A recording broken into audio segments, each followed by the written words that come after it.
Imagine a kid trying to learn soccer from YouTube or TikTok. The algorithm would just feed them the most clickable, most profitable content, and they'd end up watching like people doing backflips and making goals or heading the ball, all stuff that comes after learning the fundamentals, and that kid would not be a good soccer player, right? Well, that's kind of the state of learning photography in 2023. The algorithm would be making your education curriculum with no structure or order. And that's why in 2023, I'm giving you this 7-hour photography fundamentals video training series, because it is structured, it is based on real world fundamentals, and it has practices at the end of each section. So I hope you'll watch it. I hope you'll bookmark it and come back to it, because it is a lot. And if you like having structured education and you think other people need to learn the fundamentals, then please share it. And you can tell the algorithm that people should learn the fundamentals by liking the video, commenting, subscribing. Chelsea and I made this content 10 years ago for DVD. Look, a 4 DVD pack or Blu-ray. But the fundamentals of photography that we teach, lighting, composition, camera settings, honestly, they haven't changed for 100 years, and they're just as relevant as ever. So I've remastered it, updated it in a few places, and here it is for free. Enjoy. Hi, I'm Tony Northrup, and welcome to lesson 1 of my stunning digital photography training series. This is going to be quick tips. We're going to cover lots of quick kind of bang for your buck tips that will get you started really quickly. If you're an intermediate or advanced user, you might think about jumping forward to lesson 2, or maybe even jumping straight to lesson 6, where we get into specific types of photography. So I'll get started with tip number 1, which is to not worry so much about your gear and the settings. I'll tell you what, I get questions from people all the time like, what was your shutter speed on this picture? What lens are you using? What's your aperture? But nobody ever asked me, how did you find that location? What did you say to the model to bring out that expression? How did you plan the lighting so that it passed right through those reads so nicely? And I think those are the far more challenging aspects of photography. But frankly, guys like me, the geeky types, tend to get really involved in the camera gear, and they think that's where all the answers lie. They just need to buy the right camera, the right lens, and put the right settings into it, and they'll get the pictures that they want. But that's not how photography works. Let's take a look at a couple of pictures. This is a picture of my daughter that my wife, Chelsea, took. Now, you can see that this is a really nice picture, and it's nice because it captures a really nice moment, and you can see that she's pulling something from the water, which is her absolute favorite thing to do in the world. But it's really the lighting that makes it nice here. The sun was really low in the sky, and it was reflecting off the water in such a way that you can see all the ripples. And Chelsea intentionally exposed it to silhouette it. So Madeline and the grasses there are underexposed, and it just shows you the very nice shape that they provide without providing a lot of form that would otherwise distract you. And somebody, of course, asked me what the shutter speed of that picture was, and well, the answer is 1/1500th. But you can't just set your camera to 1/1500th and get that picture. Instead, you would need to do what we did, which is to think about the lighting. Find a day where the sky was going to be clear, and find a nice location where the sun would be behind your subject. And that's what we did. And then we just let Madeline go and do what she was going to do anyway. But by planning a nice location, I was able to get a great picture out of it. And camera model, lens, camera settings had nothing to do with it. Let's look at another picture. This is a picture of a cardinal that I took in my very own backyard. And of course, everybody says, what lens did you have? I'm not even going to tell you, because you know what? The lens doesn't even matter. What does matter is that I spent a couple of weeks hiding in this little camouflage tent with my camera on a tripod, and I brought the birds in. I put food out, and then I used some bird calls, and I set up this very nice station near this flowering yellow bush that I had that I also intentionally planted because I knew birds would like it, and I knew it would provide a good backdrop. So an awful lot of planning and preparation and time went into this picture. And the settings, such a small part of it that it is completely insignificant and you don't need to worry about it. So of course you should share your photos on your Facebook page, because that'll give you a good idea of what pictures are better than others. You'll get a certain number of likes, or you'll get a certain reaction out of people. But I also recommend setting up a Facebook photography page for yourself. You can just call it Tony Northrup Photography, or maybe use your own name. And this will allow people who are interested in your photography to follow you without you perhaps annoying everybody else with every picture that you take of your cat. But the important thing is that you get out there and you're actually using and sharing your pictures. Besides Facebook, there are a lot of other great photo communities out there. My favorites are Flickr, which is just great for sharing photos and allows you to view full-size photos and see other people's metadata. That's also a great way to learn besides just getting feedback. I also recommend checking out photo.net. Photo.net is really the original community, and it was founded by a friend of mine, Philip Greenspun, and it's still a great place to share your pictures and get questions answered. And finally, check out DeviantArt. DeviantArt leans towards the more creative side and includes a lot of artists that don't work in photography, painters and sculptors and such. But if you are the creative type, DeviantArt is a great place to go. Now, of course, you don't have to be on your computer to be using your pictures. I highly recommend getting old-fashioned prints and putting them around your house. Sometimes people wait until they get like the perfect picture, but don't wait for that. Take your favorite pictures that you have now and put them up. Even if there are flaws in the picture, you know what? You'll start to see them every day, and that will remind you of how not to make that flaw in the future. And prints are fairly inexpensive, and you can always swap them out later. My favorite place to get prints is mpix.com. It's not the cheapest out there, but they do great quality work. Here we can see a couple of terrible iPhone pictures of my own house, but just to show you how I've displayed different pictures. These are pictures from the travels that Chelsea and I have taken. Here's a series of pictures in the basement of different locations. I just like to see the pictures every day, and it just reminds me that I love taking pictures, but also reminds me of where I was when I took that picture. I also love putting my pictures in galleries, and it's not as hard as you think. My town has a gallery called the Hygienic in New London, Connecticut, where they allow anybody to put up a picture. And every single year, Chelsea and I put pictures in, and it's a lot of fun. And sometimes you sell your picture, sometimes you don't, but you always get some feedback. So here you can see pictures by both Chelsea and I. Mine's the train on the top there at the local Hygienic gallery. My third tip is to know your final format. The way you take a picture is going to be partially defined by how you're going to use it.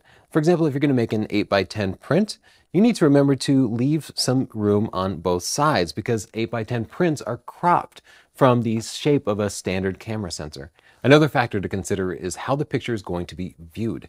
If a picture is going to be viewed in a small format, you want a very simple close-up picture. A very detailed picture will be far too complex to be eye-catching at all. If you're going to be printing a really huge print, go ahead and take that really detailed cityscape because people will be able to get close and inspect all the detail. Now, if you're going to primarily be sharing your pictures on Facebook, something you need to think about is that people see the thumbnail before they see the full-size picture. And if you have a really complex picture, that thumbnail isn't going to look like much of anything at all. If you want somebody to actually click a picture, you want to take close-up pictures with very little complexity to them. They can later go in and click on it and see more detail, but I really don't like to put complex pictures on Facebook. Crop it down and simplify it.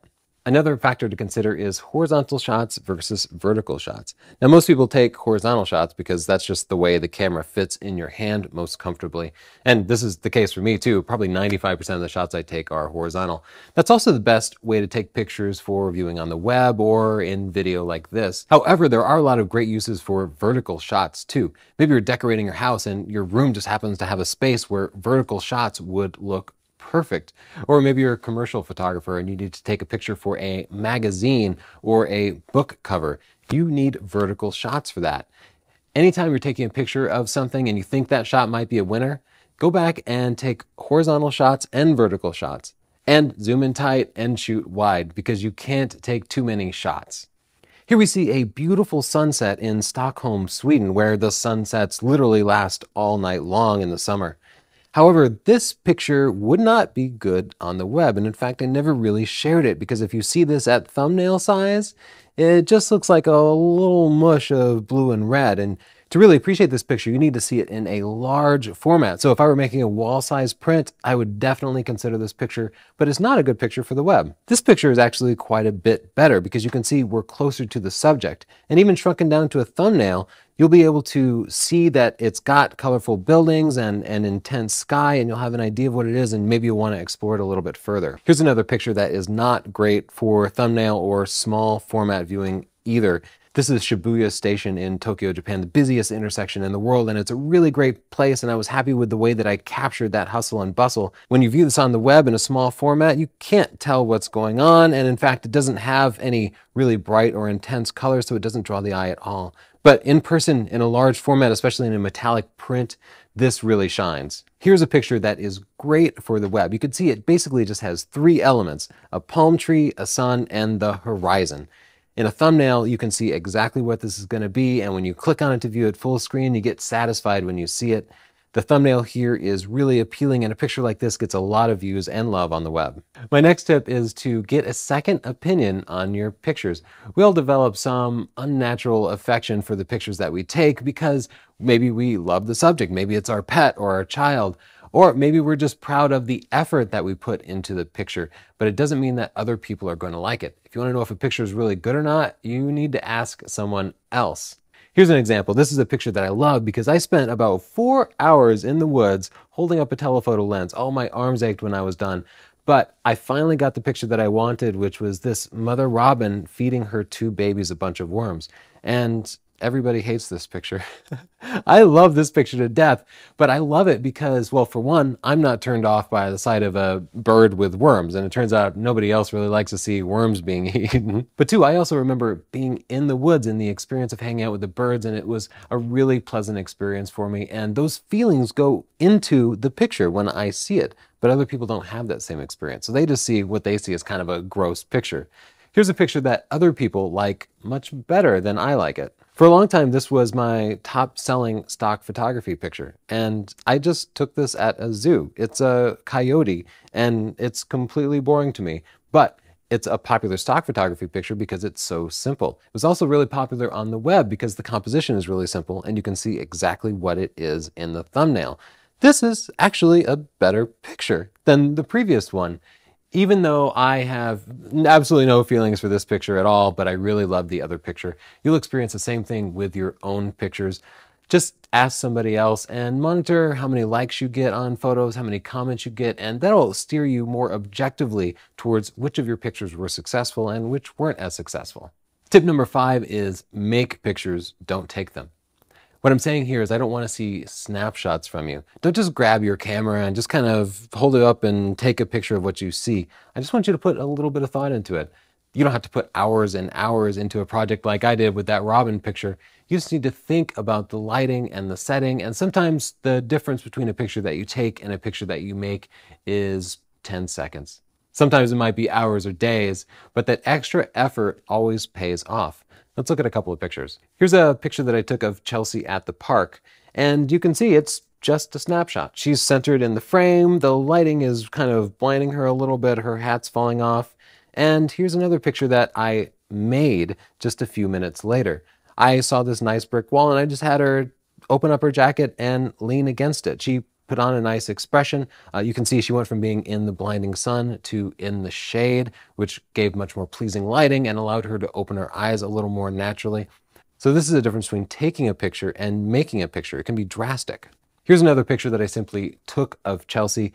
As you can see, there's some of the same situation going on. The lighting here is terrible. She has a decent enough pose, but there's no way this is going to be a good picture. The background is nicely blurred, but it's just gray.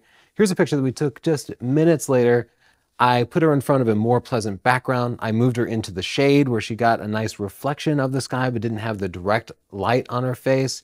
And then I did a little post-processing too, because that's part of making a picture as well. So remember, make pictures, don't take them, and get second opinions. If you're looking for another way to evaluate your own pictures and know the difference between a good picture and a bad picture, use this formula. Quality is experience times planning times your camera gear. What I'm saying here is you can tell the quality of your picture by kind of assessing how much experience you have. Are you a brand new photographer, or have you been at it for years? How much planning did you put into that picture? Whether you just picked up your camera and took a snapshot, or did you actually plan the location and the lighting and the pose? And finally, your camera gear. You can get great pictures with an iPhone, but you'll definitely get better pictures with better camera gear. Once again, I don't want you to rush into buying better camera gear. Put most of your energy into the experience and planning side first. And then when you find that your camera gear isn't keeping up with your experience and planning, that's the time to upgrade. And here's some advice a lot of you are not going to like to hear, but read your camera's manual. I will teach you general photography techniques, but every camera out there has slightly different controls and menus, and they pretty much all have the same capabilities, but the buttons for them are in different places, so there's no way that I can tell you how to use your specific camera. Here are some things that you should specifically look for in your manual. I don't want you to necessarily read the whole thing, but please do figure out these before you get too much further. You should learn how to turn the flash on and off. You should learn how to select continuous shooting. You should be able to set your camera's timer to take a delayed shot of a couple of seconds. You should know how to select both aperture priority and shutter priority mode, as well as to change the active shutter or aperture setting. Usually that's just on a main dial that's underneath your index finger next to the shutter. And finally, you should be able to view the histogram. That'll allow you to check whether your pictures are underexposed or overexposed. Now I'd like to show you a video that I originally created for my book, Stunning Digital Photography. You'll notice that I created this earlier before No Shame November came along, so I'm not gonna have the goatee in here. So let's head into my living room and hook up with my dog Cowboy to share a few more tips. The first tip that I have is that I don't carry a camera bag around, nor do I use a lens cap. You see, all I have is a camera strap. When you carry all that extra gear, it just slows you down. Every time you go to take a picture, you'll have to spend a few seconds digging your camera out, maybe digging through all those different lenses. So here's tip number 2, and it's to eliminate distractions. So this is how most people would take a picture. They would just stand at eye level and take a nice wide angle shot. Nice smile, Cowboy.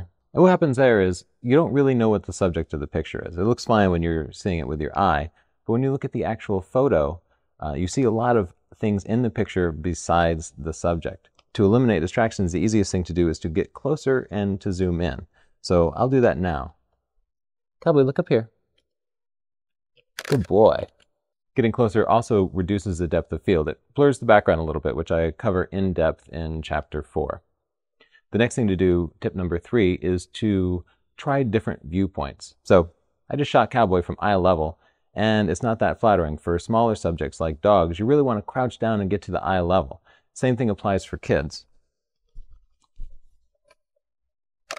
Good boy, Cowboy.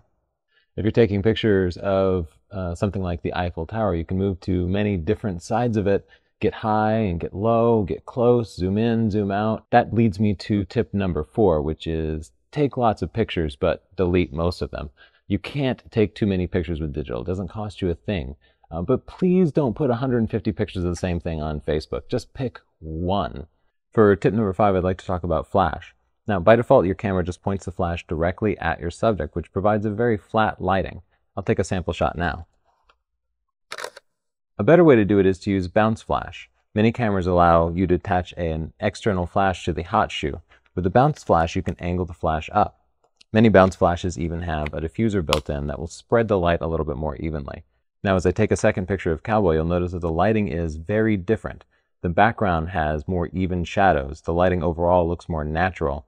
And if he had red eye in the first picture, he wouldn't have red eye in this picture.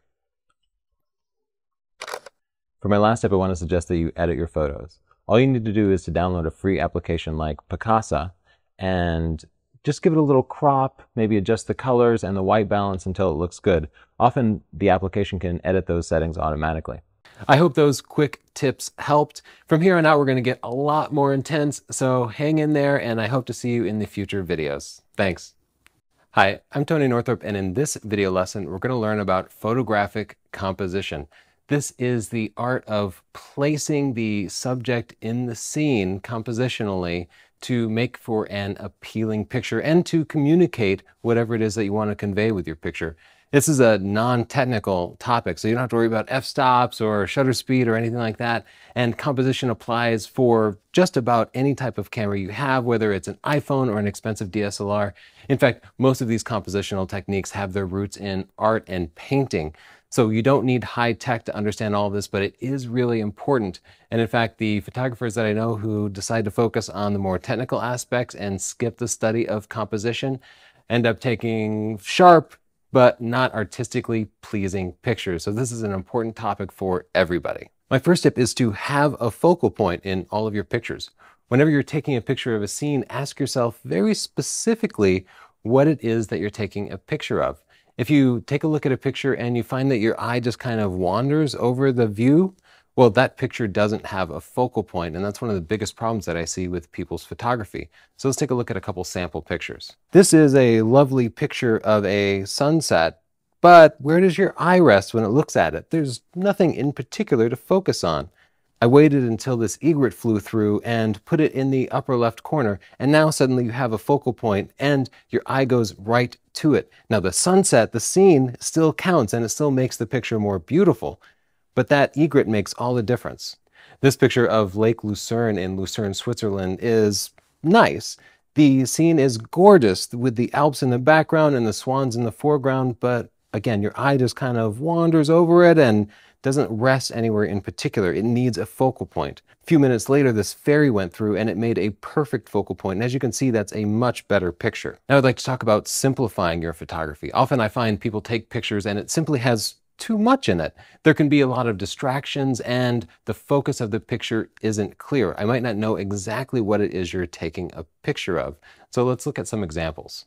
I was at this farm in Connecticut and I thought it was just a beautiful scene with this rustic barn and this nice bench and the ivy growing over it. But as you can see, I took a picture of it and it doesn't convey it. That's not a beautiful picture. I decided to close up on my favorite detail. As you can see, I decided to pick this bench with the leaves growing through it, and it still includes the rustic part of the barn.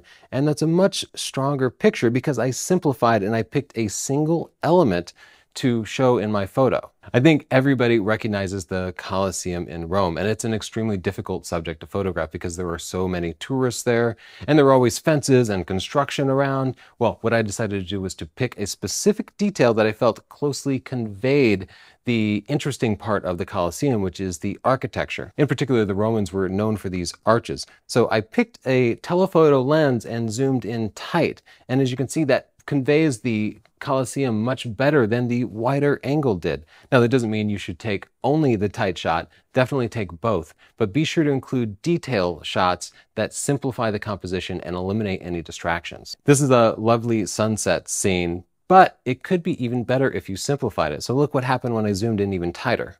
There we go. This shot is well suited for use on the web, and it could make a great thumbnail because it reduces the previous picture to its bare elements: palm trees, setting sun, horizon, and colors.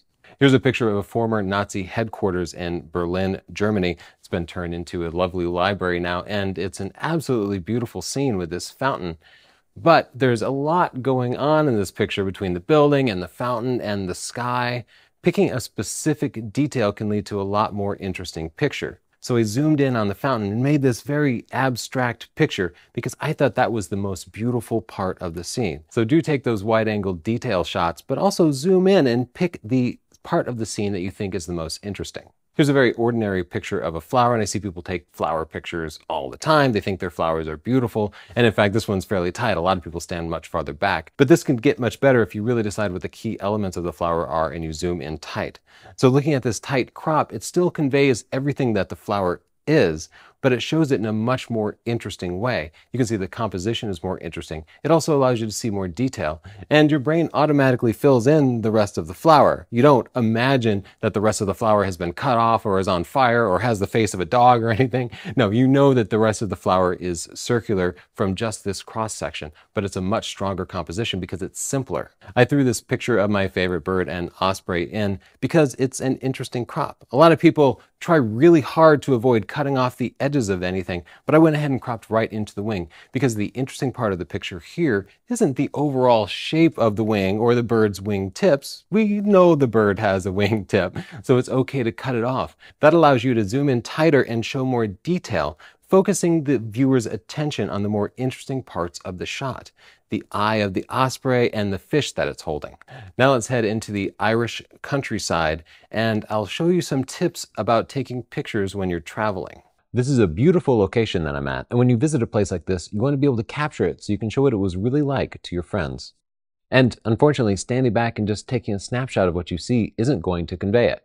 But you can do it using a series of pictures. So what I'd like you to do is to first mix both wide angle and telephoto shots. Use your wide angle to capture the entire scene. So I'm going to show not just the ruins behind me, but also the hillsides and the sheep in the background. With your telephoto lens, get in tight on the details and close up on the things that you find interesting about the place, like the way the flowers and the grass are growing within the rocks, or this bird that was hiding in a crevice of the bricks. These are the types of characteristics that your brain takes in and compiles into an overall picture of the place. If something is a particularly grand scale, like the buildings behind me, you'll need to include something to show that scale. If you manage to get a picture without any people, that's great. But people looking at the picture won't know how big it is. So take other shots that include people or sheep or anything of known size so that you can show the scale of the structure. Now, one last thing. Be patient about your lighting. When we showed up, we almost left because the lighting was so bad. It was completely overcast and just dark. And that kind of lighting doesn't show any depth. If you don't have any hard light, buildings lose all of their form and they become almost a silhouette against the sky. And they just look very flat. Now, I happened to look at the sky and I saw that the sun was about to peek out. We waited around a little bit and we got the beautiful day that you see behind us. And we managed to get some great pictures out of it. Keep those things in mind. Shoot wide angle and telephoto both to show the surroundings and, more important, details. Take a few minutes and walk around the building to show different angles. Also peer through windows and openings so that you can see the view from the building and provide some context to your pictures. Finally, take a few minutes and wait for nice lighting, and most of the time it's going to pay off for you. And now I'd like to talk about the rule of thirds. This originated in the Renaissance, so this might not be the first place you're hearing about it, but it's one of the most important rules in photographic composition. Let's look at some sample pictures. Here's a picture of an eagle, but it might as well be a picture of a person, because this is the way a lot of people compose pictures. They just put the person's head right in the middle of the frame, and then there's a bunch of distracting stuff everywhere. You can make this picture much better by using the rule of thirds. So I'm going to recompose this picture by putting the eagle's eye in the upper right third of the frame. Here, let me overlay it for you so you can see exactly where things land. You can see the eagle's body is vertically positioned along the right third of the frame, and the eye is very close to that intersection. You want to use both those vertical lines in the rule of thirds grid and those points where they cross. Those are magical points. Put your subject on those points and your picture is going to get a lot better. And sometimes your subject isn't the entire person, but it will be the person's eye or the expression or whatever the smallest part that still conveys your message is. Here's a picture of my wife, Chelsea, in Puerto Rico, and this is a very common composition. Again, she's just right smack in the middle of the frame. Applying a little rule of thirds will make this snapshot much more interesting. See, I just moved the camera like that. I just moved the camera to the right a little bit, and it got much better already. You can see that this image uses the rule of thirds in several different ways. She is positioned along the vertical third, the fence that she's leaning against is along the lower third, and the horizon is positioned along the right third. So it's a good example. And though it's a simple picture and not a stunning picture, it still is much improved by relying on the rule of thirds. This is the Golden Temple in Japan, and it is a beautiful, beautiful site, but there are a lot of bad pictures taken of it because it's a popular tourist attraction. So if you do visit, be sure to use the rule of thirds. Let's look at the example pictures. Right away, I just shifted it a little bit to the right, but it got much, much better because it's off center, and we're just so used to seeing pictures completely centered that we just tune it out because it's just too common. Moving things a little off center can make all the difference in the world. As you can see with the rule of thirds, it doesn't align perfectly necessarily, but you don't have to be too rigid with the rule of thirds. In fact, sometimes it's appealing to put things right against the edge. What I think the most important part of the rule of thirds is just to avoid putting stuff dead center in the image, because that's a lot of our natural tendency. That is, after all, how we see things with our eye, but it's not what we find appealing in pictures. Here's a picture of a sparrow on a tree branch, and it's a good picture compositionally because it's simplified. There are no distractions in it. If you move it over to the right third, I don't know that it gets better. I don't necessarily rely on the rule of thirds when I'm taking wildlife photos. A lot of times with wildlife photos, you simply want to fill the frame because the subject is just the animal. And the most interesting part is going to be the detail in the animal. So sometimes you can just forget the rule of thirds and just try to use every part of the frame, leaving just a little border around the frame so the subject doesn't feel crowded. Now let's talk about the rule of space. If you have a subject, especially with eyes, but cars too, anything that faces in a particular direction, it's better to leave room in front of the subject rather than behind it. So you might want to use the rule of thirds, but position the subject so that it's facing into the open part of the rule of thirds. This will become more clear with some examples. Here we can see a sailboat, and the shot is kind of uncomfortable because the boat seems like it's about to soar right off the edge of the frame. Recomposing just a little bit makes this a much more conventional and comfortable composition. The point I'd like to make is that you should leave room for your subject to move into. But it's not just movement that you need to worry about, it's also the eyes or whatever way the subject is facing. This giraffe also has an uncomfortable composition because he's about to run into the side of the frame. A simple recrop on this improves the picture very much. Here's a portrait of my wife, Chelsea, and as you can see, I've aligned her with the right third of the frame, but I've also left room on the left side of the frame because her nose is tilted to the left. So she's not looking in one direction or the other, but her head is slightly turned that way. So the more conventional composition is to leave room on that side of the frame.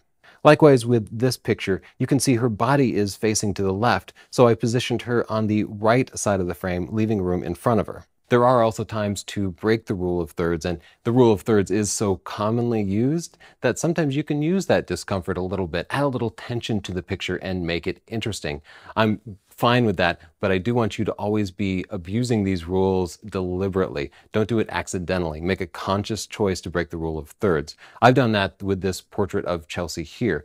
As you can see, it's not terribly distinct, but you can see that her body is turned to the right side of the frame, facing the closer edge, and that just adds a little bit of tension and interest to the picture. Likewise with this headshot of Chelsea, you can see that she's facing off towards the left of the frame, and it's not distinct, but it is enough to just draw your eye to it a little bit more than perhaps a more traditional composition would. Now let's talk about the angle of view.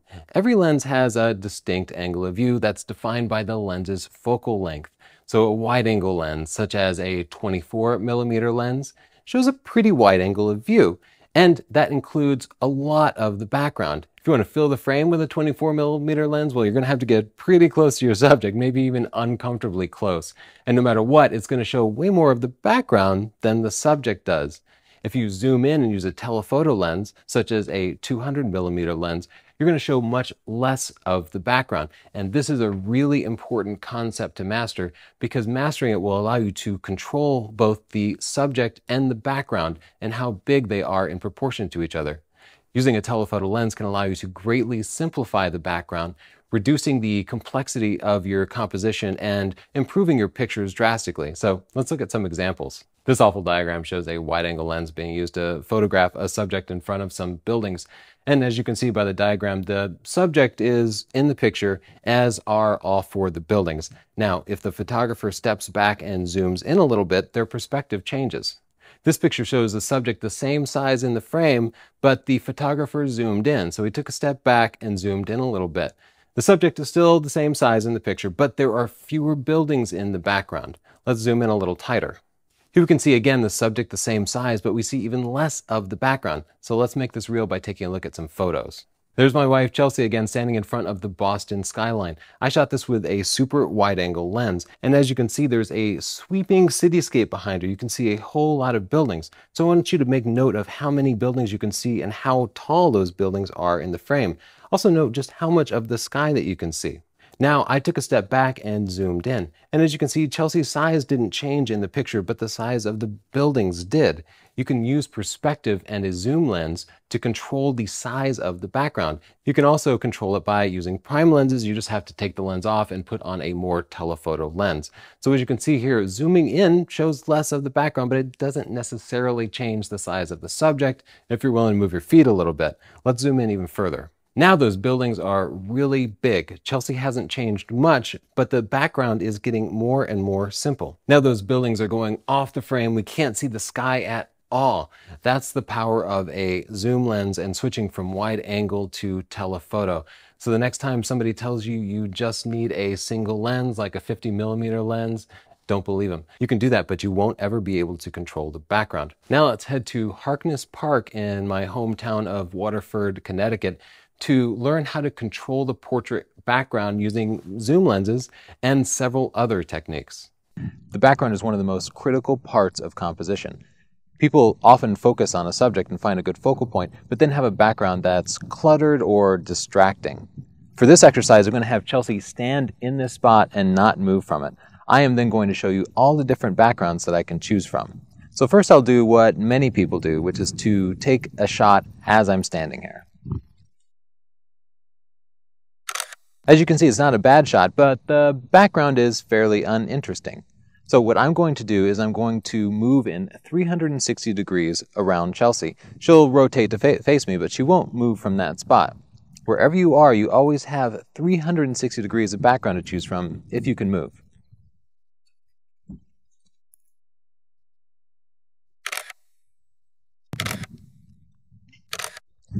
So you have a lot of different options just by walking around your subject. The second way you can control it is by moving up or down. Now, you don't necessarily need a ladder or anything. You can just crouch down to get the sky as your background, or lift your camera up to get the ground as your background.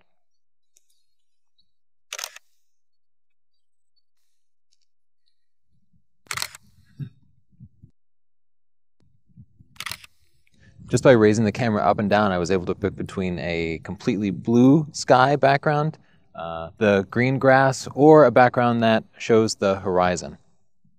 The third way you can control the background is by zooming in and out. You don't necessarily need to make your model bigger in the photo when you zoom in, because you can also step back. So to demonstrate this, I will step forward and away from Chelsea, but I will keep her about the same size in the frame, and it will show you how changing the perspective adjusts the background. So that's what it looks like when I'm standing fairly close to Chelsea and I'm zoomed way back. Now, if I step back and zoom in, you'll see a completely different effect. So in this photo, you can see less of the background. That's at about 100 millimeters. If I step back even farther and zoom into 200 millimeters, you'll see the background becomes very narrow and becomes more blurred. So if you as the photographer can move around, those are three things you can do to control the background. Move around your subject 360 degrees, move up and down, or step forward and back while zooming in and out. If neither of you can move, maybe you're in a crowded area or say a zoo, what you can do is adjust the aperture to change the depth of field. Now, as you'll learn in the book, choosing a lower f-stop number decreases the background sharpness. A higher f-stop number increases the background sharpness. Now, I'll show you how that can change the effect of a picture. As you can see at f4, a low f-stop number, the background is very blurred. Here at f22, a higher f-stop number, the background is much sharper. There's one last thing you can do to control your background without moving yourself or the subject, and that's by using flash. Normally your camera will expose the foreground, and the background will be at about the same exposure because the same light will be falling on your foreground and the background. But if you turn your flash up, that will add light to the foreground, and the background, in comparison, will seem much darker. Now, it's a little bit hard to do that with sunlight, but if you have a powerful flash, you can still do it. So first, I'll take a shot with no flash at all. As you can see here, the background and the foreground have about the same exposure. Next, I'll turn the flash on and turn it all the way up so it puts out as much light as possible. As you can see, by properly exposing the foreground, the background in comparison became much darker. Now I'd like to talk about showing scale in pictures. Scale allows you to define the size of something visually in a picture. And if size is important to the subject in the picture, then scale is going to be very important, because if you don't include scale, nobody's going to know how big or small it is. Let's take a look at some examples. This is a baby painted turtle that I found in my backyard in Massachusetts. And from this picture, you don't know. It could be as big as a dinosaur. Okay, you probably wouldn't think that, but you don't have a clear sense for just how tiny this baby is. So I took a second picture. Now you can see just how tiny that baby turtle is, because you probably know how big a human hand is, right? Unless you think I might have giant hands or something and it's actually a massive turtle, but you do get a much better sense for how small the turtle is here. Here we see Niagara Falls, but you don't know if this is just water spilling over a bathtub, right? You really don't have a sense for how big it is. But add the two ferries in there and suddenly you know just how massive it is, because you can see these two big boats. You can also see the people collected in the foreground at the bottom there that give you a sense for just the massive scale. This caterpillar is really cool, but until you see something for scale, you really don't know how large it is.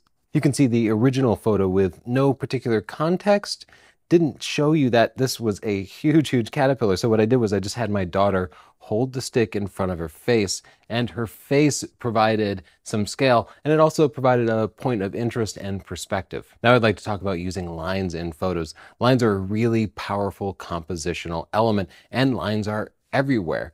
Of course, train tracks are a common type of line, but any sort of building creates a strong vertical line. If you're on the ocean, well, the horizon of the ocean is going to be a strong horizontal line. So the first tip I'd like to give about those lines is just make sure they're straight. Now, nobody holds their camera perfectly level all the time. That's why you use your post-processing software, Picasa, Lightroom. Just takes a second or two to level it in post, but do be aware and try to get your photo as level as possible when you're actually taking it. Now, let's look at a few example pictures that use lines compositionally. Here's a candid shot of my daughter walking along train tracks. And what I like about this photo is the lines. All these train tracks come from the bottom and right part of the frame, and they draw your eye to the single focal point where they converge. Now, you want a subject to be at that focal point because the eye is going to follow those lines, and if there's nothing there, well, the eye is going to have nowhere to go and it's just going to wander around. In this shot, my daughter is perfectly positioned because all the lines point right to her. So anytime you see strong converging lines in a photo, that's a great place to put a subject, and it's also a great spot for a portrait. So grab a friend and put them where those lines converge. Here's a snapshot that I grabbed on horseback, and you can see Chelsea in front of me there. What I like about this photo is that there are several nice curving lines that go from the bottom right of the photo over to the top left of the photo.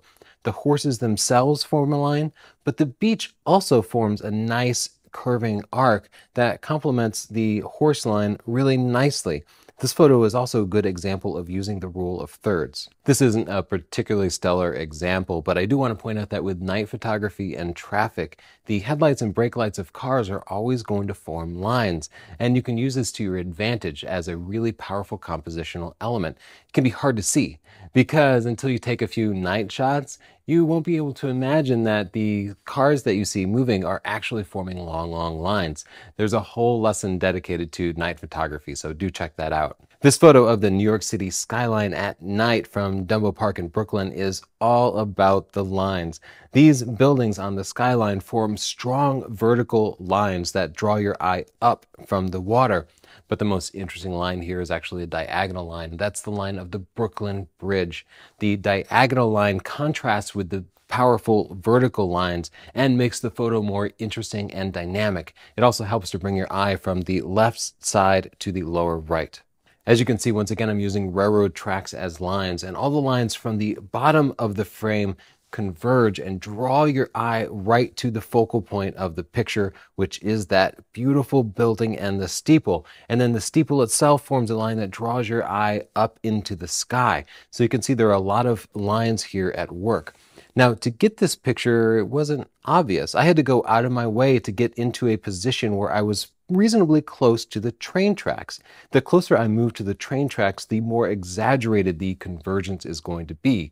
The higher up I am, the less exaggerated the convergence is going to be. So whenever you're working with lines, move around the lines. If you move closer to a fence or a railing, it's going to become more exaggerated. If you move square to it, well, the lines are going to be horizontal. But if you turn at an angle to those lines, it's going to add a lot of depth to the picture. And with that depth, those lines are going to naturally converge and lead the eye through that. So think about the lines in your picture, but also think about the potential lines, the lines that you can move or create by changing your position and moving around. Use those lines deliberately to draw the viewer's eye through your photo and especially draw their eye to the subject matter. Now let's talk about using patterns in pictures. Anytime you have a quantity of an object, you want to show that with your picture, but it can be hard. After all, if you have 100 of something, well, you could step back, but you might not be able to see everything in it. If you use patterns and draw the pattern off the edges of the frame, the mind kind of pieces together that they go on forever. So this is a powerful compositional element. Let's look at some sample pictures. There was a long line of these lanterns in Tokyo, Japan, and I composed it not trying to capture the edge of every lantern, but I let the lanterns go off the frame. This creates a pattern that goes on forever in the mind's eye. Oh, this is making me hungry. This is mochi ice cream, also in Tokyo, Japan, and this storefront had just hundreds of these mochi ice cream lined up. What I did was I composed the picture at an angle. This created a line from the bottom left to the upper right.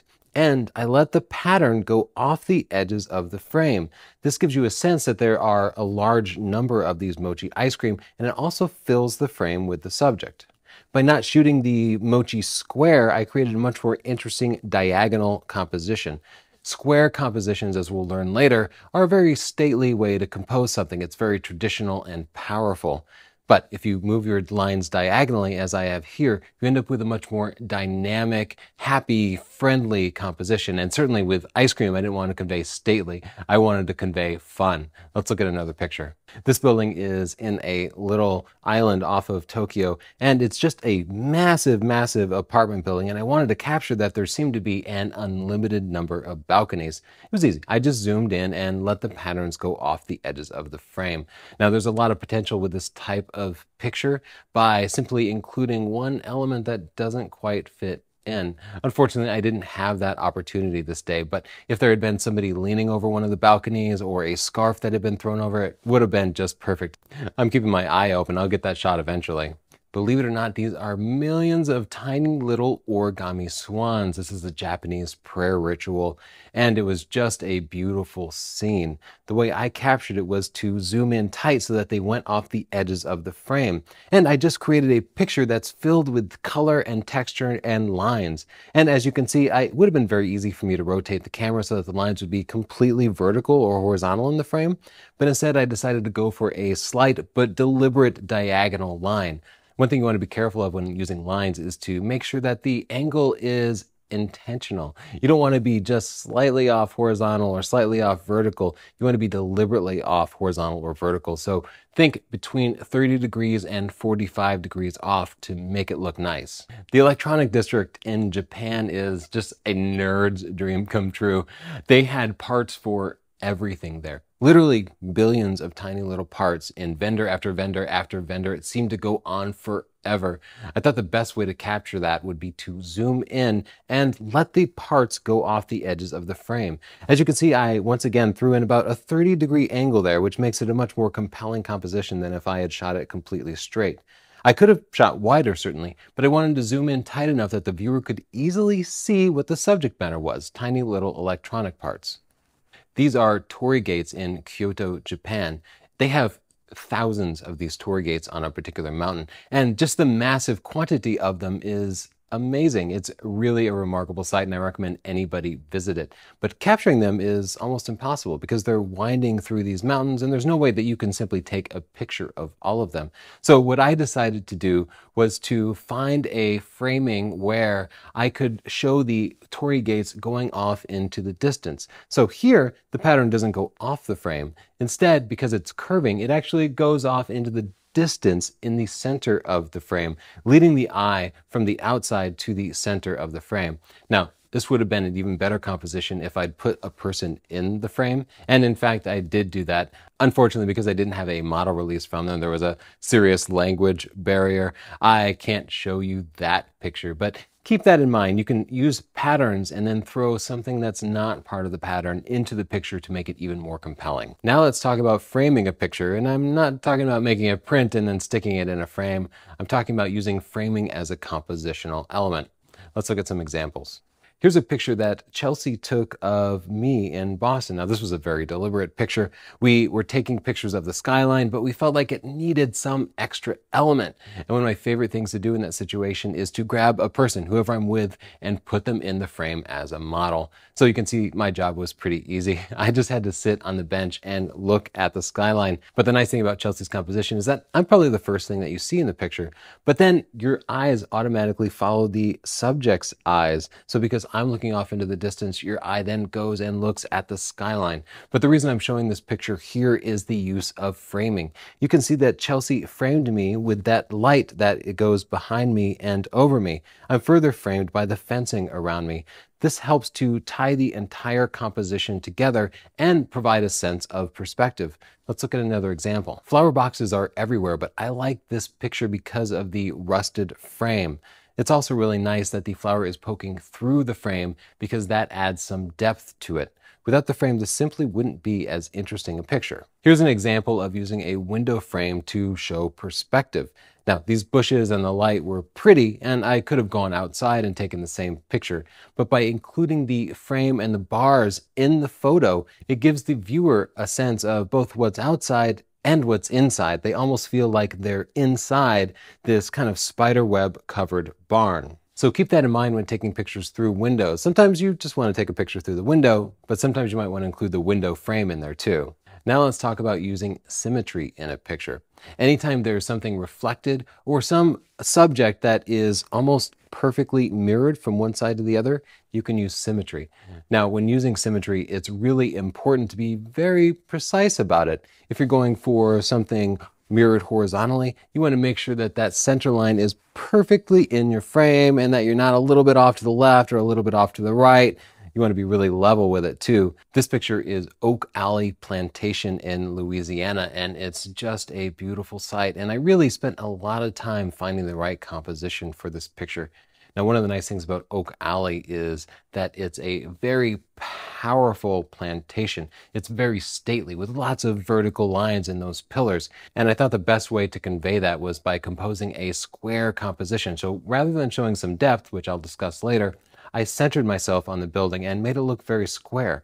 I also used this walkway that was in the middle of it and put myself precisely in the center. Now you might also notice that the color and the lighting here is pretty dramatic. That's because this is a high dynamic range photo and HDR photo. I took 3 separate pictures bracketed and then merged them together using special software. I'll cover that in a separate lesson, so check that out. Here's another very similar example of symmetry. Anytime there's a walkway surrounded by trees, this is an excellent opportunity to use symmetry. Let's look at another similar shot. Here we can see 2 people walking down a sidewalk. If I had been off to the side one way or another, it would be a much less interesting shot. But because I went ahead and used symmetry, the shot feels nicely balanced. Now notice that the people aren't directly in the middle, and that's okay because often when you're using symmetry, it's good to throw in one element that's a little off balance. It makes the photo more interesting. Here's a World War II memorial in Paris, and I thought the best way to convey the solemn and serious tone of this memorial was to shoot it symmetrical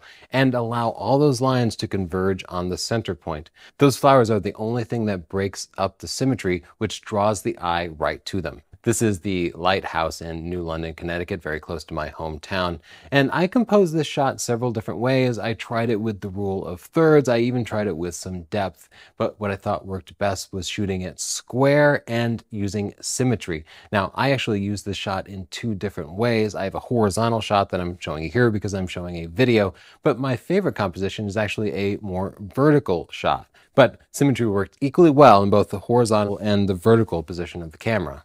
This building in Tokyo was otherwise unremarkable, but I thought it was so perfectly symmetrical that it would make a perfect picture.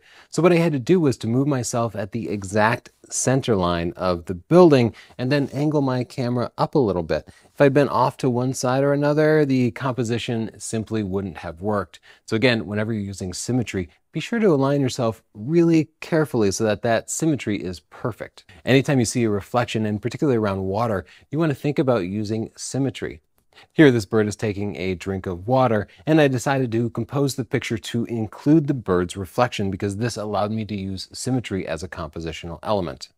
Now let's talk about showing depth. I've discussed it a little bit already. If you shoot something completely square on, well, you're not showing any depth, and that's a good way to make something seem large and powerful and important. If you move off kilter a little bit, well, it seems more casual and fun. This works really well in portraiture. So if I stand completely straight and square to the camera and face you like this, I seem very serious. If I turn my shoulders and maybe tilt my head a little bit, I'm showing a lot more depth in the picture, and the picture comes across much more casually. Let's look at some example photos. Here's a beautiful library in Berlin, and you can see this photo doesn't have any depth. I stood completely square to the building. The building is very serious and important. It's a former Nazi headquarters, and for that reason, I thought the square composition would work best. But let's also look at a shot of it with some depth. As you can see, moving a little bit off center shows the building in a very different tone. It now seems much more interesting and less serious. Now let's head to the Niven district in Copenhagen, Denmark, my absolute favorite part of Copenhagen, to experiment with depth in the real world. When most people want to capture a building, they tend to shoot it straight on, like this. And that's a lovely picture of a beautiful place, but it doesn't have any depth to it. It's a completely two-dimensional picture. One of the things you should strive for when composing pictures is to provide a three-dimensional scene. One way to do that is to show something in the foreground. So I can do that easily here by zooming out and showing a bit of the water that's in the foreground. So that picture is much more interesting, and it shows much more of the area because it shows the water and the boats, as well as just the buildings. But you can make the picture even more interesting by turning at an angle to the subject and showing some depth. So I'll take another picture and look down the waterway. Now, as you can see, that picture shows much more of the scene, and it's also much more interesting to the viewer because it has depth to it, both a foreground and a background. When you shoot a three-dimensional picture like that, however, you add an additional challenge, which is getting everything in focus. The depth of field is the part of the picture that's in focus, and it's always in a plane parallel to your camera's sensor. So if you have depth in a picture like that, only the part you focus on is going to be truly in focus. The rest of it's going to be a little out of focus. You can fix that by using a higher f-stop number. A higher f-stop number increases your depth of field and makes the background more in focus. Remember, the f-stop number controls your background sharpness. So for higher background sharpness, you want a higher f-stop number. If you want to blur the background, lower background sharpness, lower f-stop number. So let's talk about incorporating foreground elements to show even more depth. We'll move to a different location so we can show a couple of elements in the foreground of this same scene and see how that impacts the composition. So here I found an interesting foreground element, which is this anchor. It's kind of the symbol of the area. And including it in the foreground is going to increase the depth, provide more context to the area, and generally make the picture much more interesting. So let's take a couple of pictures and see what it looks like. So as you can see, that provides a much more interesting picture, and it shows the area better. This gorgeous building in the Irish countryside doesn't really lend itself well to depth. This is a nice shot, but wait until you see the square composition. This photo better conveys the real feeling that you get around this building because it was just so proper and stately and formal. Showing this picture with depth doesn't really convey it. I needed to shoot this picture square on. Speaking of Ireland, let's head over to Dublin to talk about taking travel pictures and architecture pictures. Especially in older towns like those in Europe, you might see a composition that your camera isn't able to capture because your lens isn't wide angle enough. I think it's really important to master the panorama technique before taking a trip like that. And in fact, it might save you $1,000 on that wide angle lens because you'll be able to use your conventional lens to get super wide angle and high megapixel pictures. I had a similar problem to that when I was in Tivoli, a small part of Copenhagen, Denmark, and there was this beautiful hotel that looked like a palace, and it was all lit up at night.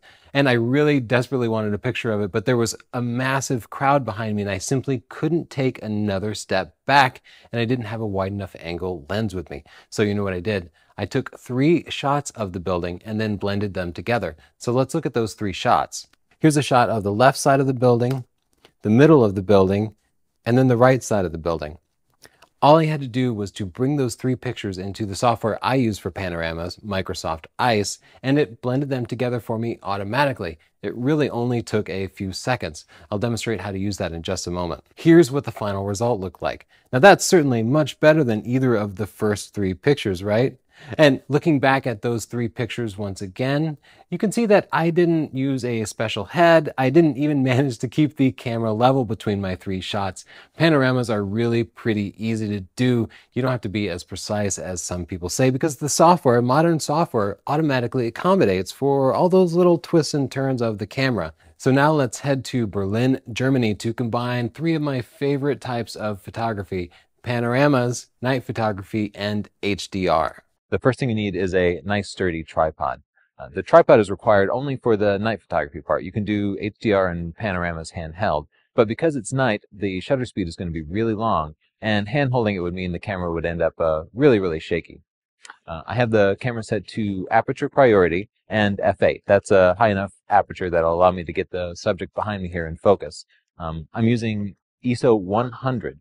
That will reduce the amount of noise that's in the final pictures. And because I have it on the tripod, I don't need a higher ISO. So those are the settings I need for the night photography part. For the HDR part, I'm going to need to set the camera up for bracketing. If your camera supports HDR natively, you can use that too. So I'm using 3 exposure bracketing at plus or minus 2 stops. So each time I press the shutter, it'll take 3 pictures. A normal exposed picture, a picture that's underexposed 2 stops, and a picture that's overexposed 2 stops. So that'll do it for the HDR part. The final part is the panorama. This requires some additional settings. Now, for a panorama, you rotate the camera in a circle around you, taking pictures of an entire scene. This creates a really large image, even hundreds of megapixels, with just a ton of detail. It also allows you to make a really wide image that you can pan around, and it better recreates an entire scene for a beautiful place like this. So, to make a good panorama, you want to use your AE lock. That locks the exposure in. If you don't know where your AE lock button is, you can also take a picture and check those settings, and then choose them in manual mode. Either way, so long as your camera uses the same exposure every single time. So once you have the AE lock set, focus your camera on the most important part of the subject and then switch it to manual focus. This will hold the focus steady throughout the panorama. Next, you're ready to shoot your picture. So just loosen up your ball head a little bit and take a picture and then move the picture until about 1/3 of the picture remains. You want to overlap the picture a little bit. This will allow the software on your computer to combine the pictures evenly. Now, once you've taken the picture and back at your computer, you're going to do a 2-step process. First, you're going to combine each HDR photo with the HDR software to combine a series of HDR pictures. Next, you're going to combine those HDR pictures with your panorama software to make a large panorama. Now, my favorite HDR software is Photomatix Pro. Works really well, and it's quick, and it gives you a lot of creative control. My favorite panorama software is Microsoft Ice. All you need to do is to drag those pictures from the HDR software into Microsoft Ice, and it will combine them for you automatically. So let's take a look at those results. As you can see, you can create really stunning pictures by combining these multiple techniques. Now I'd like to talk about abstract photography. Abstract photography is any photography where the subject isn't completely obvious. Abstract photography is the purest form of composition because you're not taking a picture of a person or a thing. You're taking a picture of lines and shapes and colors and gradients. You're completely abstracting anything we know in the real world and breaking photography and art down to its most primitive elements. Let's take a look at a few pictures. This is not of a bridge in Dublin, Ireland, and it's absolutely beautiful. And that's what the bridge looks like to the eye. But I wasn't happy with the pictures that I was getting, so I did what I always do when I'm not satisfied with my subject, if my pictures aren't turning out the way I like. I zoom in and I try to find abstract views of the subject. So here's one of my favorite abstract shots of the bridge. You can see by zooming in on a part of the bridge, I broke it down into its core compositional elements. Curved lines and straight lines. Here, all these lines lead your eye to that nice little red light at the top of the bridge. Here's another abstract shot of it that again just shows that one nice curved line and then lots and lots of vertical lines. And finally, another shot pointed straight up. Once again, all the lines lead you to that focal point in the center of the picture. Berlin in Germany has an absolutely moving memorial to the Holocaust. And unfortunately, it's in a rather busy district. So there's always people moving in and out, and it's surrounded by other buildings that detract from the picture. So because I couldn't get a picture of the entire large subject, I decided to zoom in and get a couple of abstract pictures. So looking at this first picture, you can see that by zooming in tight on the different concrete blocks, I managed to break it down into the very simple elements of lines and gradients. Here's a picture that I made laying flat on my back with a fisheye lens pointed straight up towards the sky. It was raining that day, so I let a few raindrops land on the lens, which I felt really supported the somber theme of the memorial. Now I'm going to introduce my wife, Chelsea, and allow her to talk about black and white photography. Yes, even with your color digital camera, black and white is still very relevant. And compositionally, black and white can be an important technique for eliminating distracting colors in the picture. So I'll get out of the way and let Chelsea come in. Hi, I'm Chelsea, and today I'll be showing you how to take and edit black and white pictures. I love black and white photography. It strips away the distraction of color and instead lets you focus on the tone and the textures and the overall forms in the picture. Before you start taking your black and white photos, you'll want to learn to see in black and white. And what I mean by that is you want to learn what looks good in a black and white picture before you start looking for a subject. That way you'll know what will end up good once your photo is taken. So before we talk about the overall elements that make a black and white photo look good, let me give you some tech tips. My first tip is that you should shoot RAW. When people say that they're shooting RAW, they just mean that they're using the RAW file format. When you shoot RAW, it takes all of the information from your camera sensor and puts it in your pictures. When you shoot in a different file format like JPEG, it can take all of the information that you say you need and throw out the rest. By having all of the photo information in the RAW format, you can easily recover highlights or underexposed sections of your photos, and it also makes the tonal transitions a lot smoother. Let me show you what I mean by that. In this picture, you can see that there's like a very smooth transition from white to blue on the right, and that's what it would look like if you were to use a RAW file. And if you had a compressed file, like maybe a JPEG, your tonal transitions from white to blue or black to white, if you're taking black and white pictures, may look a little bit blocky. So for that reason, it's really important to use RAW files when you're taking black and white pictures, but I use RAW files when I'm taking any pictures, to be honest with you. Some people think that the file size is too big. Sometimes it can be 2 to 5 times larger when you're using a RAW file, but I really feel that the pros far outweigh the cons, and if you need to free up some disk space, you can always erase the pictures that aren't your favorite. You don't need a bunch of bad pictures laying around on your computer anyway. So I haven't really had a problem with disk space, but I have had problems with JPEG files not being able to recover enough information, and so I highly recommend shooting RAW. My next tech tip would be to use the monochrome setting on your camera if it has it. Now, I shoot with a Canon Mark II or Mark III, so the setting is built in and it's easy to use. The reason that I recommend it is because it allows you to see what your black and white picture will look like before you get it on the computer. So like I said, shooting black and white is a little bit different than shooting color. You're focusing on different things like tone and form, and having it right there on your LCD screen so that you can see what your finished product is going to look like is really helpful in teaching you how to see in black and white. Once you upload your pictures onto your computer, into your photo editing software, it automatically converts the pictures back to color. You have to go into your pictures and put them in black and white again, but at least you got to see what they looked like on your LCD in that black and white format. My last tip when you're shooting black and white is to always check your histogram. Your LCD screen sometimes shows pictures as properly exposed when they aren't really, and that's because the LCD screen is giving off light, so things can seem like they're more exposed than they really are. So check your histogram and make sure that your pictures are properly exposed. This means that you'll want the peaks not too far to the right and not too far to the left, but kind of arching in the center. And here I have an example of a properly exposed picture and its histogram. You can see that most of the peaks are towards the middle of the picture, and there aren't too many big peaks to the right or the left, and that's what your histogram should look like. Now that I have those tech tips out of the way, let's talk about other elements that will give you a really beautiful black and white picture. Now, I think that light is the most important part of any picture, but it's especially true with black and white photography.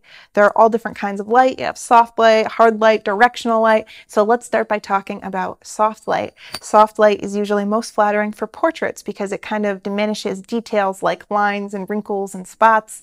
And you'll get soft lighting in the shade or on a cloudy day, or even when there's low light in the sky during sunset or sunrise. You can see a picture that I took of my friend Hillary using soft light in the shade. They're just really nice smooth transitions in her skin, no hard lines or wrinkles, and it's a really beautiful picture. I think it came out nice. I talk about soft light making a very flattering portrait, but hard light can make a very interesting portrait. If your subject has wrinkles or other defining features that you would really like to accentuate, hard light will do that. So it's really a matter of taste, and you'll have to decide if you want a flattering soft portrait or an interesting gritty portrait with hard lighting. So next, let's talk about what the light is like when the sun is low in the sky. It tends to be soft, it's during the golden hour, and it casts a lot of shadows and you can get beautiful silhouettes. So let's look at a picture that I took of my daughter during the golden hour. And you can see that she's backlit by the setting sun, and there are a lot of highlights coming off the water and accentuating every ripple and casting little highlights on each rock in the foreground, and the light is really beautiful and dynamic in that picture. You can see that in this picture of a lantern that I took in Sweden during sunset, the low setting sun casts a very long shadow on this lantern. So without that long shadow, it would have been an otherwise boring picture, but seeing all of the details of the lantern shown in the shadow here made a very interesting picture. Now, I've been talking a lot about soft light and the light that you use during the golden hour, but hard light during the day isn't really bad either. You just have to use it to your advantage. And I find that it works well when you're taking pictures of structures like buildings, skylines, or other architectural elements. And I'll show you an example of this boathouse that I took in Lyme, Connecticut. And having the hard light directly overhead actually made a very evenly lit picture. So it worked well here. And it shows a lot of detail and accentuates a lot of the textures in the photo. Speaking of texture, black and white photography really accentuates the texture in your photo. So if you have rusting metal or weathered wood, it's going to look great in your picture. Let me show you an example of some rustic pumpkins that I took pictures of in Vermont. You can see that they were on this rustic shelf, and the light is really casting shadows on every groove of the pumpkin, and they're highlighted, and it just looks so beautiful, and there's a lot of dimension in that picture. Another picture that I took while in Vermont is of an old mill, and you can see it's the same thing. There's metal, but the metal is really brought out. Every rivet you can see, the metal looks luminous, and there's aged wood and rocks in the photo. This photo is so full of texture, you just feel like you could reach out and touch it. Next, let's talk about shapes. Shapes are really important in your picture because they can lead the viewer's eye, or they can be the entire subject of your photo.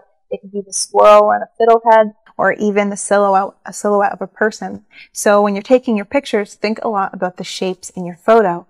Here's a picture of a bridge in Ireland that I took, and I wanted to focus on the shape of the bridge because it has a really beautiful, graceful, arching neck on the bridge and some really interesting cables. And so you can see that the black and white format brings out the shapes of the bridge, and you're not distracted by the deep blue night sky that was there or the buildings kind of at the horizon that were brightly lit up. So shape is the two-dimensional form in your picture. So if I were to take a picture of a ball and silhouette it, the shape would be a circle. But if I were to light the ball so that there were highlights and shadows making it look like a sphere, that would be form. And let's talk about form next because that's very important. Form gives your picture a lot of depth. So let's look at this picture of a fountain that Tony took in Berlin. You can see that this picture really plays up the form of the fountain by using light. The top of the fountain is highlighted, and all around the edges there are shadows, which gives you like a lot of texture and depth, and you really feel like you really get a sense of how blocky and jagged this fountain was.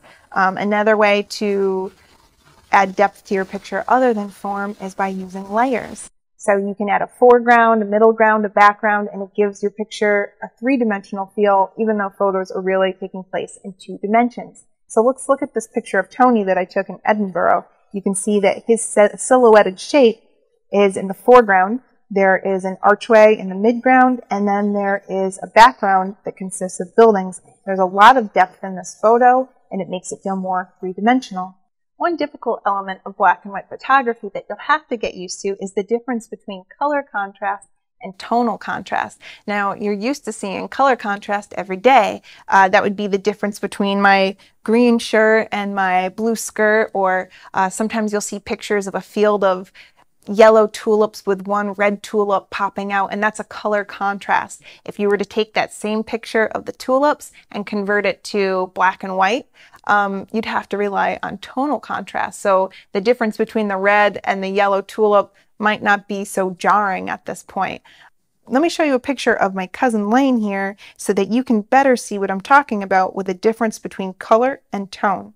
So in this first picture of Lane, the difference between his shirt and his hat and the background really pop because they're contrasting colors. You have red and blue and green, and the colors really steal the show in this picture. But as soon as I change the picture to black and white, you can see that there's not a lot of tonal contrast between his shirt, the background, and his hat. They suddenly fade away, and now there's a tonal contrast between his skin and the background. So suddenly Lane becomes the subject of the picture because of the tonal contrast between his skin and the background, and it looks really different. I like both photos. I think that the color picture is really bright and sunny, and I think it looks youthful, but I think that the black and white picture really forces you to focus more on Lane, and I think I like that one better. I focus more on his face and his expression. Conversely, a picture that my daughter took of a starfish lacked any kind of color contrast. So you can see here that the starfish and the table, they're all kind of beigey, browny tones, and there isn't much color contrast. The subject of the picture, which are these starfish, kind of just blend into all of the surroundings. But once I take that picture and I convert it to black and white, suddenly the starfish pop and everything else kind of fades away into the background. So this picture looks much better in black and white. So as you can see, there are many elements that go into making a great black and white photo. And now that we have those down, let's go into Lightroom and I'll show you how to start editing your pictures. Let's go into my photo editing software and I'll show you examples of a good time to use black and white photography and bad times to use black and white photography. Now I'm using Lightroom 4. I'm certain there are many other photo editing softwares that will work just fine as long as they have this option where you can go to black and white and then mix your colors. That's all you'll need. This example is a picture of food, a picture of tuna made by my favorite chef, Chris Rao. It looks beautiful in color, it looks appetizing, but as soon as you shift it to black and white, you start focusing on the form in the photo, which is not so appetizing. Another bad time to use black and white photography is if the soft colors and tones set a mood in the photo, like this Christmas picture that I took of my daughter, Madeline. When I convert it to black and white, it loses that soft ethereal effect. For me anyway, maybe some people prefer it, but her skin looks a bit washed out, there's not much contrast, and it's a bit uninteresting. Even adjusting the colors doesn't do much. The red channel kind of darkens her lips and her skin and makes it look ruddy if I add too much contrast. The orange will do the same thing. She looks way too tan to be natural there, and when I slide up the slider to create contrast, everything just gets washed away. I prefer this picture in color. Now let's get to a good time to use black and white photography. This picture of pumpkins I took during a little road trip to Vermont. Now you might think that the color looks good, but in my opinion, the orange really overwhelms the photo. What I liked about this picture is the rustic setting. You can see the wood here on the sides is very weathered, and the pumpkins just have so much texture. And when you convert it to black and white and focus on the form of the pumpkins, the picture takes on a whole new meaning. One important tip when you have a black and white photo is to make sure that you actually have white in the picture and black in the picture. So you can see here there are some dark, deep shadows that are black, and there are some highlights that are pretty much fully white. The picture of Tony in Edinburgh, Scotland is a great example of how black and white photography can really change a photo. So when I look at it in black and white, I see a silhouette, I see him walking through this beautiful arched doorway, and just kind of a vague background. When I convert it to color, my attention is immediately shifted to the green between the two buildings, and I notice that there's a person in the background and a sign that seem to steal a bit of the attention. In this instance, changing the photo to black and white focuses on one form in the picture, making the subject more identifiable. I took this picture of my daughter one night while we were walking in a snowstorm. So my ISO was really high, 12,800, and this picture is really noisy. It shows it. This is a time when converting to black and white would be a bad idea because, as you can see, as soon as I change it to black and white, the noise becomes even more obvious. That is a good reason to keep your ISO low, and if you have a picture that's especially noisy, it's probably not a good time to convert it to black and white, unless that's a look that you're going for. Now, this picture was taken in Copenhagen, Denmark, and it's actually not a picture that I like converted to black and white, but it's a great example to show you how this mixer works. You can drastically change your photo by playing with these color sliders here. You can see that when I change the red, I can make it dark or make it lighter. This is important because it creates a lot of contrast in your picture, and you have control over making your subject stand out more or less. So if I wanted you to see less of the flags, I would make them lighter. If I wanted you to see more of them, I would make them darker. Let's play with the orange here and see what that does.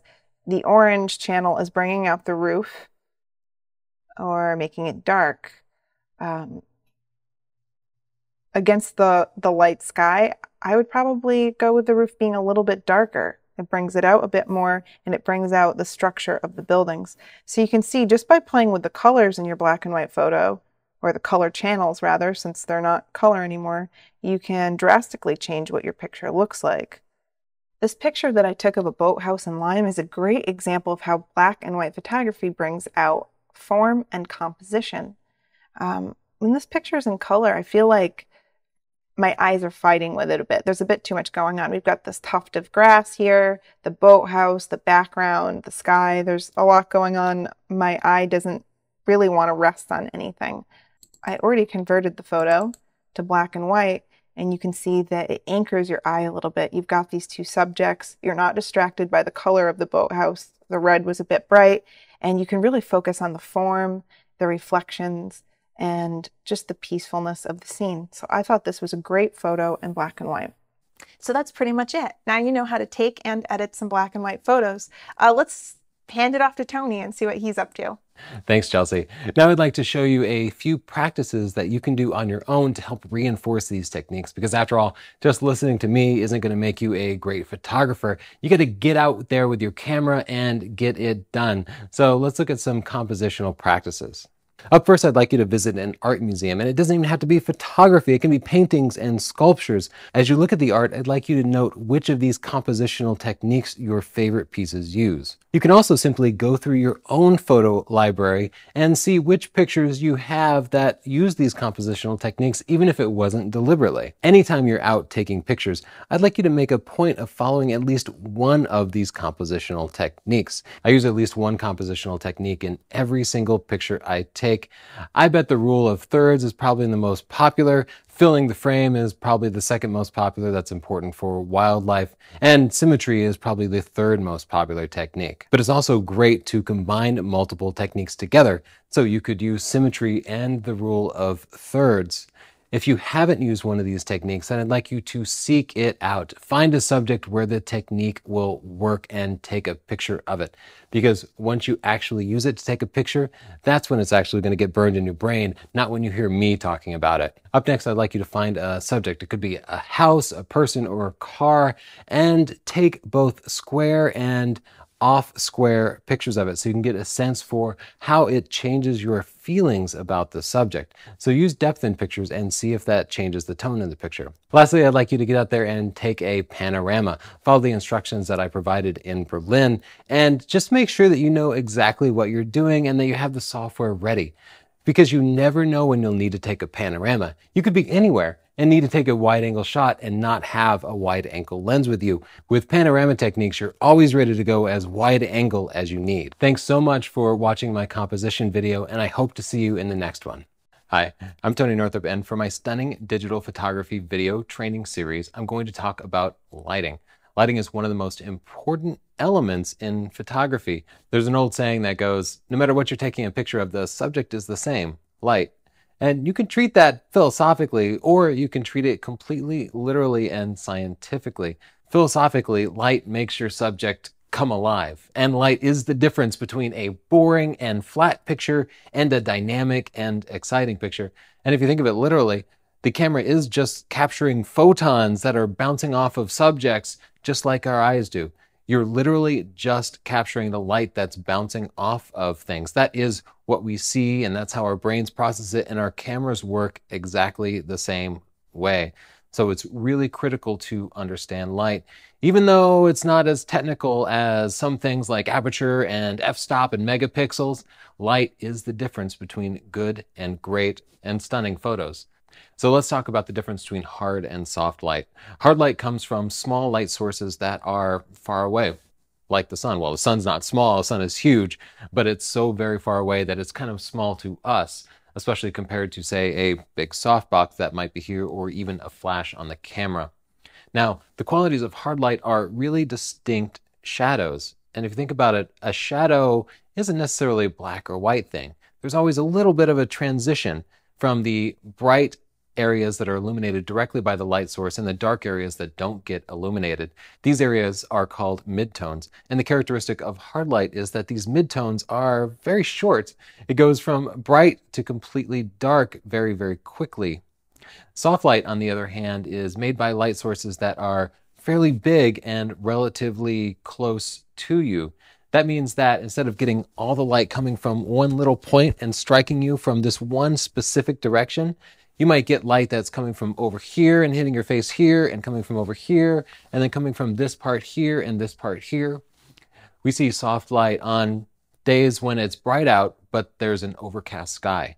Because you know what happens is the sun hits those clouds in the sky, and the sky acts as a big diffuser, bouncing the light really from hundreds and millions of little sources. And that's very different than a clear day when all of this light is coming directly from the sun. So let's look at a few example pictures. Not the most exciting photo, I know. This is just an orange, but it's lit from camera right by a flash that's fairly close to it and is a fairly small light source. Therefore, it has hard light. Now you can see off the left side of the picture, there's a very distinct shadow cast by the orange. You can also see an awful lot of texture in that orange, right? Now, the reason I use an orange here instead of somebody's face is it wouldn't be flattering light for somebody's face at all. Can you imagine if that was your pores? So I substituted an orange because I wanted to show you that hard light can be very unflattering to skin.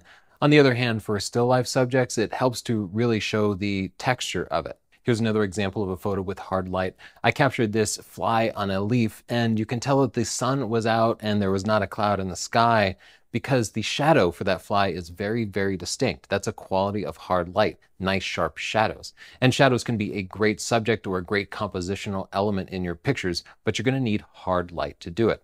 Let's look at another photo. Here's a photo that I took of an osprey catching a fish. The sun was behind me and close to the horizon, and I think you can tell from the picture that it's using hard light. First, you can tell by looking at the catch light in the fish's eye, but you can also see fairly hard shadows on the legs and the dark parts of the fish. For a photo like this, hard light is great because it shows an awful lot of detail. Soft light hides detail, like the pores in your face. Here's that same orange again. I didn't move it an inch. All I did was I turned the flash off. Now, this orange is instead lit by the ambient light in the room. And because I just had white ceilings and there was light streaming through the windows, the light was very soft because there was no hard light from the sun reaching the orange. Instead, all the light that was reaching the orange was bouncing off the walls and floor and the ceiling of the room. And because all that light was reflected in different ways, it created a perfectly even shadowless lighting for the orange. Now, as you can imagine, this would be much more flattering lighting for a human face, right? You can hardly see any of the texture in the orange. It might not be as compelling of a photo of an orange, though.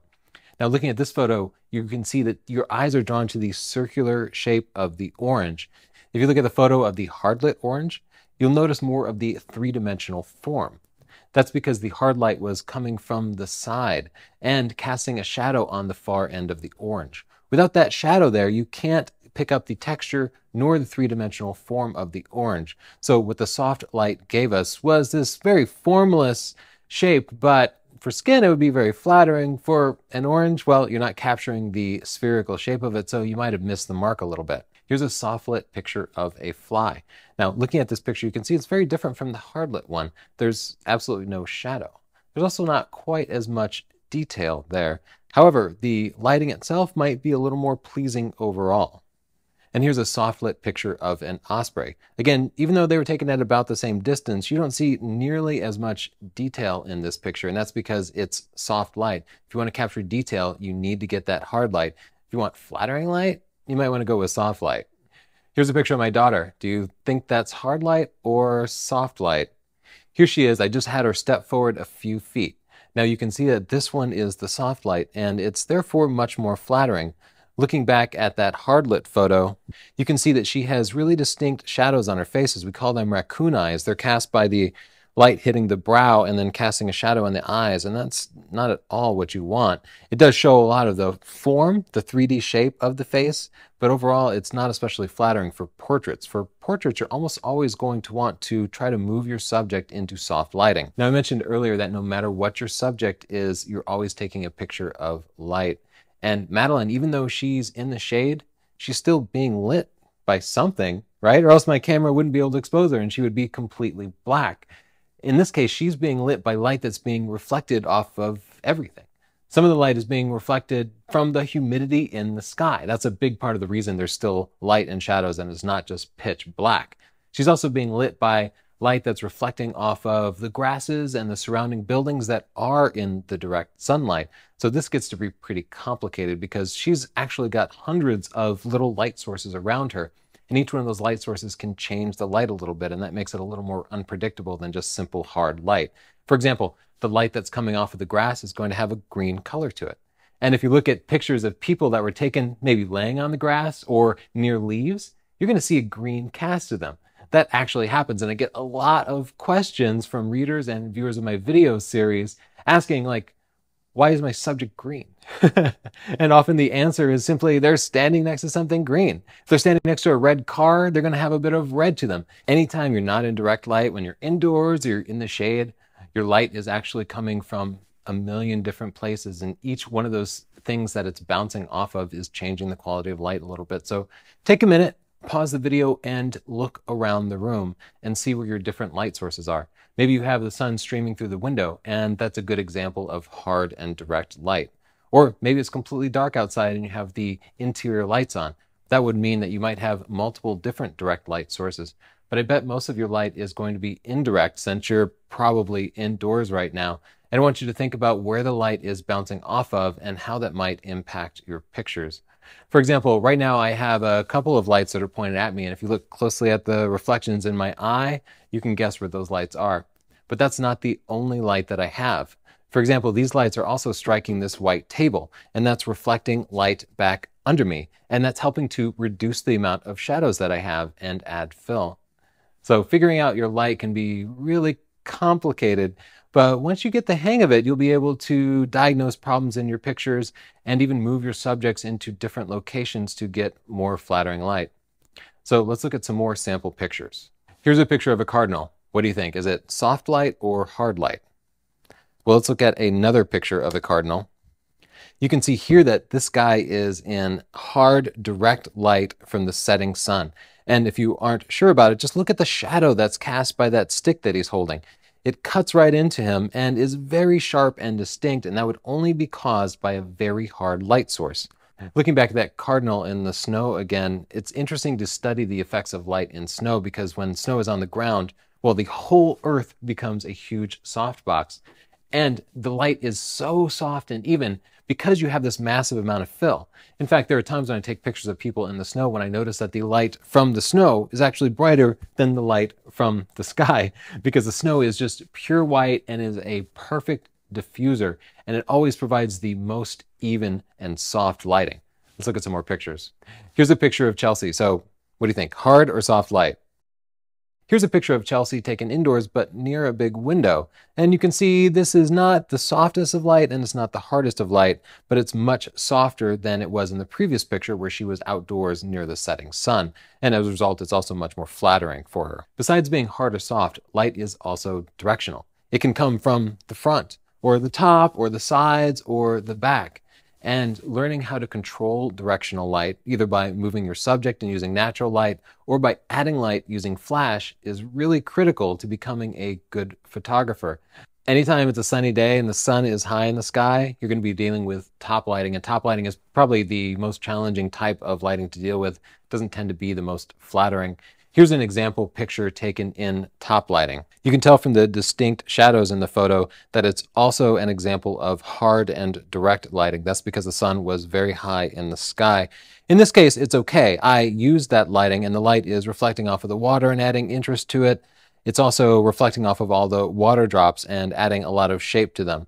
But if it were a portrait of a face, it probably wouldn't be as flattering. Here's a picture of a golden eagle taken while the sun was high in the sky without a cloud in the sky.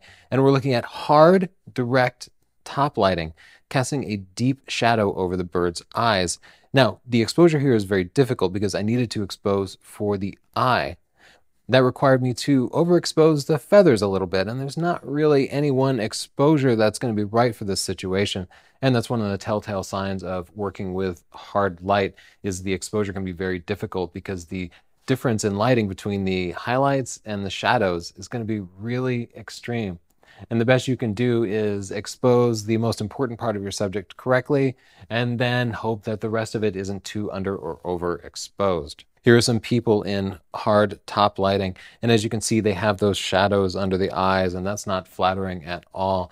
You always want to move people into some more soft lighting, or at least give them hard backlighting or side lighting, but never hard top lighting. Now let's look at some examples of front lighting.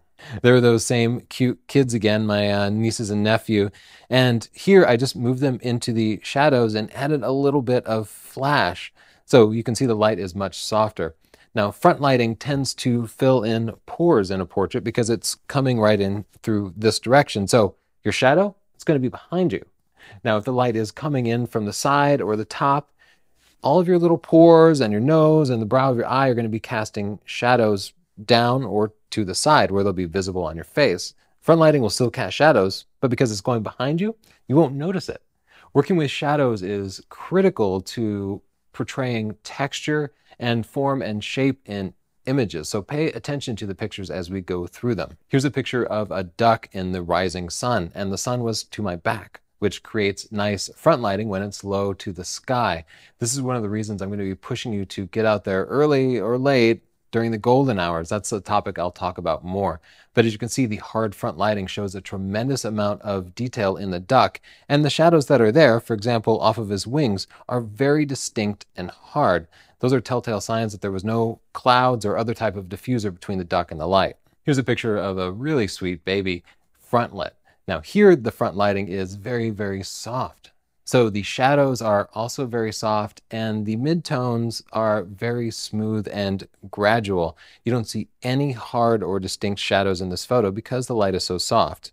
Hard front lighting like this is ideal for wildlife because it really brings out the detail. And it also means you don't have to deal with the shadows and exposure problems that result from that because, of course, the bird is casting a shadow, but it's behind him and therefore falling outside of the frame. Soft light can also be really nice for wildlife, but myself, when I have a choice, I think the hard light works better because hard light is excellent at bringing out colors. And while colors might not be something you necessarily want to bring out in a person's face, for birds and animals, it's really critical. Yes, the full moon. We don't necessarily think of this as front lighting, but that's what it is. When you're looking at a full moon, that means the sun is behind you somewhere because the sun is still shining on the moon, even if it's night where you are. And I want you to notice the texture in the moon. Of course, we all know that the moon is covered in little craters, but you probably don't see them anywhere on this photo, do you? That front lighting is, again, it's hiding the pores and craters of the moon, which would be really flattering for a portrait. Now, where do you see the texture in the moon here? I can see quite a bit along the right side of the moon, and that's because that right side of the moon is basically side lit by the sun. There were some shadows being cast, or without those shadows, there is no texture. Here's a picture of a great egret, and what do you think? This is definitely front lighting, but is it hard or soft? Well, look at that shadow on his wing, and you can see that it's very hard lighting because that shadow is almost a perfect copy of his wing. Again, I try to work with front lighting whenever possible for wildlife. Here's a great blue heron, and this is also front lighting, but it's soft front lighting. And as you can see, there are no hard shadows. In fact, it was a dense fog. So that's about the softest lighting you can get because all the humidity in the air is also reflecting the light. Now, this gives the picture a very peaceful tone, and it's not nearly as intense. The colors are also really muted because soft and diffuse light mutes colors. Now let's look at some examples of side lighting. Here's a cardinal in hard side lighting. You can see the shadows are very short, which means it's hard light, and you can see the left side of the bird, the camera left side of the bird, is completely in shadow, while the right side is completely bright. Here's a picture of Chelsea in side lighting. To make this picture, I just positioned Chelsea next to a nice big window on an overcast day. So the light coming through the window was nice and diffuse, but it lit the side of her face closer to the picture much better than the other side of her face, which is basically in shadow, and that created a nice gradient from bright to dark. Here's another side lit bird, and one of the things you'll notice about the side lighting here is that it's really accentuating the texture of the feathers in the bird.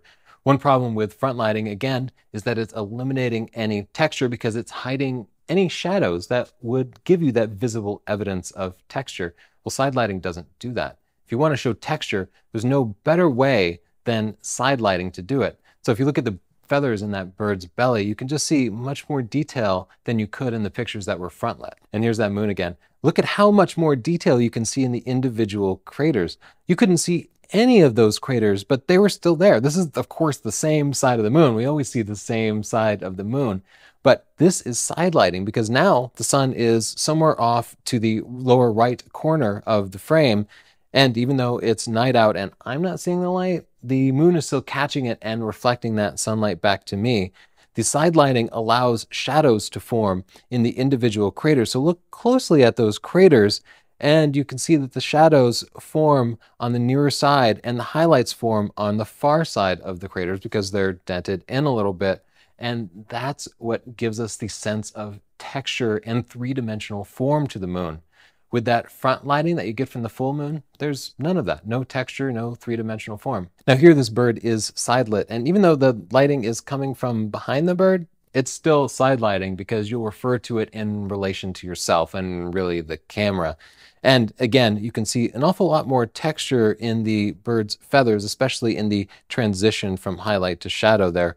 You can tell that this is a very hard lit picture. The sun was setting and there was not a cloud in the sky. Now let's talk about backlighting. And backlighting is one of my favorite types of light to work with. It can be the most rewarding, largely because it's also the most challenging. And there's this thing in life. The things that are the most rewarding are usually the hardest. And the reason is that most people don't develop the skill to do something all that hard, right? So when you find something and it looks a little bit difficult, that's the stuff you should really dive into. And backlighting is a perfect example of that. So let's look at some backlit pictures. Here's a picture of Chelsea taken at the same moment as that last side lit picture. And what you can see here are the various effects of backlighting. Now look at the top of her head here and you can see, well, there's some crazy flyaways, but the backlighting from the sun is casting light through those hairs. And those hairs are catching the light, and some of the light is passing through the edges of each individual hair, some of it's being reflected, and what happens is the hair picks up all that direct light and reflects it.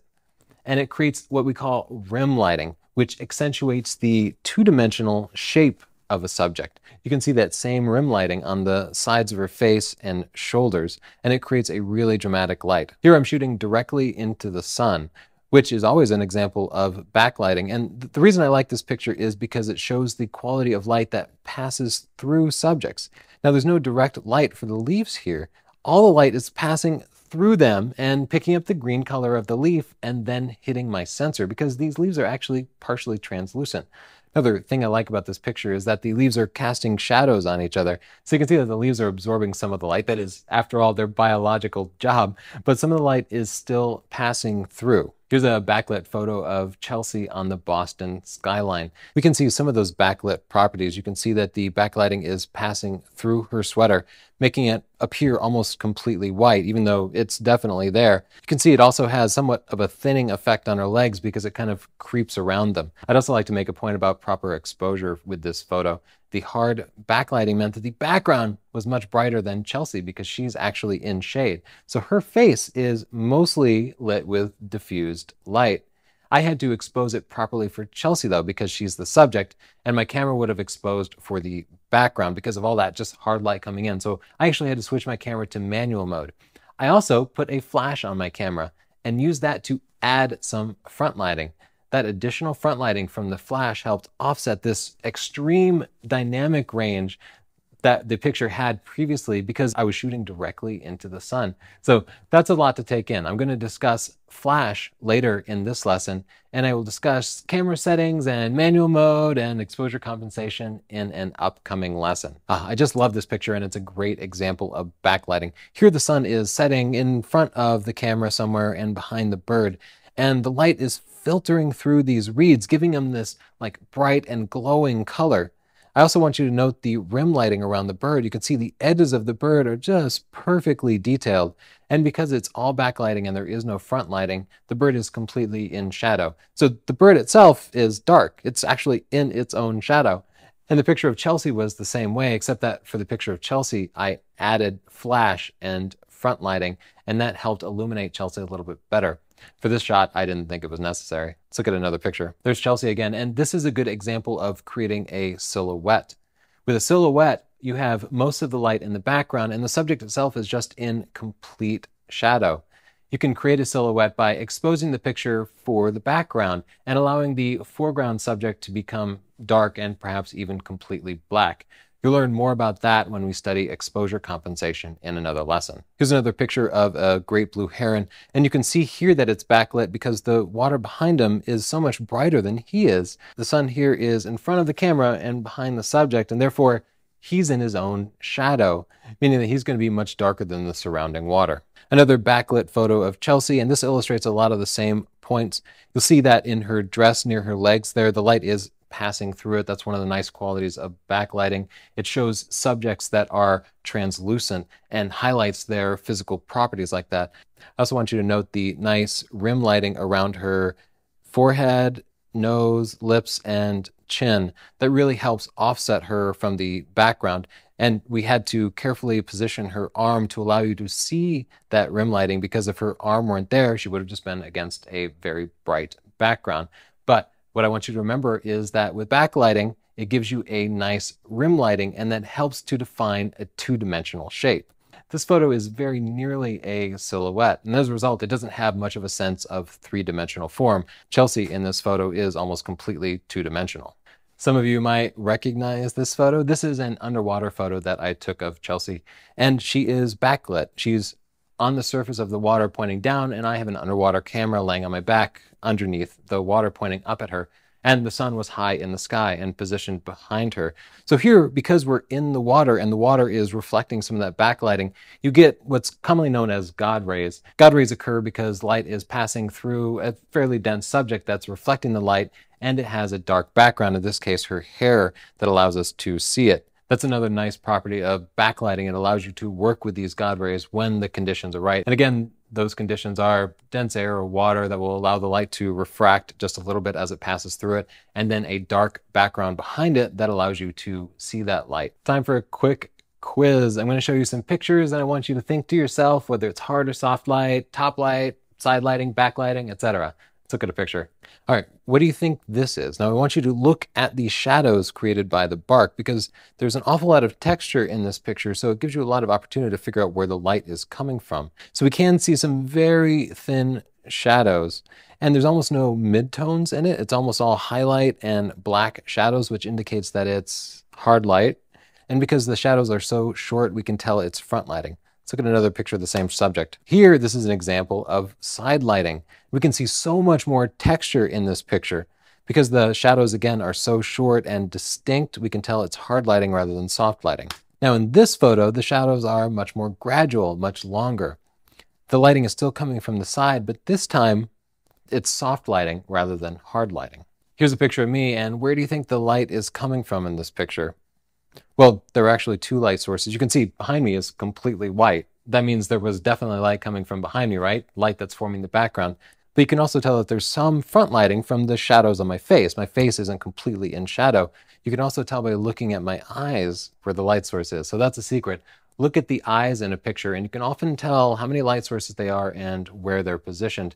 Doesn't always work nowadays, because often photo editors will remove the catch lights from a picture or move them around or put in fake catch lights, but often in unedited pictures, it's a dead giveaway of what the lighting was. That's a good tip to know, because sometimes you see a picture and you think, oh, I wish I could recreate that light.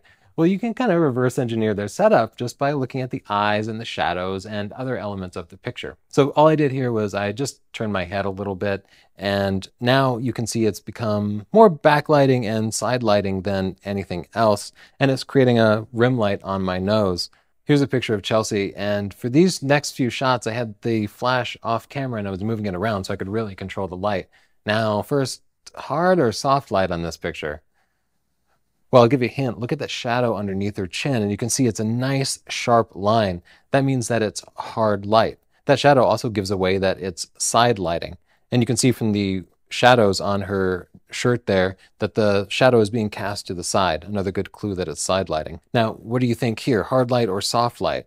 Well, truthfully, it's a mix of both, because there is a hard light source, as you can see from the highlights in her hair and the shadows that are being cast across her shirt. However, her face itself is completely in shadow. So her face has very nice soft lighting, but there's hard direct lighting behind and to the side that's illuminating her hair and the shirt. Okay, first, what do you think? Hard light or soft light?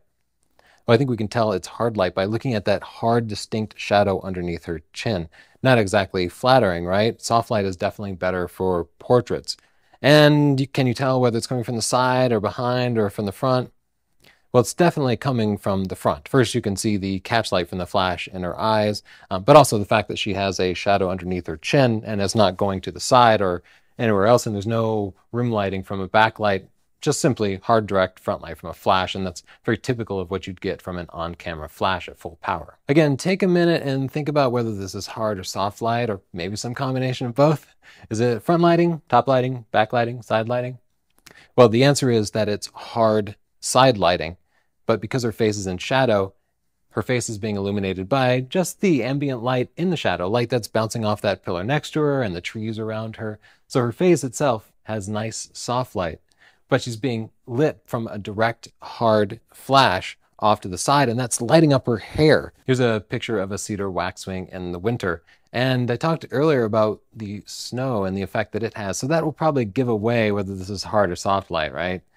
Anytime you're in the snow, it's probably going to be soft light. Even if the sun is out, there's so much fill coming from the snow that it tends to soften it quite a bit. Now, in this case, the bird was hiding under a bush. So the only way it's being lit is really from the snow, and we have about the softest light you could. Now, as a side effect of that, you can't see much texture in the feathers at all. You can kind of see them, but there's not nearly as much detail as there would be if there were hard light. Now let's talk about the golden hour. The golden hour is a period of about an hour before sunset and an hour after sunrise, when everything is just way more beautiful. During the golden hour, the sun is low to the sky. So what you get are side lighting and back lighting and front lighting, but not that awful and really difficult to deal with top lighting. In the mornings, the sky tends to be especially clear too, because the humidity drops overnight, the temperatures are cooler, and that clear sky gives you more distinct and hard lighting, which can make really powerful shadows and create more impactful pictures. Because the sun is low to the horizon, it's actually passing through more atmosphere than usual, and that gives it a very warm color. That's why the sunrise and sunset tend to be this like golden color. But at the same time, the sky, because it's not being lit by the sun being above it, the sky takes on this deep blue color. And because all your shadows are being lit by the ambient air, they also take on a nice cool tone. So what we have during the golden hour is this gorgeous contrast of warm reds and oranges coming directly from the rising or setting sun, and the deep blues that we have in the skies and the shadows. And these oranges and blues are very complementary colors. That means that you just have an amazing color palette of light all around you. Now, I'm kind of selling the golden hour hard, and it's because I'm not a morning person. And usually when the sun is setting, I'd rather be maybe having a drink or eating dinner. I feel that it's worth it to really plan your photo outings around the golden hour. Now, we say the golden hour, but depending on where you are, it could be a golden 10 or 15 minutes, or it could be a whole golden day. When you're on the horizon, like say in Hawaii or in the Caribbean, well, that sun will set so fast. You could literally see the sun dropping towards the horizon. It could be gone in 10 minutes, really could. Now, if you go really far north or south, you will see sunrise and sunsets that last for hours. And in fact, I was in Sweden recently, and the sun never really set in the middle of the summer. I woke up in the middle of the night and it was still completely lit, and you could see just a glint of the sun on the horizon. When you're at the extremes, the sun just kind of dips below the horizon, but it's still casting that light. And for that reason, the golden hour can last for 6, 8, 10 hours. And that means that you have a lot of opportunity in those areas. So just plan accordingly. Let's look at a couple of example pictures. Up first, we have a photo of New England foliage, and you can see it's quite beautiful and the colors are very nice. And this is taken, I don't know, let's say 15, 20 minutes before the sunset. All I had to do was wait just a few more minutes until the sun got a little lower in the horizon, and we got this. Now look at that distinct difference. Here, the colors are so much richer, and the difference is just that the sun set a little bit more. That's how much of a difference the golden hour can make in your pictures. Let's look at another sample photo. This is Salzburg, Austria, and I took this photo in the middle of the day, and it hasn't been retouched at all. And as you can see, it's kind of flat and ugly because during the middle of the day it was naturally hazy and the lighting wasn't good. But here we are during the golden hour. I think this is in the morning, and the buildings are being lit by nice front lighting from that low sun on the horizon. And you can see that sky is a nice deep blue, but the buildings themselves are taking on this nice warm tone. The colors are so much more flattering, and the lighting is just so much more nice during the golden hour. This is a picture of the Chapel Bridge in Switzerland, and I must have taken 100 pictures of this bridge trying to get it right. But the one that really worked was this one at sunset. And because the sun is low to the sky, off the right side of the picture, it's creating side lighting, and that side lighting is showing off the three-dimensional form of that tower. With any other sort of light, you wouldn't be able to see the differences in the facets of the building. It's also creating that nice warm color in the tower itself and the nice cool color in the skies that we see in the background there. Now let's talk about controlling the sun. Yes, you can actually control the sun. You can be a natural light photographer and have near perfect control over your lighting conditions. You just need to do a little bit of planning. And I've hinted at that already by talking about the golden hour. Get up a little bit early, right? And get out there when the sun is rising or when the sun is setting. But there's also a pretty huge difference between sunrise and sunset. After all, they happen in completely different directions. So if you wanted to take a picture of a building, you might want to pick either the sunrise or the sunset where the lighting was the most flattering. You can do that by just looking at your subject and kind of watching it over time and seeing where the sun rises and how the light hits it. That's great for your own house if you're there all the time. But you can also find some software tools that will tell you exactly where the sun is going to be and how it's going to be lighting different subjects. So now I'll jump onto the computer here and we can take a look at my favorite app, which is called the Photographer's Ephemeris. I'm going to be looking at the PC app, but you can also get mobile apps for your iPhone or Android phone. And I find that they're really useful when I'm out traveling because I can just quickly look up and see exactly where the sun is going to be at any given time of day and when that sun is going to be rising or setting. First, to find the Photographer's Ephemeris, I suggest you just go to Google and search for Photographer's Ephemeris. You'll see this window, and at the bottom here you can search for a particular location. So I'll jump over to Lucerne, Switzerland. And if we zoom in a little bit here, we can find that chapel bridge that I was just showing you a picture of. There we go. So I'll take my marker and just drag it right to the bridge because I want to see how the sun rising and setting is going to be striking it. So today is September 19th, and we can see that the sun is coming right in from the side. But if I switch to a different time of year, let's say January 3rd, my birthday, here we can see the sunset right here, and the sunrise is coming at a much steeper angle. It's going to be coming in almost from this direction. So if I wanted to get that side lighting, well, I'd have to be standing over here instead of over here. If we jump forward a few more months into April, we can see the sun is now coming from just a very different direction. So you can see I'd have to plan something very different. Now let's head over to New York City. Zoom back a little bit and I'll find one of my favorite spots, which is actually just outside of New York City in Dumbo Park, right here next to the Brooklyn Bridge. So I'll drag my marker right over here. Or you know what? The great thing about it is the view that you get of the skyline. So I'll leave the marker here in the city and we'll just pretend that we're looking at it from here. So we can see I'm still on April here, and we can see that the rising sun is going to be coming in from the right and striking the buildings over here. And the setting sun is going to be kind of behind the city, but also more to the side if you're looking at it from this way, from Dumbo Park down here. But let's see what it looks like in the summer. So we get into mid-July, we can see that both the rising and the setting sun are going to be more behind it. But the sunset is going to be right behind Manhattan. So if you wanted to get the sun setting behind the city, you could do that in the summer. But you wouldn't be able to do that in the middle of the winter. If you were to visit that same spot in mid-December, you wouldn't see the sun setting behind the city. You'd see the sun setting over to the side of the city, and that would just dramatically change your lighting conditions.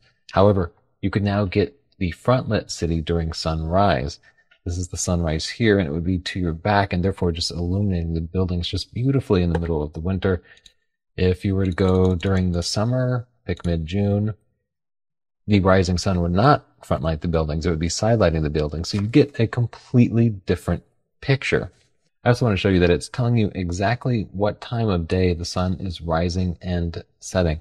So here on June 19th, we can see that the sun is rising at 5:24 a.m. and it's setting at 8:30 p.m.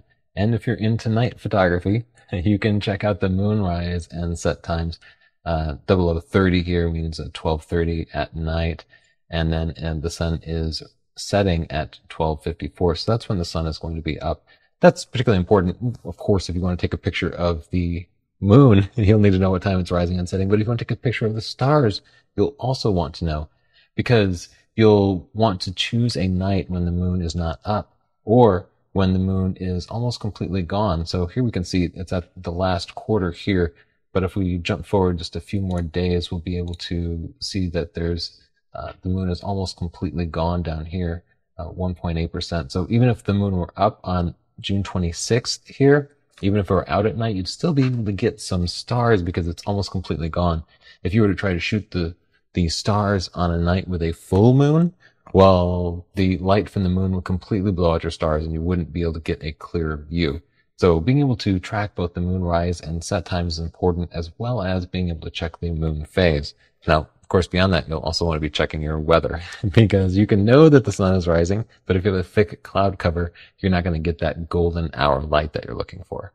So that's the photographer's Ephemeris. It's free for the PC and Windows, but it costs a little bit if you want it on your mobile device. Now I'll show you an app that's free no matter where you go, and that's Google Earth. It's particularly powerful when they have the 3D buildings available, like in major metropolitan areas. So let's take a look at it now.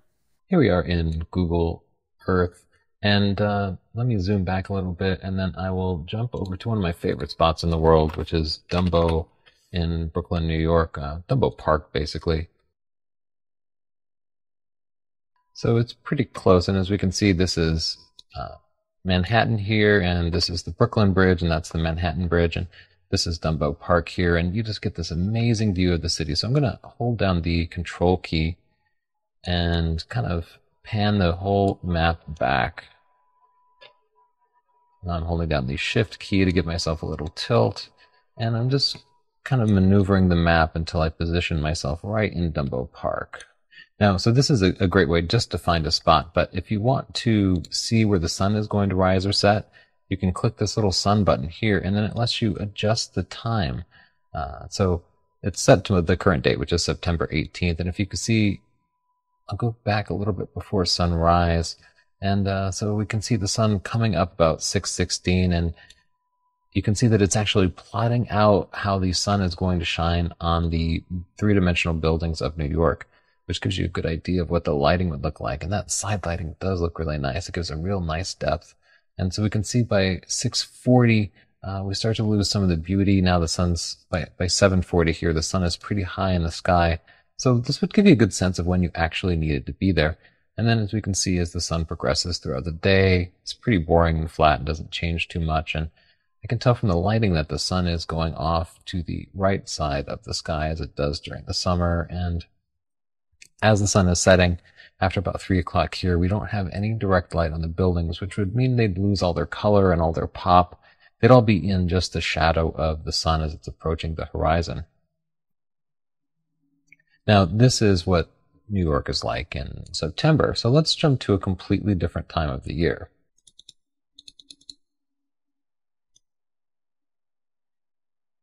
Let's go into mid-January, right near the winter solstice. And I'm using these little magnifying buttons, plus and minus, to kind of control the how much detail I see in the timeline. So now it's zoomed in to give me about one full day. And so this is what the sun would look like as it was rising in the middle of January. And that's not too different from the summer.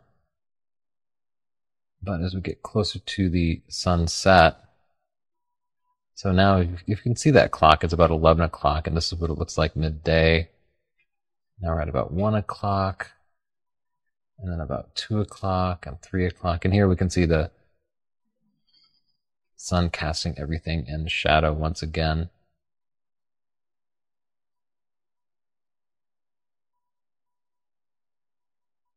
And the stars start to come out. Now let's jump over to Boston.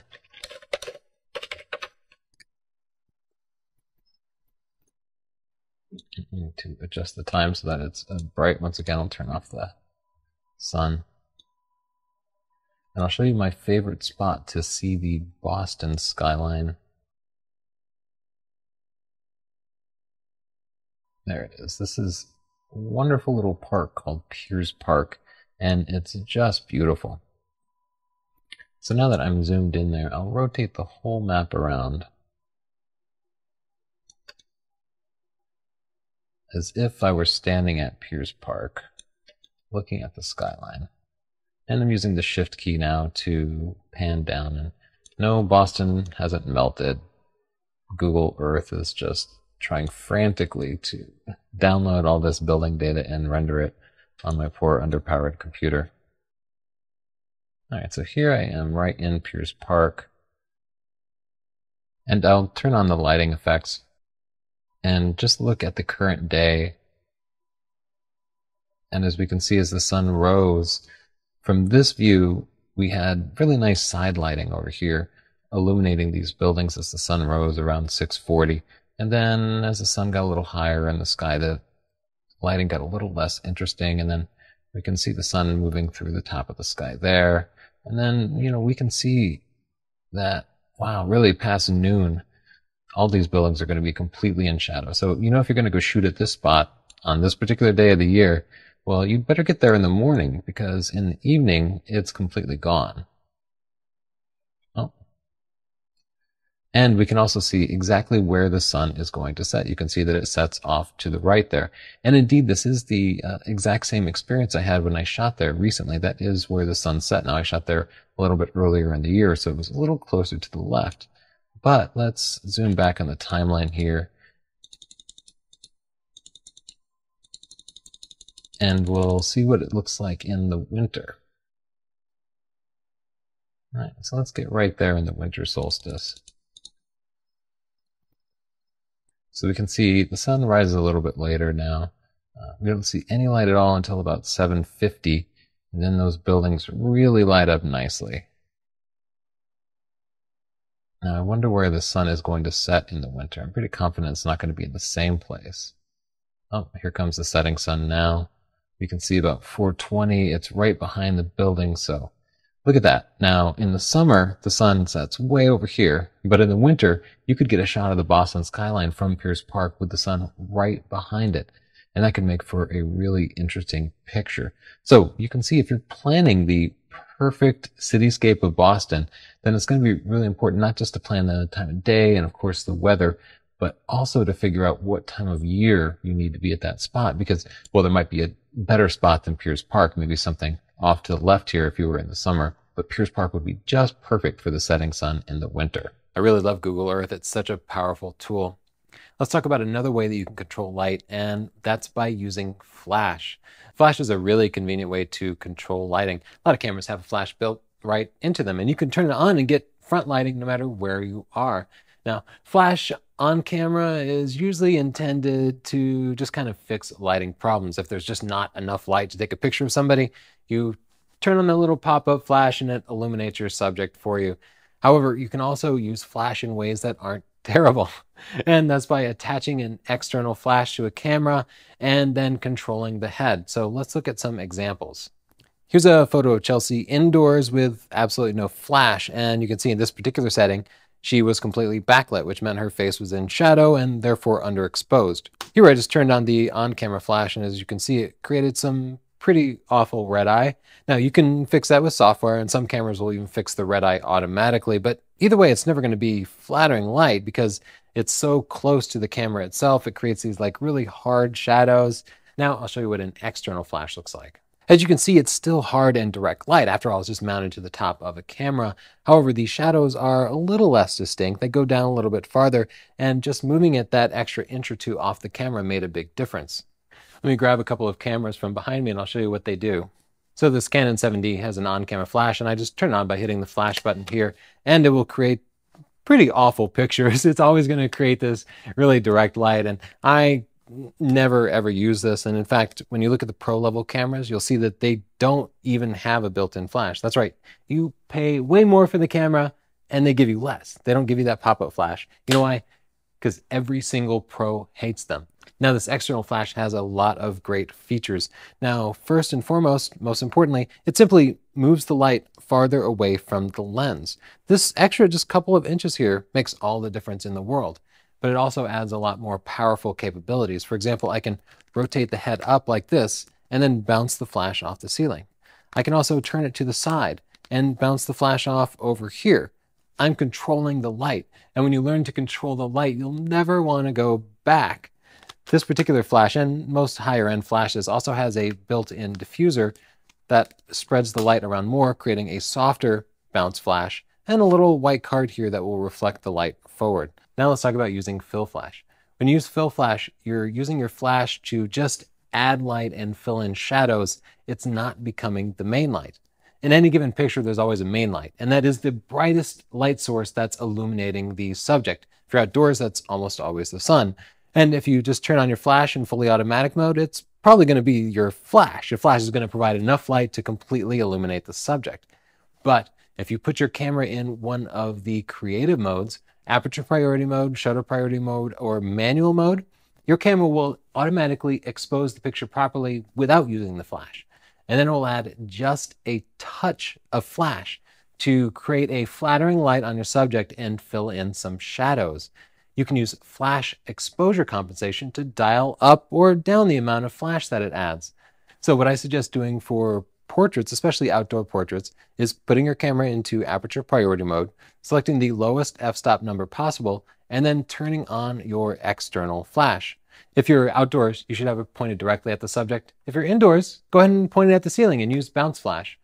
Now, because we're in aperture priority mode, the flash isn't going to try to be the main light.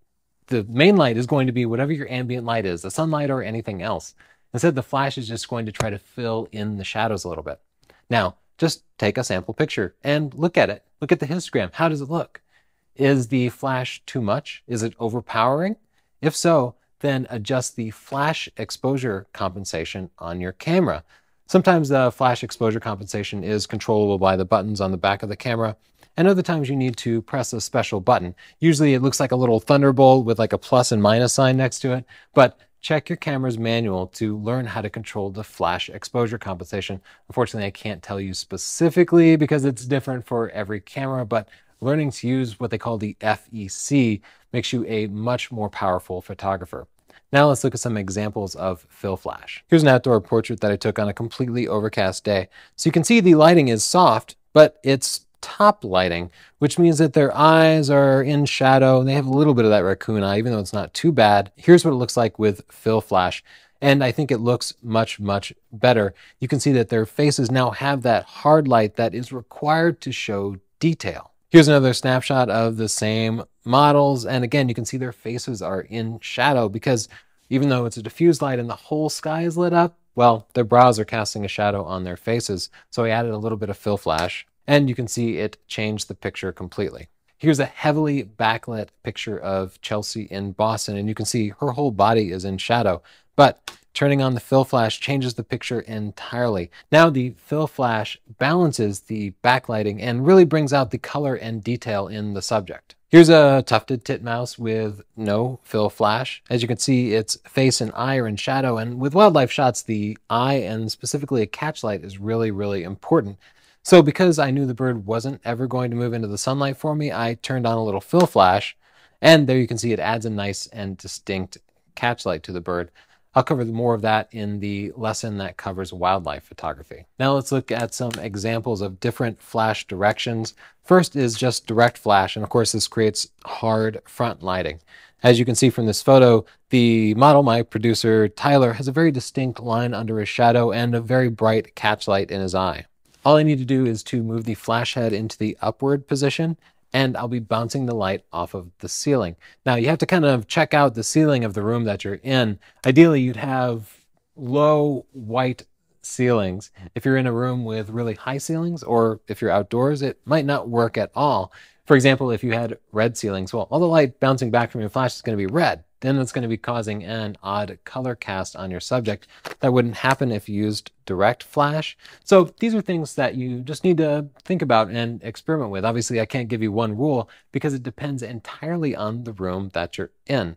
So let's look at a sample photo of Tyler being bounced directly off the ceiling with the flash in the upward position. As you can see, this creates a much softer shadow because in essence, the entire ceiling is becoming a huge softbox, one big light source, and big light sources create soft light. Therefore, the shadow underneath his chin is much softer now. You aren't stuck with front lighting or top lighting when you work with a bounce flash. You can also have it move to the left or the right. So let's look at what happens when I turn that flash head to the left and bounce it off the left wall and ceiling. Here we can still see a shadow underneath his chin, but because it's coming from the far side of the subject, it's creating what's called narrow lighting. That means that the light is coming from the far side of the subject's face, and this side is brighter than this side. So let's move that flash around over to camera right. Here we see broad lighting. The flash is striking the closest side of the subject's face and bouncing off the right side of the wall. Again, you just kind of have to assess the room that you're in to determine how the flash is going to affect it. So now let's talk about a couple of different flash modifiers. You can attach devices to your flash to modify the light and completely change the light characteristics. So my favorite is the very compact diffuser here, and it just pops right onto the flash. Make sure you buy one that's compatible with your specific model of flash though. And what it does is when the light comes out of the flash, well, it's going to kind of scatter that light everywhere. So some of the light is going to go straight forward and create some front lighting and a nice catch light in the subject's eyes. But then again, a bunch of it's going to bounce up and behind, and it's going to be scattered around the room, creating this soft light. So you have a nice combination of hard direct light and diffuse light, which is just great for portraits. If I had to have just one implement on my flash, it would be this. Of course, it's primarily for indoor photography because so much of it is being bounced around. If you're outdoors, well, it would just be going off into space, right? Let's look at a sample photo. Here we see Tyler photographed with the diffuser, and again, we see those characteristics. We see the nice catch light in the eyes and plenty of direct light, but we also see that soft light created by having the light bouncing all over the room. Now I'll move on to a small softbox. So I'll take that off and attach a small softbox. Now these devices attach in a couple of different ways, but usually it involves some Velcro attached to your flash. And I don't know why they don't come up with some snap-on system that works with every different flash, but they don't. So you end up like putting this sticky Velcro on here or using a strap like this to get it attached. But these softboxes all work in basically the same way, even though there are lots of different models. I have a LumaQuest Pro Max softbox, but I'm not endorsing it. It's fine. It does the job. There are lots of other softboxes out there that will do exactly the same thing. I mean, basically, it's just a slightly translucent piece of plastic that scatters some of the light. Now, you don't typically use this with a bounce flash. In fact, you wouldn't use this if you could use a bounce flash. You would just bounce the flash or use a little diffuser like this. Use these outdoors or in rooms with high ceilings because they allow you to go back to using direct flash. All your light is still pointed forward. But now instead of having a light source the size of the flash head, you have a light source the size of the whole softbox. So let's look at a sample photo. Here we can see Tyler direct lit by the small softbox, and it creates a much more flattering light than the direct flash did. Now, it's not as nice as the bounce flash or the diffuser, in my opinion, but again, use the small softbox when you can't use those things, when you're outdoors or when bounce flash is otherwise unusable. So now I'll show you the large softbox. The large softbox is much more cumbersome than the small softbox. And besides attaching with Velcro, it typically has an additional strap like this that's going to go around the flash. And as you can see, it doesn't go on all that easy. And then when it is on, you know what? It's not all that stable because it's big and floppy, and the flash really wasn't meant to hold it. So my clumsiness here kind of illustrates a point. These large soft boxes get to be pretty cumbersome. And in fact, sometimes they end up flopping off when you need them the most, which is a real problem. But all right, there we go. Once it's attached, you can elevate this and the flash fires directly forward. So I'll demonstrate that now. And as I mentioned earlier, the larger the light source, the softer it's going to be. So if you're outdoors and you need the softest light possible, attach a large soft box like this. Let's look at a picture to show you what that'll look like. As you can see, the line under his chin is much softer, and in fact, the catch light in his eye is higher because the large softbox moved the flash farther from the lens.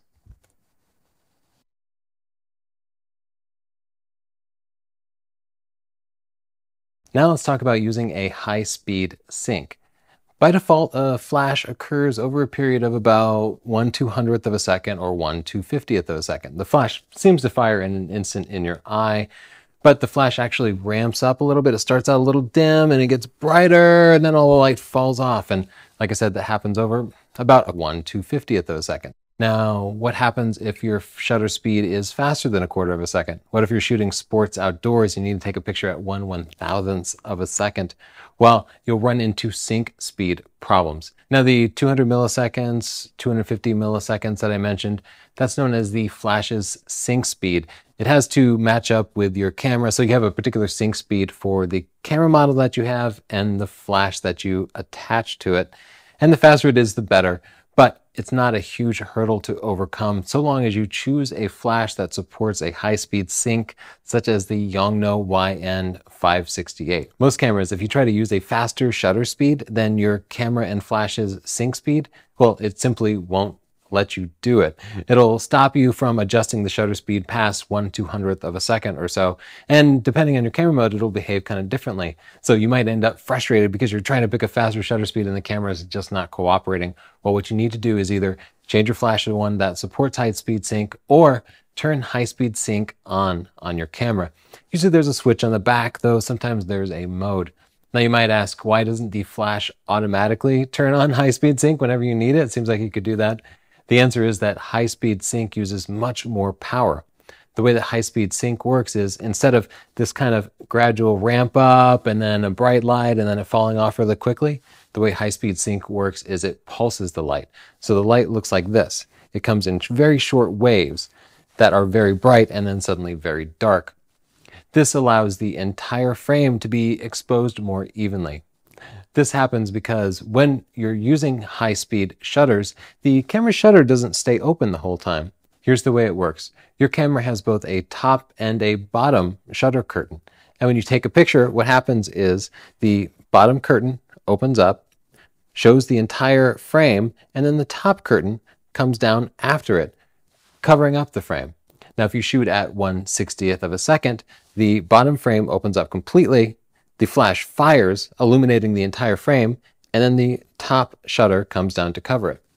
If you take a really high-speed photo with or without flash, here's what happens. The bottom shutter starts to open, revealing just part of the sensor. Then the top shutter curtain starts to chase it. And the two curtains are kind of chasing each other, revealing just a small part of the sensor at any one point.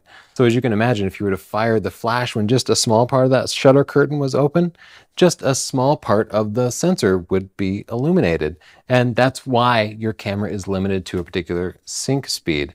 Now, you can overcome this by enabling that high-speed sync that I mentioned, but because it has to pulse on and off, it uses several times more power, and that increases your flash recycle times, meaning it takes longer until you can take another picture, and it also just burns through your batteries much faster. So that's why high-speed sync isn't enabled by default.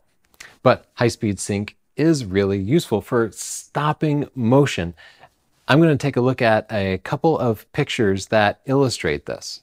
Here we see a water drop that I captured. Now, this water drop explodes in just a split second. And if you were to take a picture of this at 1/60th of a second, well, you would just see a bunch of blur. This shot was taken at about 1/4000th of a second, and that's enough to freeze the action.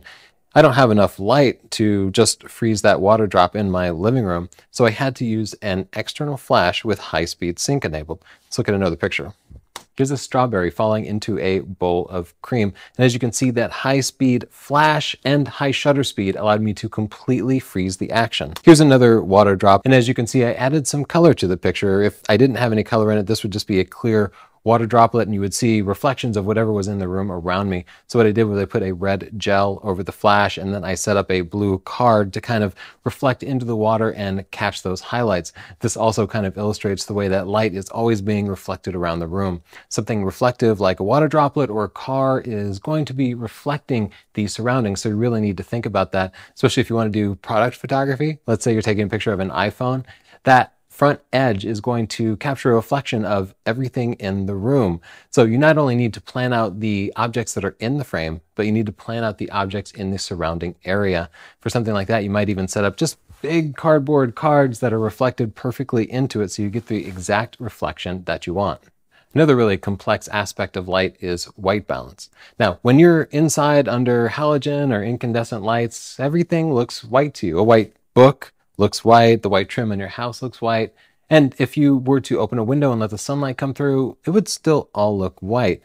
That's because your brain is lying to you. And your camera can lie to you too and automatically adjust for all these things, but it doesn't always do it correctly. So let's take a look at an example of a white piece of cardboard that I took pictures of in many different rooms. Now, each one of these vertical colors is the exact same piece of cardboard, just photographed under different lights.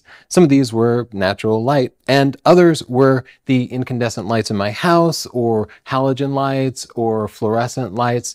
As you can see, it ended up being a range of different colors, even though it's all white. Like I said, it's your eye that's lying to you. These things really do have different color temperatures, and a white object doesn't necessarily look white to a camera all the time. Now, your camera is by default going to use auto white balance, and it will try to detect the incoming light and set the white balance correctly. And that usually works fine, and you might never have to worry about the white balance. However, if you start getting into night photography, or you're taking pictures indoors with multiple different sources of light, well, your camera's not going to be able to figure it out because there is no one right answer, and it needs to pick one right answer. So for that reason, it's important to understand white balance. Let's look at a chart. This chart shows a variety of different light sources along with the associated color temperature. Now, color temperature is measured in Kelvin. That's that big K. And as you can see at the low end of the Kelvin scale, we have really warm color temperatures like candles and incandescent bulbs and fluorescent bulbs. To our eyes, these all look pretty orange. And below that, we start getting into cooler light sources that look more blue, like moonlight or those new LED bulbs. Now you notice that daylight and flash are both 6,000 Kelvin. That's because your flash is daylight balanced. Your flash is always going to look good mixed with daylight. And in fact, if you're indoors and you're getting some weird colors, turn your flash on, bounce it around the room, because your flash is going to fill up the room with perfectly daylight balanced light, and it's going to solve all your white balance problems for you. Chelsea and I are in the basement to take some sample pictures in a low light environment. We're lit entirely by this artificial light here. I've put my camera into aperture priority mode with f2.8 selected. That's the lowest f-stop number this lens supports. And I've selected auto ISO. So the camera will automatically select the shutter speed and ISO to expose the picture properly. So I'll take a picture of Chelsea now.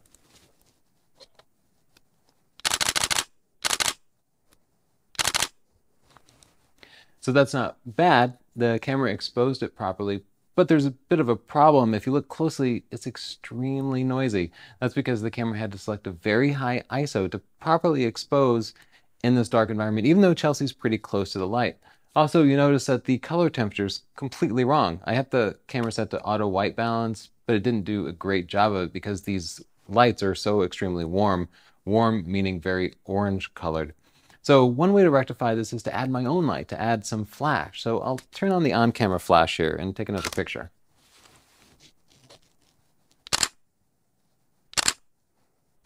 So that's a big step in the right direction. We dropped to ISO 400, which gives us a much cleaner image.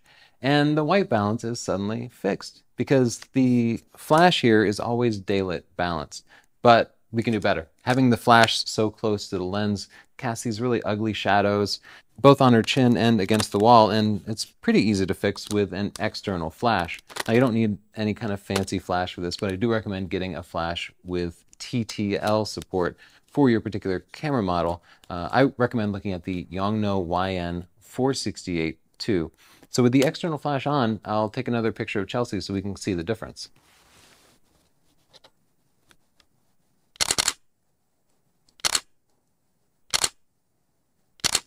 So putting the external flash on did a couple of things. The front lighting coming from the flash was moved farther from the lens, which casts a little more pleasant shadow, and it also has a bigger surface area. The on-camera flash is much smaller than this, and a larger surface area casts softer light. Still a relatively small surface area, and it's still relatively close to the lens. So a really easy way to fix that is to use bounce flash instead. So I'll just turn the bounce flash on, and usually what I'll do is I'll pull out this little diffuser and leave this white card up. The white card will catch some of the light and reflect it directly at Chelsea. So most of the light here is going to be bouncing off this low ceiling, but some of it will be bouncing off this white card, and that'll give her just a little bit of a catch light. It's a really nice effect, and it's also really easy to do because this is built into most modern flashes. So I'll take another picture.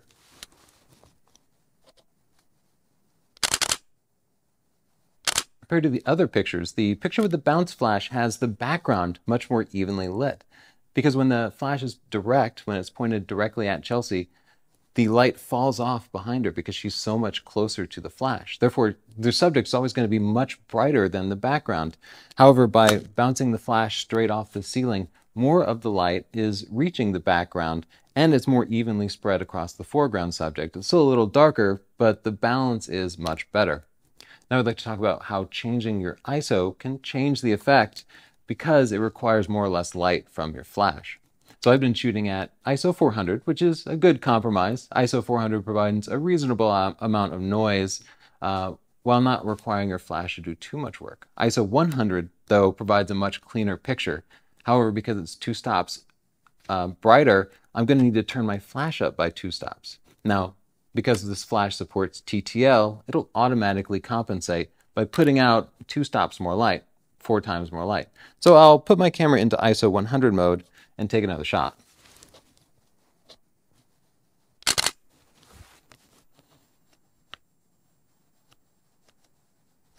Besides putting my camera into ISO 100, I put it into manual mode and set the shutter speed to 1/60th of a second.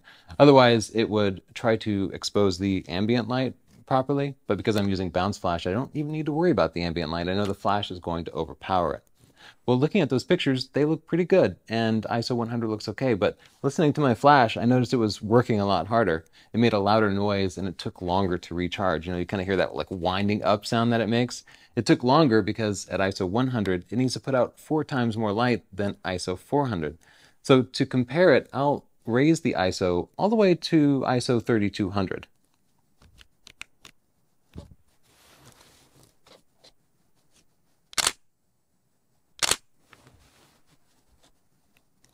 Now, compared to the ISO 100 shots, the effect is very different. You'll notice that the color went from being perfect to suddenly being very warm, very orange, and very brown. That's because at ISO 3200, the camera's TTL system needed to put out much less flash. Now, you can get into situations indoors where the ambient light is a different color from your flash. That's what I've been dealing with here, and that's why we've seen these struggles between an orange-white balance and a very natural white balance. Sometimes if you want to use the artificial lights to light up the background or to partially light your subject, the easiest thing to do is to adjust the color of your flash to match that of the light. So what I find I like to do is I just take a picture of something white with the white balance here set to daylight. And as you saw in those pictures, that results in a picture that looks very orange if you look at Chelsea's shirt. Now, what I want to do is to make my flash the same color as these lights. I want to make my flash orange, and that way I can adjust the entire picture to be more blue, and the color will be consistent between the foreground that's lit by the flash and the background that's lit by the ambient light. So I'm going to add an orange gel to my flash now.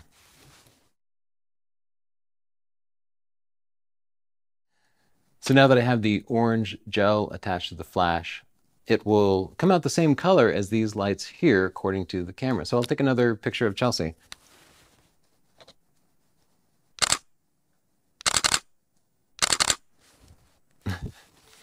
It actually looks really weird when you're looking through the camera because you'll see this orange flash coming out and you think your pictures are going to be ruined. But if you have the white balance set correctly on the camera, then everything looks completely natural because the camera is going to pull everything towards the cool side, back to blue.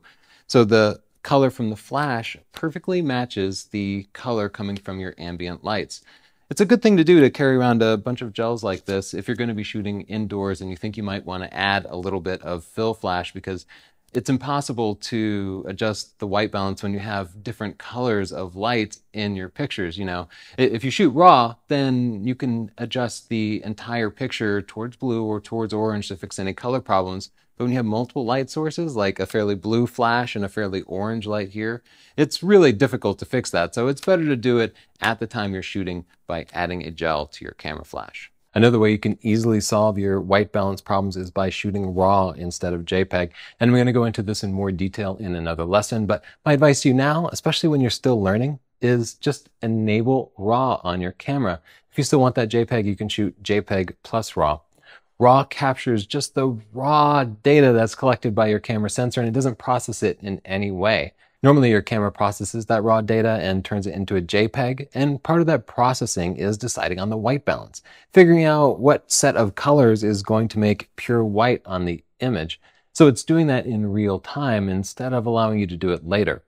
Don't worry, if you have shot JPEG pictures and you find that the color is a little off, if it has an orange tint or a blue tint, you can probably still fix it. However, if you shoot RAW, you'll have a stronger ability to fix it, and you'll be able to fix it more perfectly. Now we're outside to talk about some of the challenges of taking pictures in the sun, especially with flash. So I have this fancy getup here, which is kind of my standard outdoor flash setup. I just have like a $12 bracket and a $10 flash cord, and then a $10 little softbox on top. But for now, I'm going to keep the flash turned off, and I'm just going to take a picture of Chelsea in automatic mode so we can see what the natural light is like. So those pictures are okay, but there's a real problem in that her back is to the sun, so her face is completely in shadow. The background is really, really bright, and her face is really, really dark. And I have a couple of choices. I could expose the background properly, and she'd be dark, it doesn't look good. I could raise the whole exposure so that her face is nice and bright, but then the background is going to be completely blown out.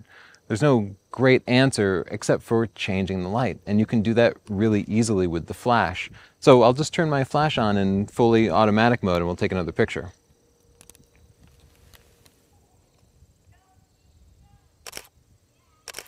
So in fully automatic mode, the camera properly balanced the foreground using flash with the ambient light in the background. It's pretty amazing what TTL can do. The flash puts out a little bit of light and the camera reads it as it's coming back through the lens. This all happens before you actually take the picture. And then the camera balances the background light from the sun with the light from the flash, properly exposing Chelsea and the background. Pretty cool. But there is a problem. You'll notice if you look at the background in the first picture I took versus the background in the automatic picture, suddenly my neighbor's shed became completely sharp and in focus. That happened because the camera in automatic mode raised my aperture. I started out at f1.4, which is a really wide aperture, a really low f-stop number to blur the background. Remember, a low f-stop number means low background sharpness. And I do want that background blurred. Now when I put it in automatic mode, it had to change my settings. It had to raise the f-stop number in order to sync with this flash. Every flash has a maximum sync speed, and that's the fastest shutter speed you can use with the flash. And this camera and flash combination can sync at 1/200th of a second. But in full daylight, that's a fairly slow shutter speed. It was shooting at 1/3000th of a second without the flash turned on. So if I'm going to shoot at that fast of a shutter speed with flash, I need to turn on high-speed sync. So I'll do that now and take another picture of Chelsea at 1/3000th at f1.4 and with the flash in high-speed sync mode. Now looking at that picture, it looks pretty good. The house is nicely blurred in the background, Chelsea's exposure is good, and that couldn't happen without high-speed sync. I also want to demonstrate using flash exposure compensation because the flash is illuminating Chelsea and the sun is illuminating everything else. Now I can't turn the sun up or down, but I can control the foreground lighting here with flash exposure compensation. So what I'll do is I'll add 3 stops of light. to illuminate Chelsea, and then let the camera automatically expose the background. So I'll turn on flash exposure compensation and add 3 stops here, and then take another shot.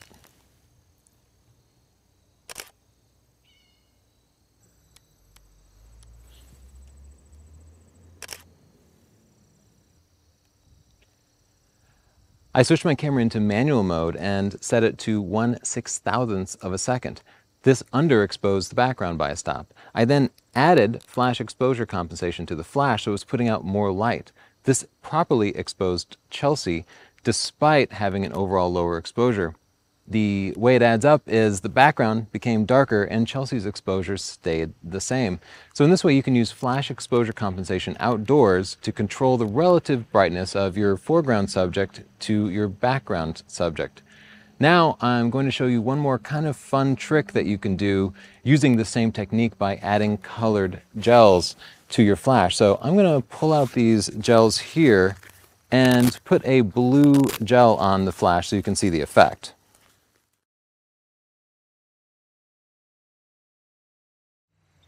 With the blue gel attached, I'll take another picture of Chelsea.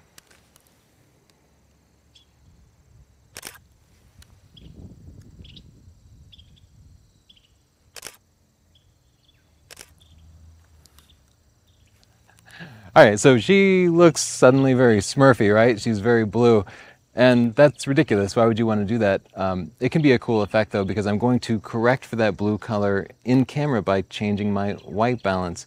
So what I'm going to do is I'm going to select the coolest white balance. I'm going to go past the cloudy scenes and all the way to the coolest setting that it allows. With the white balance correction in camera and a little adjustment in post, Chelsea's skin tone will be back to normal, but that leaves the background completely warm and bright. You can reverse this by putting an orange gel or a red gel on the flash. Your foreground subject will be lit with that odd color, but you can correct that later or correct it using the white balance setting in your camera and then completely change the color of the background. So you can have completely warm or completely cool backgrounds, whatever the effect is you want. It's not something you'll be doing every day, but it's a fun trick to try out once in a while. Now I'm going to share some practices that I think you should try out on your own because after all, I can talk all day, but it's never going to be the same as getting out there with your camera. So let's give these a try. The first practice is working with natural light. For the next week, wherever you go, I want you to study the light around you. Is there a single light source or are there multiple light sources? Are there light-colored surfaces, such as walls and ceilings, that softly reflect and diffuse the light? If there's light that's diffused by lampshades, curtains, or clouds, what effect is it having on the lighting in the room? How big are the light sources around you and how far away are they? Are they leading to the light being hard or soft? What color temperature is the light and how does that change the color of the surfaces that it strikes? How might your eyes be adjusting for that? Next, let's talk about understanding lighting in photographs. I want you to go back and look through your older pictures and examine the lighting. From just looking at the pictures, can you figure out what the light sources are? Retroactively, hindsight is 20/20, of course. What could you have done to improve that lighting? Now let's talk about hard and soft light. On a sunny day, take a picture of someone standing in full sunlight. Then have them move into the shade. Which one of those two turned out better? I'm going to go on a limb and guess the one in the shade, but it's important for you to experiment with that and learn for yourself. Up next, I'd like you to practice using fill flash. On a sunny day, take pictures both with and without fill flash by having the person face into the sun, with the sun to their side, and then with their sun to their back. Then have the person move into the shade and take another pair of pictures both with and without fill flash. Which pictures turned out best? Did having the sun in the model's face affect their expression? Might have made them squint a little bit. It's hard to look into the sun. Now let's talk about the golden hour. I'd like you to start an hour before sunrise and take pictures of your home or another building every hour throughout the day until the sun has set. Which pictures turned out best and why? Now, I don't expect you to go stand in the parking lot or the street all day. Just get up a little early, go take a picture of the front of your house, and then throughout the day, every hour or two, set a reminder to yourself, just run outside and take another picture. It doesn't have to be the exact same spot, but you can flip through later and see how the lighting changed throughout the day. Go through the whole day because sunrise and sunset are similar, but the sun is in different positions. So you're going to get different shadows, different textures, and an entirely different feel. Now, here's a practice for using white balance. I'd like you to override your camera's automatic white balance by setting it to daylight. You'll have to check your camera's manual to learn precisely how to do that. Now, go outside in the sun and take a picture of white paper. Now go into a room with no sunlight and take a picture of that same paper without using flash. Take that same paper and move into different rooms. Put it under different light sources. Try to find an LED light, and an incandescent light, a fluorescent light, a halogen light, and with your camera still on daylight white balance, see how that color of the picture changes. I bet you'll recognize that odd color tint in some of your older photos taken before you understood how white balance worked. Now I'd like you to head to a museum. It could be a virtual museum on the internet. I just want you to look at some paintings. In particular, I want you to research the paintings of Impressionist Claude Monet. I love Claude Monet because he has absolutely no regard for detail, and I think that's something a lot of digital photographers pay way too much attention to. In particular, I want you to look up his Haystacks series of paintings. You can just Google it and it'll come up. They depict the same subject from the same viewpoint in varying light conditions, and it's a really interesting study. It's oddly similar to that practice I just suggested for you. Now, here's a practice for working in outdoor light. I'd like you to pick a convenient outdoor subject, such as your house, and over the course of several weeks or even throughout an entire year, multiple seasons, photograph it at different times of day and in different weather conditions. Take each picture from the same spot with the same camera settings. You can allow auto exposure to work. I would just suggest using aperture priority so that your camera doesn't change the depth of field. All this is going to do is give you a sense for how timing changes the conditions around you. Thanks so much for joining me in this discussion of light, and I hope to see you in future videos. Once again, I'm Tony Northrup for the Stunning Digital Photography video training series.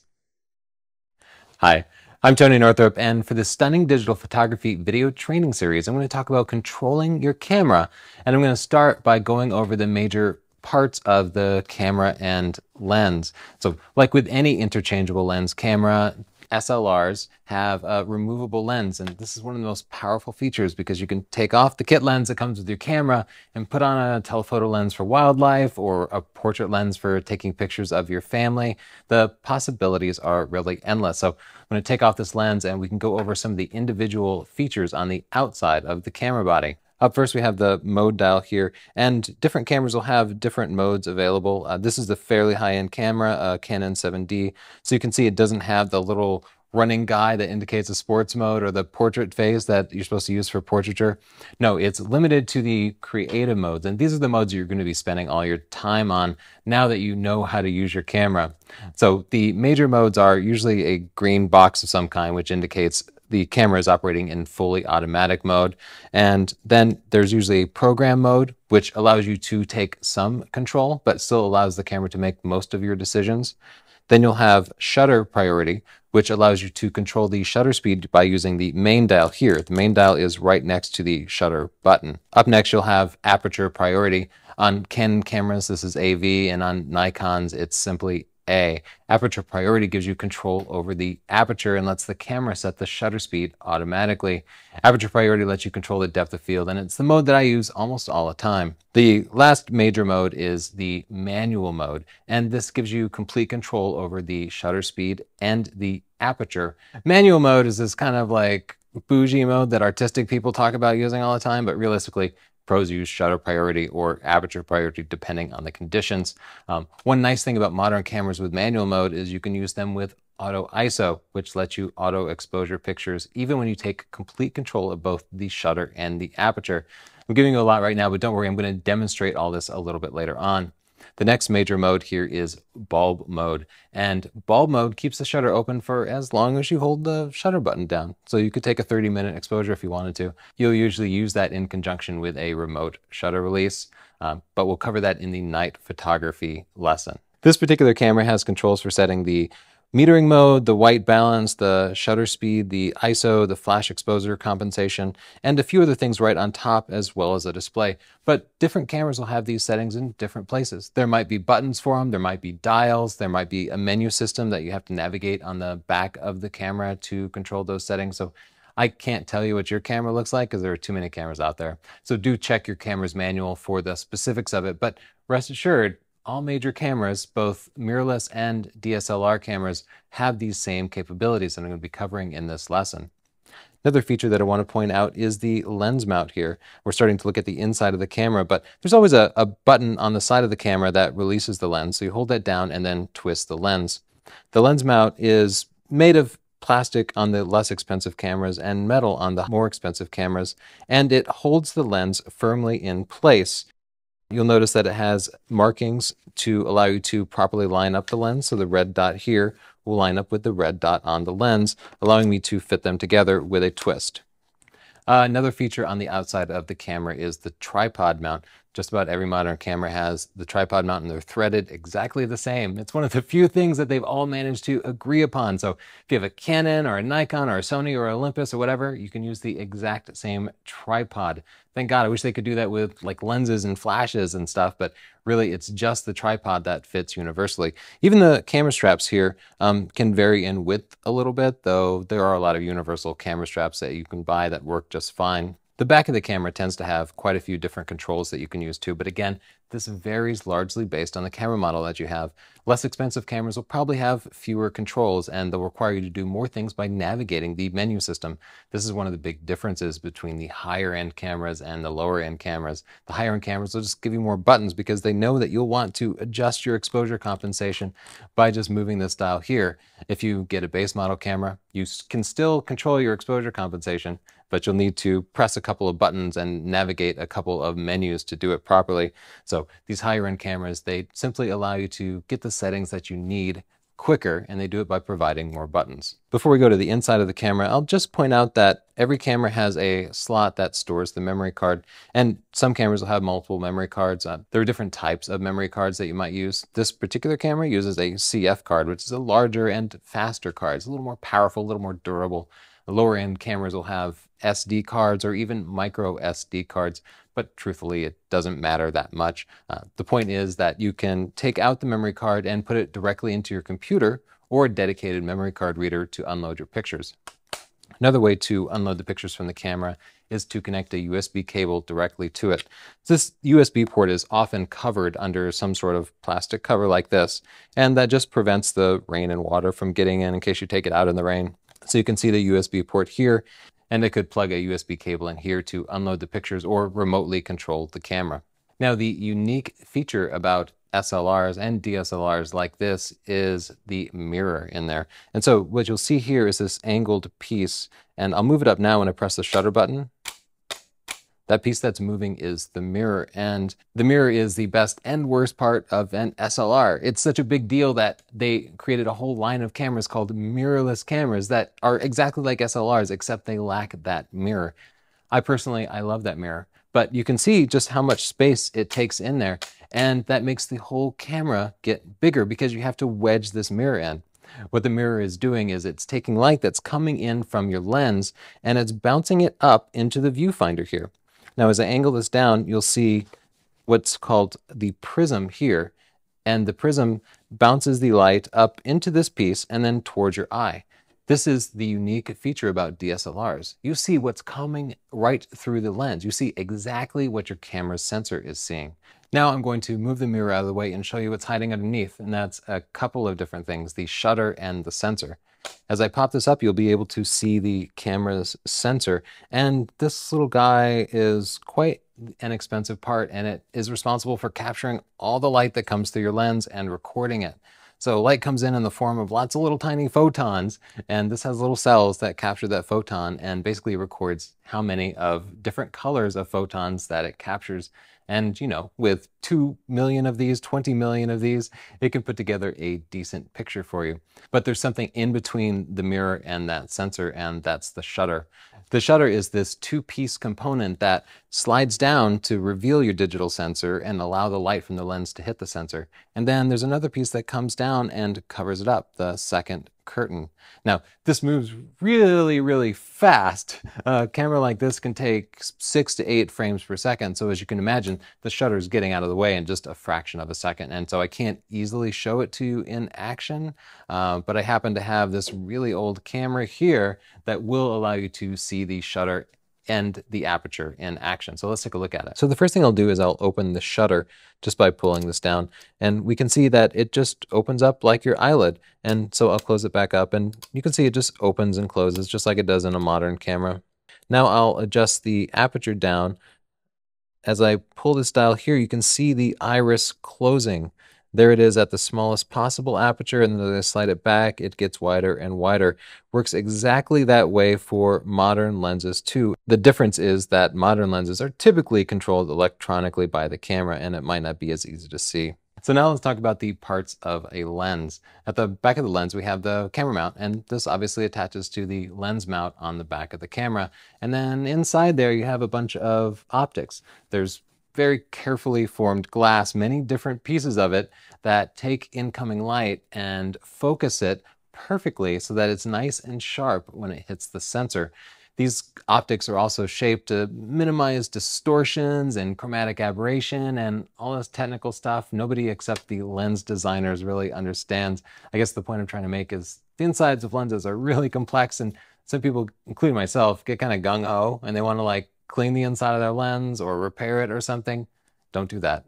Send your lens off to Canon or Nikon or whoever your camera manufacturer is, because it gets a little hairy inside of there, and if you mess something up, your camera's never going to work right again. So lenses are not really meant to be serviced, but we can take a look at some more of the external components on it. On the front here, we have the lens hood, and this does very little optically except block stray light from coming in. If the sun, for example, is up here, it might not be in the frame, but the sunlight could hit the front lens element and bounce around inside the lens. That would produce a condition called lens flaring, which are odd spots that you might see in your picture. Some people end up thinking that they're ghosts. It's not something from another world in your picture. It's just stray light from bouncing in, and you can kill those ghosts with just a lens hood. You'll notice that the front end of the lens is threaded like a screw. You can screw a filter on there. A filter is just another optical element that you put in front of your lens, and they do a few different things. Some people use UV filters. They're just clear filters that help to protect your lens. You've probably heard that I'm not a fan of UV filters. They make your pictures a little less sharp, and generally your front element is pretty durable. As long as you have the lens hood on there to protect it from impacts, you should be A-okay. You'll get some dust on it. Just clean it off with a nice soft cloth. Another type of filter is a polarizing filter, and polarizing filters do have some optical qualities, like they block stray light and they can make your skies nice and blue. They can help, but again, they can also reduce your sharpness, and they can be kind of a pain to use, and often things like darkening skies are better done in post-processing anyway. Most modern lenses are autofocus lenses, which means they have a motor built inside of them to allow them to adjust the focus electrically. And if it is an autofocus lens, you'll see a switch here for switching between manual focus and autofocus. Most lenses nowadays allow you to adjust the focusing ring here, even when you're in autofocus mode. But if the camera's annoying you by trying to autofocus, you can just switch it over to manual focus and not have to worry about it.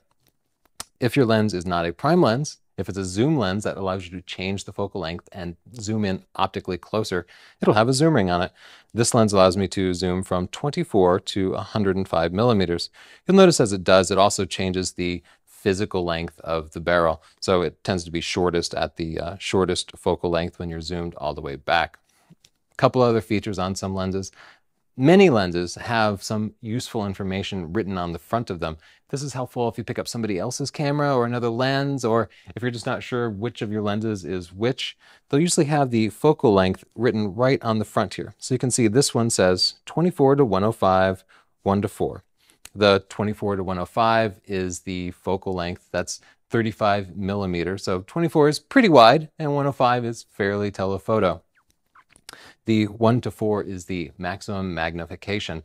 That's how close I can focus to a subject, and we'll learn more about that in the macro video lesson. Another number that you'll see here is this funny Greek sign, and then followed by 77 millimeters, and that's the filter size. So different lenses have different filter sizes. Some are really big and some are much, much smaller. If you buy a filter for your lens, you'll need to make sure that it matches the filter size written on the front of the lens. If your lens doesn't have this written on the front, you'll just need to search for it on the web and you'll be able to look it up, no problem. Many lenses nowadays also have image stabilization, and if they do, you'll have a switch on the lens to allow you to turn it on or off.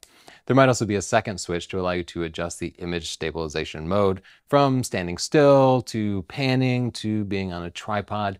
This lens doesn't have another switch. Now I'd like to go over the parts of a camera one more time using this old system camera. A system camera is a camera that allows just about any component to be replaced and taken off and repaired and serviced, and that means that it's a lot easier for me to show you what goes on the inside. This camera has pretty much all the same components of a modern DSLR over here. They're just bigger and easier to view. So let's walk through the parts of a camera one more time. Up first, I have this flash here. Nowadays, a flash connects directly to a hot shoe. What the hot shoe on the top of the camera does is it simply sends a signal to the flash. Now, with these old flashes, that signal was just, hey, fire right now. Modern flash is a lot smarter, and it can send out messages for metering and exposure and make sure that you get just the right amount of light. These old flashes connected directly to the lens via a PC sync port, and a lot of modern DSLRs, including pretty much all of the professional DSLRs, still have that exact port right on the side. And yes, you could connect this same old flash, or just about any flash ever, right to it.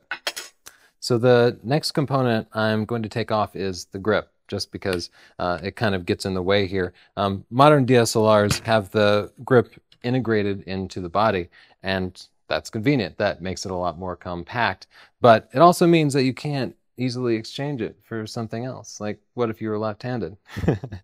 What if you had big hands or particularly small hands? You're kind of stuck with it. You need to pick your whole camera around it. And the grip is a very important part of the camera, something you really need to think about when you're buying a camera. These old cameras, they would have 4 or 5 different grips that you could buy. This one comes right off. It just attaches to the tripod mount. And I'll point out that if you look right here, it has a little remote shutter. I need to crank it before I can fire it. And it just pushes in the shutter button. So after I take the grip off, I'll just have to manually push that button.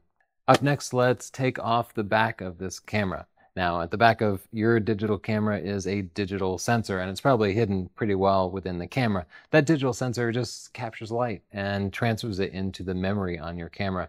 Now, back in the film days, we had this same process, but of course the light permanently embedded an image onto your negative or your slide. Now, this particular back happens to be a Polaroid back, so it's an instant film. And it's removable, so I can put on different types of film. Studio photographers back in the day would have many different rolls of film loaded up, each in different backs like this. And when they burned through one roll of film, which would be in about 10 shots, they'd have an assistant hand them the next back so they could immediately slide it on. Now, as you look at the back of this, you'll see it has an opening, and this particular opening is square, but I bet your camera doesn't have a square image. It's probably more long and rectangular. This being a Polaroid, happened to shoot square, and film can be in many different shapes, but this is the actual size of the negatives that a camera like this produces, which is much, much, much bigger than the digital negative on your camera.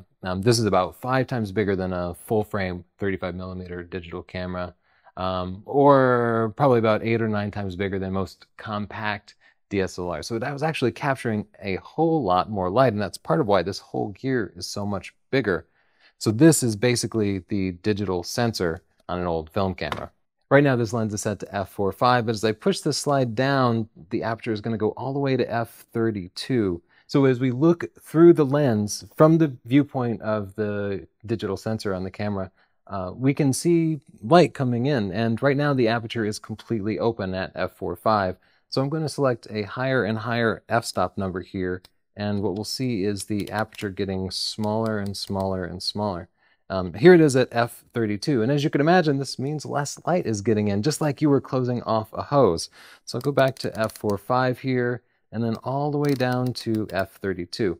This is the exact change that your modern camera and lens makes as you're adjusting the aperture. Of course, it only makes it when you either take a picture for that split second when the shutter is open, or when you hold down that depth of field preview button. So just as an exercise, you might find that depth of field preview button on your own camera and see the effects that it has while you're looking through the viewfinder. Now, since you can see through the lens, you can tell that the shutter itself is open. These old cameras have the shutter inside the lens itself. It's called a leaf shutter. So I'll just close the shutter so that you can see what that looks like. So as you can see now, it got completely dark, right? That just means the shutter is blocking all the light from getting to the sensor or piece of film. Now, before I take this lens off and show you that side of it, I'm going to show you the focusing mechanism on this particular camera. Now, this is going to be different from your camera. Modern DSLRs have the focusing mechanism built right into the lens itself. These old cameras had the focusing mechanism built into the body, but it worked basically the same way. So right now I'd be focused at infinity. And as I twist this dial, you'll see the entire camera body extends. This increases the distance from the lens to the body itself.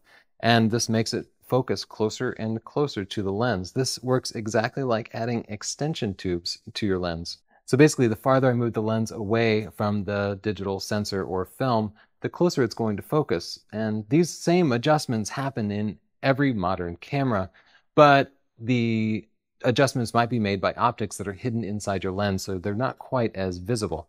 So I'll just pull this back in and we can take a look inside the lens.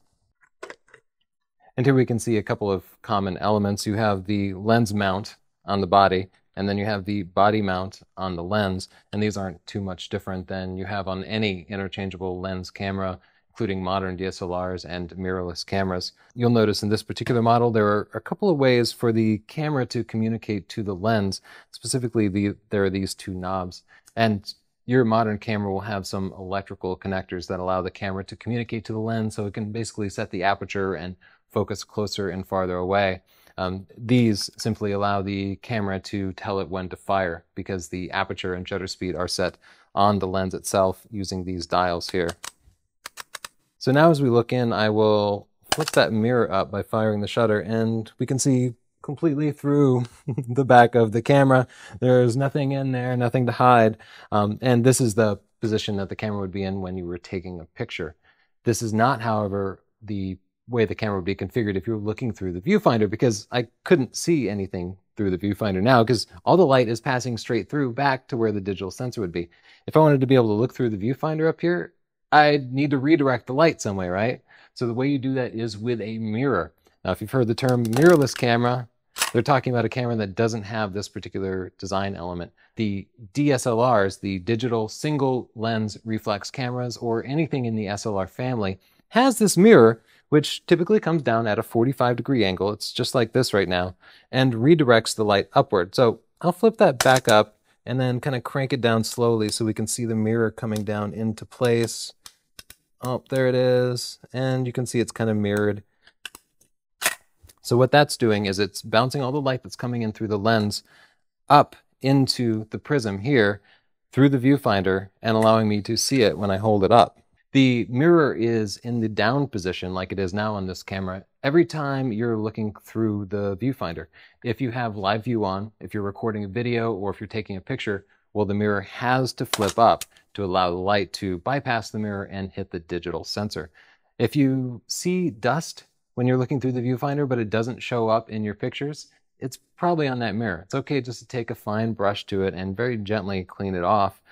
The only other place that the dust could be would be on the prism itself. And this particular camera has a removable prism, so I'll pull that off. And here we can see the bottom of the prism. Now, on your digital SLR, when you have the mirror in the down position, you can look in there and see the bottom of the prism, and so dust can collect there as well. What this prism does is it takes in light just like a lens does, and then it bounces it back over here. And that's the way your digital camera records everything, is flipped horizontally and flipped vertically. Of course, it just flips it back for you by the time you look at it on the camera, but that would get pretty confusing if you were looking at it in a viewfinder. And in fact, many of these cameras will use a waist level viewfinder like this. And I'll just snap this on. And if I look through it like this, everything I see is flipped left and right. So the first thing everybody does when they use a camera with a waist level viewfinder like this is they turn the wrong direction. So they'll try to focus to the right and they'll be moving this way because everything is flipped back and forth. Well, your prism is doing a very important job and it is flipping everything left and right. So the point I'd like to make with that is that your mirror is fixing the problem of having the image flipped vertically. The prism is fixing the problem of having the image flipped left and right. And together, those two things allow you to look through the lens and see everything oriented correctly. So I'll take the waist level viewfinder back off so that we can see the focusing screen that's underneath it. Now, your modern camera has a focusing screen like this too. That's the screen that displays things when you're looking through the viewfinder. It will light up focusing points, maybe show you the number of shots that you have. This focusing screen happens to be the exact distance from the mirror as your digital sensor or film is. So what the mirror is doing is reflecting the light onto this focusing screen so that it's sharp. And when you're looking through the viewfinder, you're looking at the focusing screen because this is catching all the light and basically replaying it back through the viewfinder for you. And because it's the exact same distance from the mirror as the film, if the image that you see on the focusing screen is sharp, then you can be sure that the image on the film is also sharp. And that's part of the brilliance of the DSLR design. So I'll take out this focusing screen because these old viewfinders used to have many different focusing screens that you could swap out.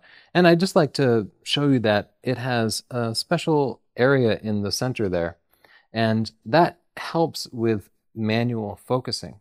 There are many different designs here, split prism designs. This happens to just be a ground glass design, but these designs all made it much easier to manually focus because if you just had a regular piece of glass, you just wouldn't be able to easily determine whether your image was going to be perfectly sharp or not because your eye just doesn't have that much resolution.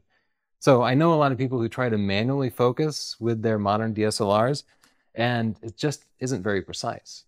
Your camera has special focusing points in it and technology that allows it to focus using basically a split prism technique, but your eye isn't that good at it, and they didn't give you a focusing screen in your camera to enable manual focusing, and as a result, manual focusing is really hard on DSLR cameras and always imprecise. So for that reason, I really push people to use autofocus, even when manual focus might be more attractive. Now, if you're using these old cameras, you've got these tools built in, and manual focusing is much easier. So with that off, we can now see the mirror clearly from here or from the top. So as I flip through, you can kind of see that the mirror is reflecting light that's coming in here, and then it's coming back out the top. It's hitting the focusing screen, and then going through the prism, and finally to your eye here. So I hope that tour of a really old camera helped you understand the individual components of your modern DSLR or mirrorless camera. Now let's talk about the different focusing types that your camera supports. If you have a mirrorless camera or point-and-shoot camera or camera phone, you have one focusing type, and that's contrast-based focusing.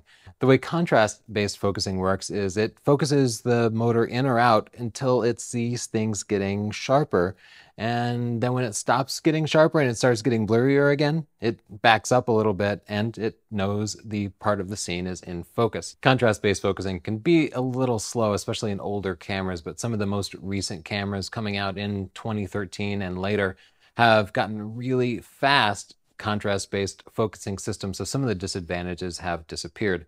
Contrast-based focusing systems also usually allow you to focus basically anywhere in the frame. So you can pick a focusing point right in the corner of the frame and it will focus there. That's in distinct contrast to phase detection focusing, which is how SLRs focus whenever you're looking through the viewfinder. Now, if you have a mirrorless camera, well, you don't have phase detection focusing because phase detection focusing relies on that mirror that I was telling you about. It's not just a true mirror that reflects all the incoming light. No, it sends some of the light through it. It's partially translucent, and it sends some of that light over to specialized phase detection sensors.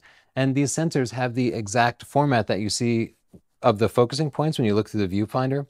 So if your camera has 9 focusing points, well, it has 9 little phase detection sensors in there. And if your camera has 50 something points, well, it has a lot more. So phase detection focusing only works when you're looking through the viewfinder of an SLR, but it's pretty much always faster than contrast-based focusing. And if you're shooting moving cars or flying birds or even a wedding, somebody walking up the aisle, you probably want to be using that phase detection focusing. We'll go into the exact details of how to use focusing in just a little bit. And of course, the other major type of focusing is manual focus. With manual focus, well, sometimes you're adjusting a button on the camera, but usually you're moving a dial on the camera like this to adjust the focus in or out, just according to your own eye. Manual focusing used to be really popular with older cameras, and so some people think, well, you know, because my grandfather manually focused, I should be manually focusing too, but that's probably not true because your grandfather probably had a specialized viewfinder, maybe it had ground glass or a split prism viewfinder that allowed him to very precisely manually focus, and our modern cameras just don't have that. Instead, we have an awesome autofocus system, which is more precise and better. So you'll find that I generally discourage the use of manual focus outside of very specialized uses like night photography and macro photography. Then you'll be using manual focus, but for everything else, get to know your autofocus system. Cameras in general have 3 different focusing modes. They have single focusing mode, which changes the focus and then locks in on a subject and freezes there. There's also a continuous focusing mode, which tracks a moving subject. Whereas single focus will catch focus and then stop, even if the subject moves. Continuous focus is constantly trying to refocus on the subject. So if you're focusing on the bride and she's standing still and then she suddenly starts walking down the aisle, continuous focusing will at least try to keep up with her. Single focusing would just stay focused at the back of the church. The third focusing mode that consumer level cameras have is sometimes called AI servo or some kind of intelligent or automatic focusing, and it's designed to automatically switch between single and continuous focusing modes. You'll find that I'll talk a lot about single and continuous focusing because the automatic mode is more for people who are using the automatic modes of their camera. And because you're going through these videos, you're going to know exactly how to use your camera, and you'll be switching between automatic and continuous all the time, but you won't have to use any artificial intelligence. Now, I mentioned earlier that phase detection autofocus has multiple specific autofocus points. By default, when you turn your camera on, it will probably pick whichever one it thinks is the one that you want. In other words, that's a decision that your camera is making to choose where you're focusing in the picture. That seems like a terrible idea, right? If you have out of focus pictures sometimes, it very well might be blamed on your camera's focusing system, just deciding, oh, I'm going to focus up here. Usually the way the automatic focus point selection works is it picks whatever is closest in the frame. And if you're using a fast lens with a short depth of field, well, it might focus on my camera instead of focusing on my eyes up here, and it would just lead to an unfocused picture. So I always recommend choosing a single focus point and putting it wherever it is you want that focus to be on your subject. Now let's talk about a few different techniques for getting your subject in focus. The most important technique is focus and recompose. And with focus and recompose, you use any focusing point. It can be the center focusing point, which is almost always the fastest on a camera. And you'll focus on a subject, push the shutter halfway down, and then recompose. So if you're using that center focusing point, you'll pull up the camera and put that center focusing point right on the person's eye. You'll put the shutter halfway down to lock the focus, and then you'll recompose the picture. This will only work in single focusing mode. If you're using continuous focusing mode, you'll have to switch over to single for focus recompose to work. Now, focus recompose isn't an especially precise technique. As you can imagine, when you hold your camera up to your face and then recompose it, well, you're waiting a second before you actually take the picture from the time that you focused. Your body also might move in or out, or whatever you're taking a picture of might move in or out. And that's enough to make the eye seem a little bit out of focus at times. Now, you might never notice this with your SLR and your kit lens, but if you buy an expensive professional lens or a portrait lens, you can bet that you'll see the difference. Nonetheless, I still recommend that people use focus recompose often, especially on lower end bodies. If you have that basic kit, that's great. But what I would do is switch to the center focusing point only and rely heavily on focus recompose, and you'll probably never notice the focusing problems. I really only mention the lack of precision with focus recompose because a lot of people would otherwise bring it up. They'd say, this isn't always the best technique to use, but you know what? With basic cameras, I think it really is the best technique to use for most subjects. So now let's head outside and do a fitness stock photo shoot with Chelsea, and I'll go over how to use some of your different camera modes in the real world. So there are lots of different scenes in a fitness shoot. Some are still, for example, maybe she's tying her shoe or drinking some water. Others are moving if she's running along in the beach. And depending on the type of shot, you're going to want to change your autofocus system. So we'll start with the simplest, which is most cameras' default. It's called a one-shot or AFS.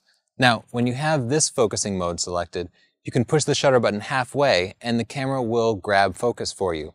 Once it gets it, it will stop trying to focus and wait for you to push the shutter button all the way to take a shot. So let's take a shot of Chelsea with one shot selected.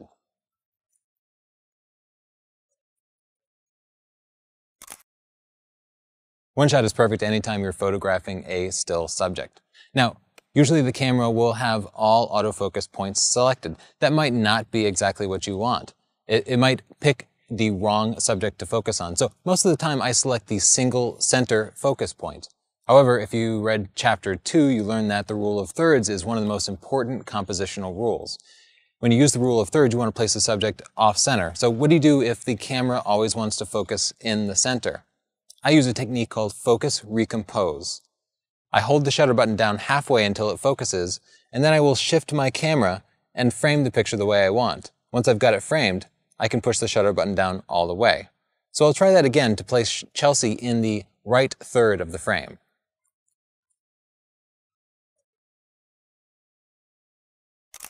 Focus recompose is my preferred technique because every camera focuses the best with the center focusing point.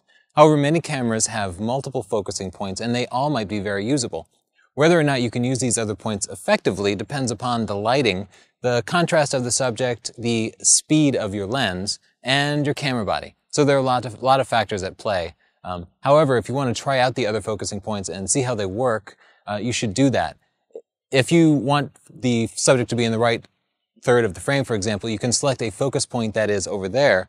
Then you don't have to recompose. You can simply focus and shoot. So let's try that.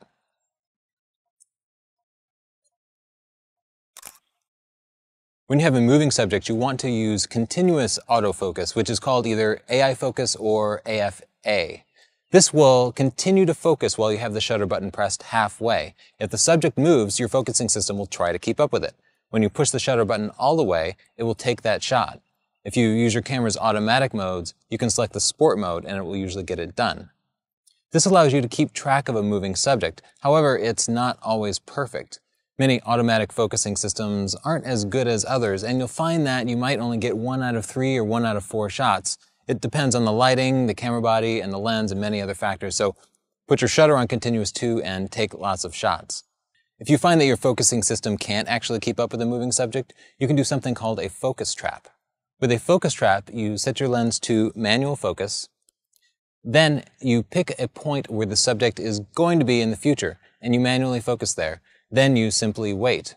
So what I'll do is I'll pick a spot on the grass, and I'll manually focus my lens. Then I'll ask Chelsea to run, and when she gets to that point, I'll snap a shot. Let's give it a shot.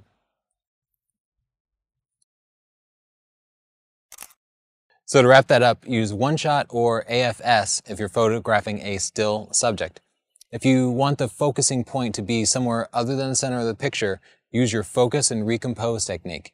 You can also try changing your focusing point, but it doesn't always work that well. If you're photographing a moving subject, you want to use AI focus, also known as AFA. That will be a little less reliable than one shot, but it will keep the subject in focus. Just be sure to take lots and lots of shots. If you aren't getting good results with that, then try creating a focus trap. Manually focus where your subject is going to be, and then when they get to that point, snap a shot real quick. Another technique that I'd like to mention is commonly called back button autofocus. With back button autofocus, it doesn't focus when you push the shutter halfway down anymore. Instead, you have to push a separate button on the back of the camera to make the camera focus. The shutter now only triggers the camera's exposure system and the shutter itself. So that seems like you actually add complexity, right? Why would you want to do that? Well, I use it exclusively, as do most professionals. It's a terribly useful feature because it enables you to completely forget about whether your camera is in single focusing mode or continuous focusing mode. You can continuously focus all the time, and you can focus recompose whenever you want. It really provides the best of both worlds. It just requires a little bit of practice, a couple of days of using it, and you'll get used to it. No camera that I know of has back button autofocus enabled by default. Every single camera I know, when you push the shutter halfway, it tries to focus. So you'll have to go into your camera's settings to enable it. I suggest looking for the model of camera that you have, like Nikon D3100, and then adding the phrase back button autofocus and looking up specific instructions for your camera. Usually it's a two-step process. You need to disable focusing with the shutter button, so you detach those two features, and then you enable focusing on some button on the back. Sometimes there's simply an unlabeled button, maybe it has an asterisk next to it, that you then assign the feature of focusing. Then you'll put your camera into continuous focusing mode because you don't need to use single focus mode anymore. The reason you don't need to use single focusing mode anymore is you can simply release the focus button once continuous focusing gets your picture nice and sharp. So I would hold my camera up and hold down the autofocus button until I see it focus. And then if I want to recompose, I let go of the focusing button and I can recompose freely, and my camera won't change focusing on me even when I push down the shutter button. If I haven't yet sold you on back button autofocus, here's an example. Imagine that you're at the beach taking pictures of your kid while he or she builds a sand castle. Now, for this sort of still shot, you'd probably want to use single focusing mode and then focus and recompose. So you'd focus right on her eye and then recompose the picture. So use the rule of thirds or whatever compositional elements you wanted to use. But then suddenly your kid sees a seagull and goes chasing after it. And this is a great moment you'd like to capture. If you're not using back button autofocus, you'd have to look at the top of your camera and fumble around until you switch from single to continuous focusing. Then you'd have to get the camera back up to your eye, get the child focused and in frame, and finally take your picture. And you know what? That's going to take you a couple of seconds, and the moment's going to be lost. But if you're using back button autofocus, here's how that goes down. You keep your camera in continuous focusing mode. While your child is still, you just hold down and then release the focusing button as soon as it's locked in on her eye. Then you can recompose freely and take as many pictures as you want without refocusing. As soon as your child hops up and starts running, you put that focusing point on them and then hold down the back button autofocus button, and it will keep tracking her as she runs. Then you can just snap away without changing any settings. So the benefit that back button autofocus really gives you is the ability to respond instantly to changing conditions without having to change your camera settings. And it does take some getting used to. It can take several days, but you're going to be a photographer for years, the rest of your life. So it's worth going through that kind of uncomfortable learning curve to figure it out. Now let's talk about precise focusing. Precise focusing is a technique that I like to use for still life work when my camera is mounted to a tripod. So it's not good for portraiture and certainly not for sports, but if you're doing a landscape or macro work and you want to make sure that it is perfectly focused on the right part of the picture, precise focusing is for you. Precise focusing is also a great way to make sure that your camera and lens are focusing properly, because sometimes people get blurry pictures and they think, oh, my lens is broken or my camera is broken. Usually it's user error. But if you want to make sure it's your camera and not user error, you can use precise focusing to test it. So to use precise focusing, just turn on live mode on your camera so that you can see what your lens sees through the back of the camera. Now you can use the magnification buttons to zoom in on the live view. Zoom in as tight as you can so that you see a very close-up part of the frame on the live view here. You can move this around as needed to view a different part of the frame. Now, you can either use the contrast-based focusing system by pressing the AF on button, or you can manually focus using your lens. Either way, this is going to allow you to get extremely pixel-perfect focus.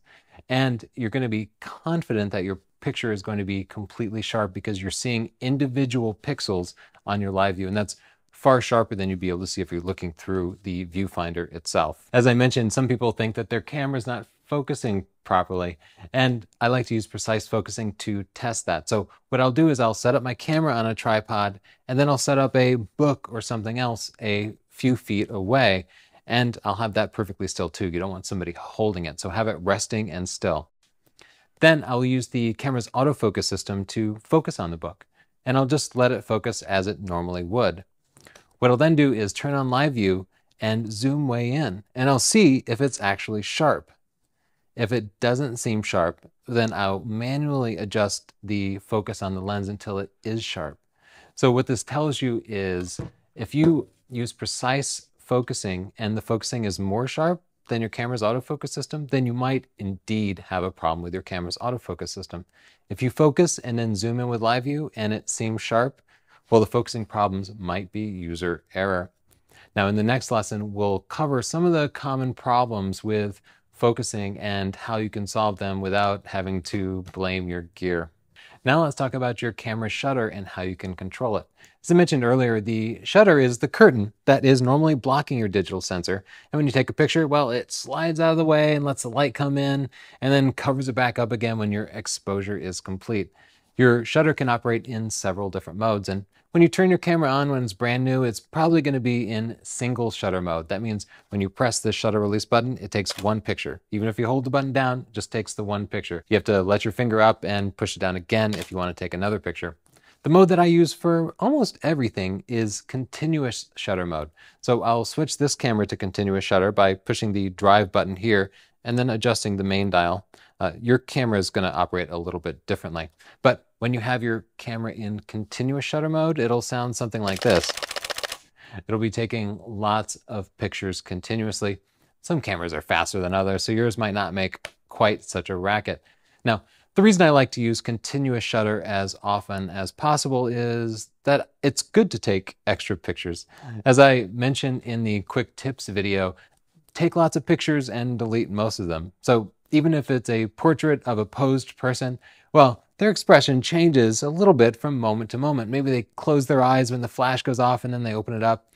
If you take 5 pictures continuously like that, chances are good that one of them is going to be great and you can just delete the other 4. Now, back in the film days, I understand people wanted to use single shutter mode because they didn't want to waste a lot of film. But nowadays, just keep your camera in that continuous mode. Now, there are a couple of other shutter modes you should know about. Some cameras will also have a quieter mode, which slows down everything a little bit, maybe softens the mirror moving out of the way, because a lot of that noise is actually caused when the mirror has to flip up. So check your camera's manual and see if you have a quiet mode. That's great for, well, journalists call it the funeral mode, but it's also great for weddings or anytime you don't want to disturb somebody, maybe street photography. There's usually also 1 or 2 delayed shutter modes. These cause the camera to wait a couple of seconds between pressing the shutter release button and actually taking a picture. So I'll turn on the shorter delay mode here. Now when I push the shutter, there we go. There's a 2-second delay before it takes a picture. Now, this shorter delay is useful when your camera is on a tripod, and it can reduce the camera shake that's caused by simply pushing the button down. I know you don't feel like you're doing any major damage to the camera when you just push the shutter down, but you are moving it a little, and that can cause a little bit of bounce. And if you have a long shutter speed, maybe you're taking pictures on a tripod at night, and your shutter is 1 or 2 seconds, well, pushing that shutter down can shake the camera enough that you notice the problem in the final image and it'll be a little bit shaky. Easy way to solve it, just set your shutter to that 2-second delay or whatever the shortest delay is on your camera. And after you take the picture, your camera will steady and then the shutter will fire. There's also a mode for a longer shutter delay, and this can be 8 or 10 seconds after pushing the picture. And I think we all know from our childhoods what this is for, right? Those holiday pictures where you stick the camera on a tripod and then everybody runs in front of the tree and you try to take a picture after it fires. When you do that, you push the shutter and then you wait 8 or 10 seconds and then the camera finally takes a picture.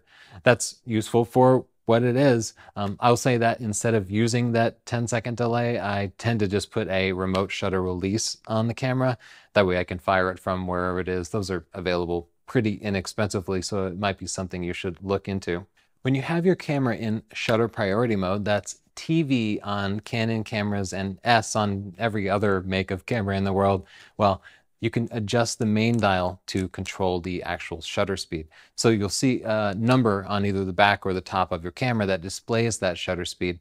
And usually it's displayed like 60 if it's actually 1/60th of a second, or it'll be 125 if it's 1/25th of a second. Here's an example picture at 1/25th of a second.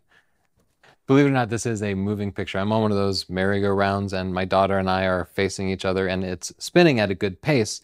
But 1/125th of a second is a pretty fast shutter speed, and that completely froze the action. So let's look at a picture with a slower shutter speed. This picture is taken at 1/30th of a second, and she looks a little terrified and sick there, but believe it or not, she was actually having a good time. But if you look at the background, you can now see a distinct blur.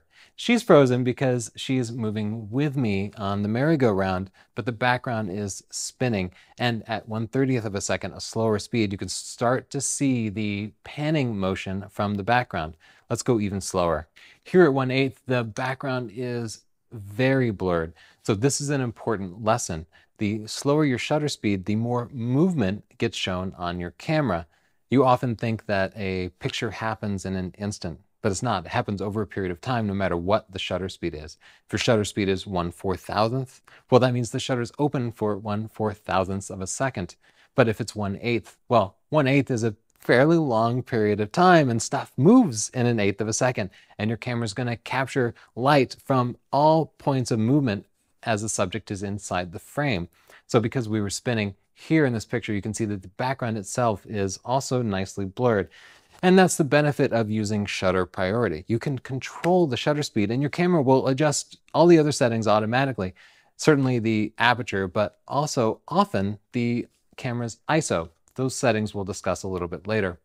If you're shooting a moving subject or the background is moving, shutter priority is the mode for you.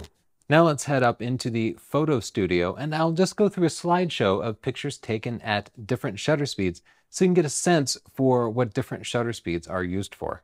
The best way to really understand how different shutter speeds affect your images is to go out and take a lot of pictures at different shutter speeds. I'm going to try to fast forward you through that process by showing you a series of pictures that I've taken at different shutter speeds. My first picture shows 1/8000th of a second. Now, the camera auto-exposed at such a fast shutter speed because I was shooting directly into the sun. Anything shorter and it would have been overexposed.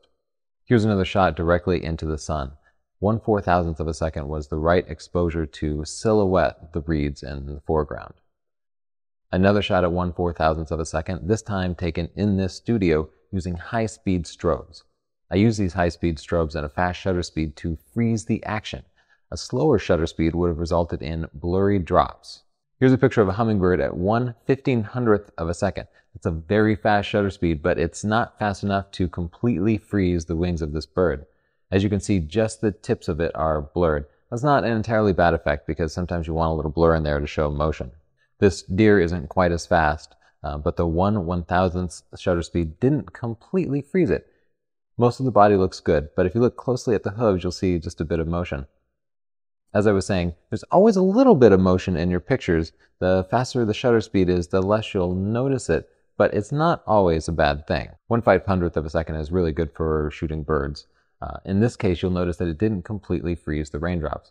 I want you to notice just how far the raindrops moved while the shutter was open here, because I have another raindrop picture taken at a slower shutter speed, and you'll be able to see the before and after. Here's a picture of my daughter Madeline in the playground. I shot this at 1/320th of a second. You'll be working with this range of shutter speeds pretty frequently when shooting outdoors in sunlight. And for people, that's more than fast enough. Here's another hummingbird picture, this one taken at 1/250th of a second. The wings on this Jamaican doctor bird moved so fast that it completed an entire flap while the shutter was open for that very brief amount of time. Notice though that the body is frozen still. If the wings had also been frozen, which would have required a shutter speed of 1/4000th of a second or maybe even faster, the bird would have appeared to have been pinned in the air and it actually would have looked much less natural. So in this case, 1/250th of a second would actually look better than a faster shutter speed. I photographed this bee at 1/160th of a second. Like the hummingbird, the wings are blurred, but the body is frozen. Here's that second rain picture that I was telling you about at 1/60th of a second. Here you can see that the raindrops appear much longer because they moved farther while the shutter was open. It's difficult to take good pictures of birds at such a long shutter speed, but with some practice and plenty of shots, you can get a few to turn out. I shot this Ferrari at 1/30th of a second and panned along with it as it moved. I experimented with different shutter speeds and it turned out that 1/30th was about right for the car's speed.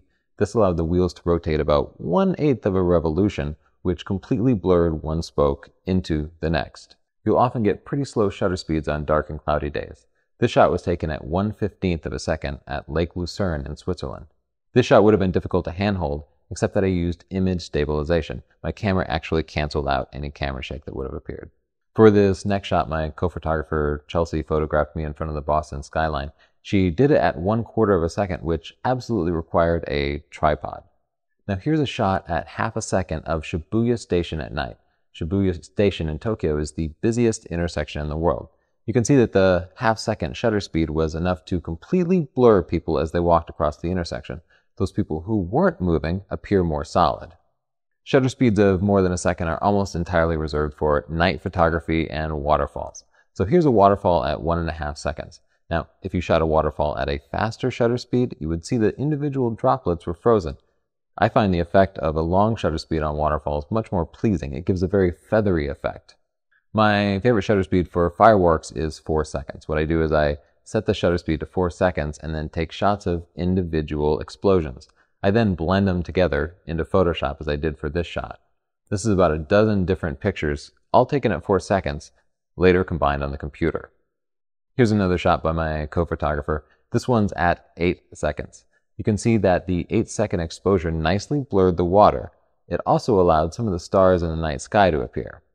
Now, most cameras only support shutter speeds of up to 30 seconds. If you want to go beyond that, you'll need to attach a remote shutter release with a timer. I did that and set it to 3 minutes in order to take this light painting picture. I then held a glow stick in my hand and waved it around the subject to give the appearance of fire.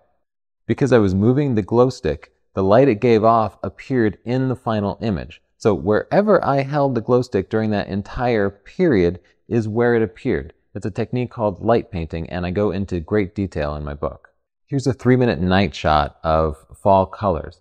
Now, in rural areas where there are no city lights, you need exposures of 3 to 5 minutes just to expose things properly. As I recall, there was no moon on this night, so I was relying entirely on starlight to light the trees.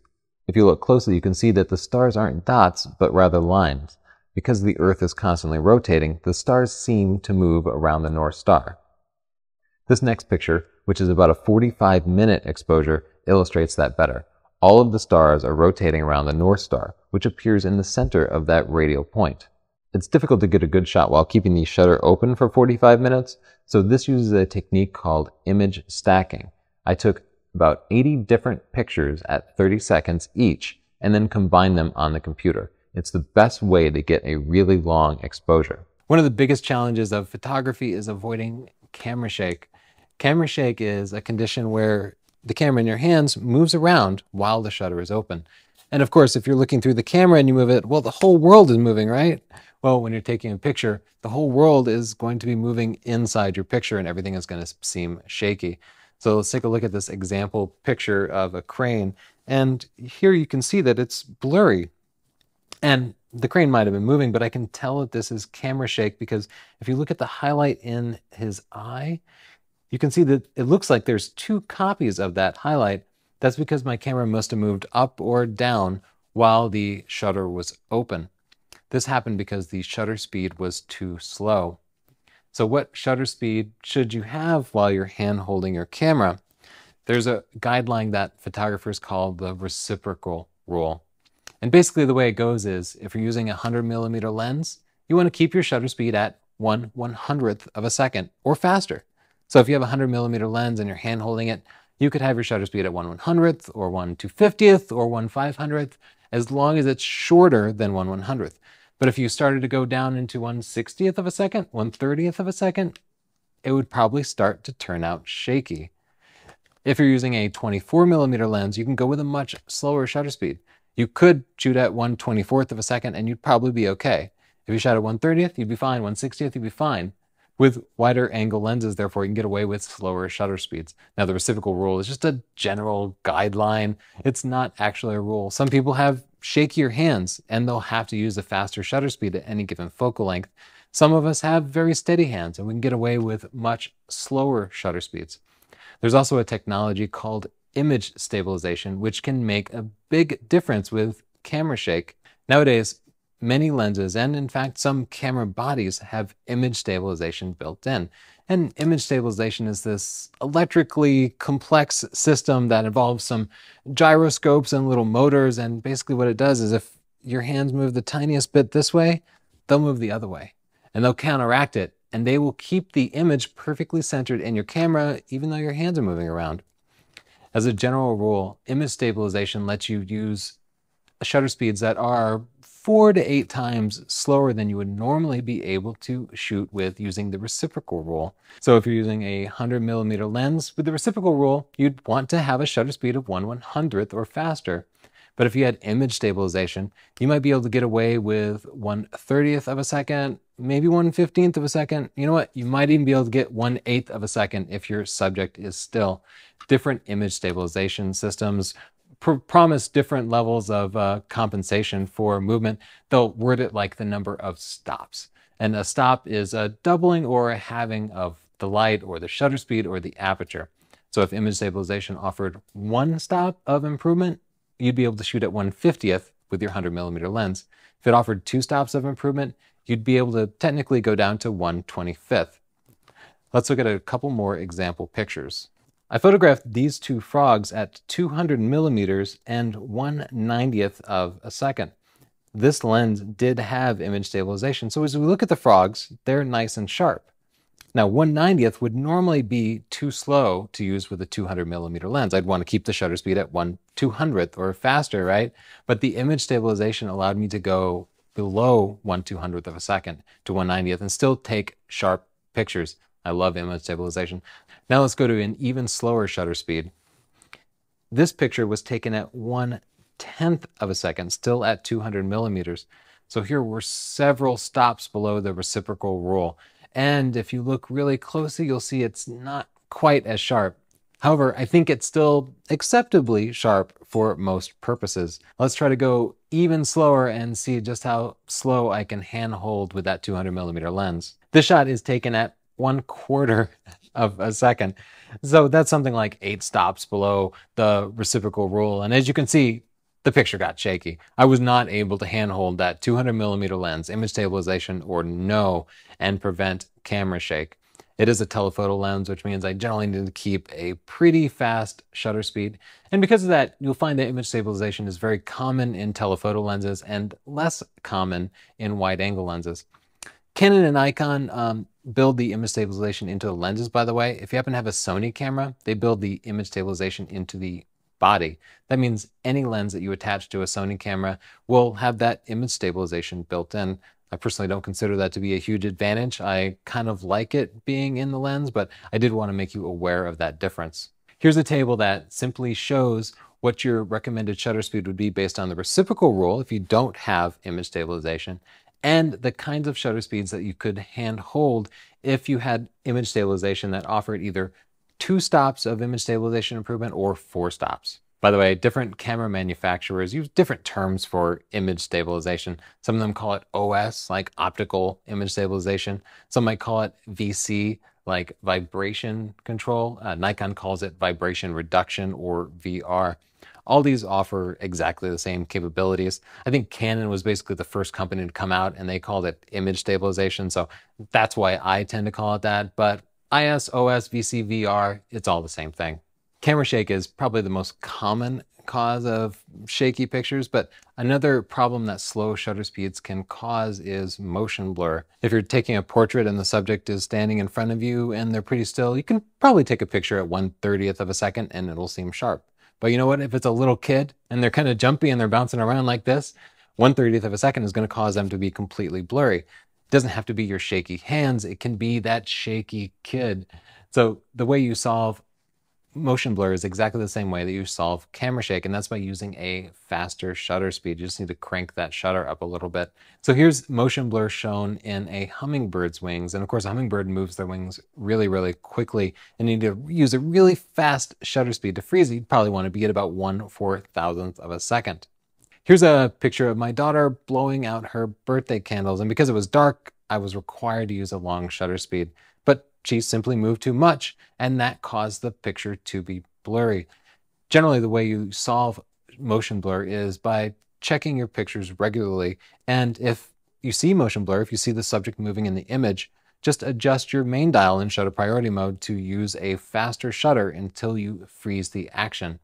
Now, as you'll learn a little bit later, you can't just use the fastest shutter speed. You could just set your camera to 1/4000th of a second and use that all the time, but that requires the camera to make some big compromises, like using a really high ISO. So what would happen is you'll end up with really noisy pictures, but we'll talk about ISO coming up soon.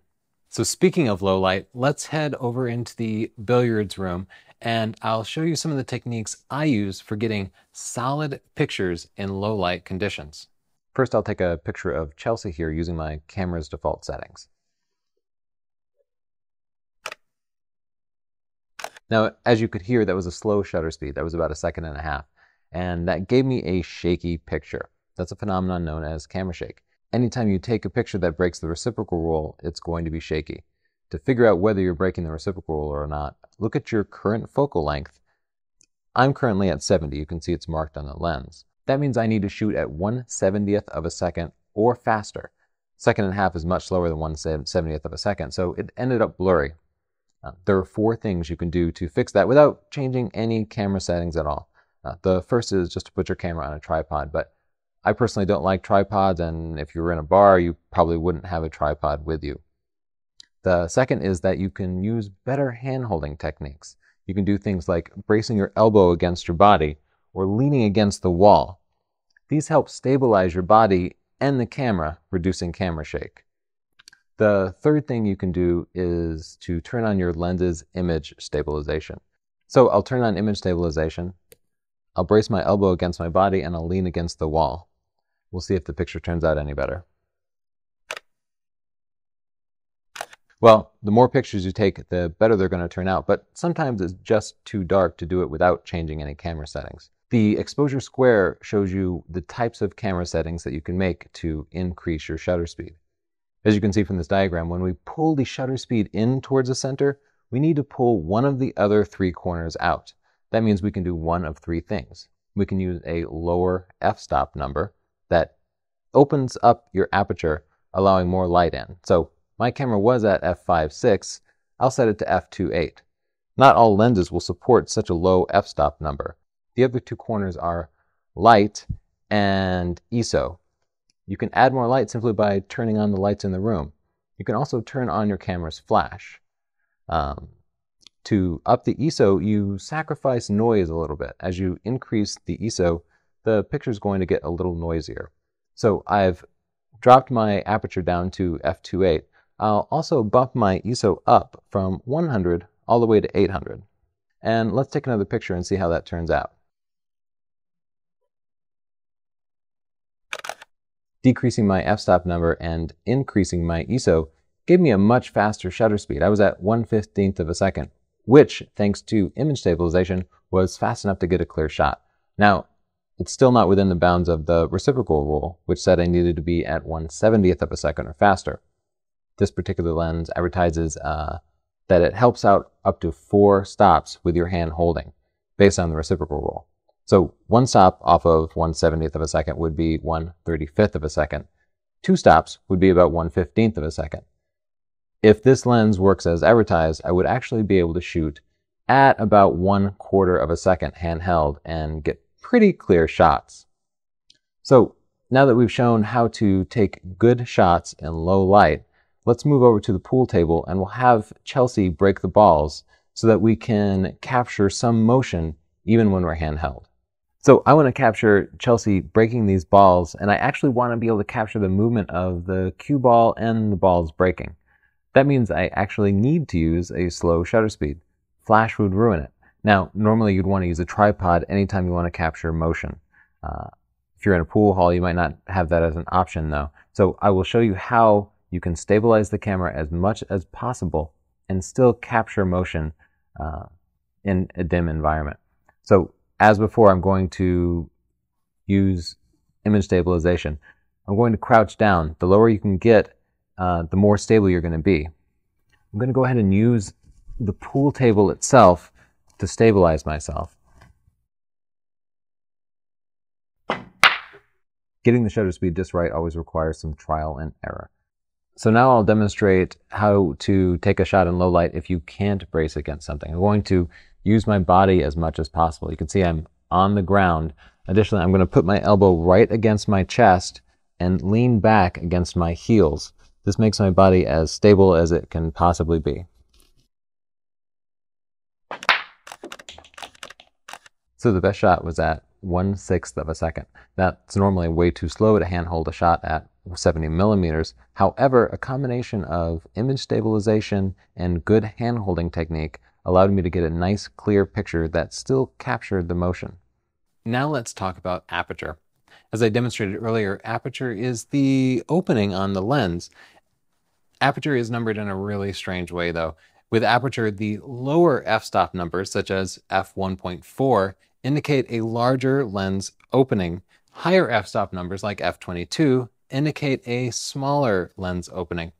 Now this clearly impacts the amount of light getting to the lens. If you had a really big hose, a bunch of water could rush through it as fast as it wanted, right?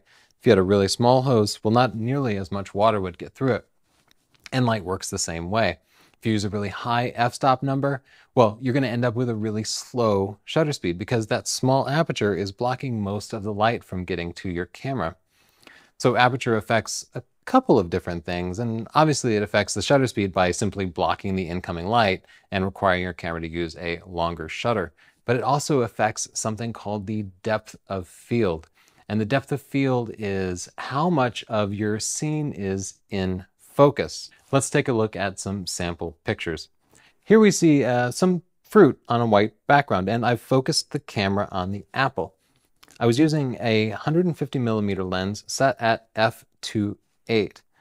You can see that the apple is quite in focus, the orange quite blurry, and the bananas are just completely blurry.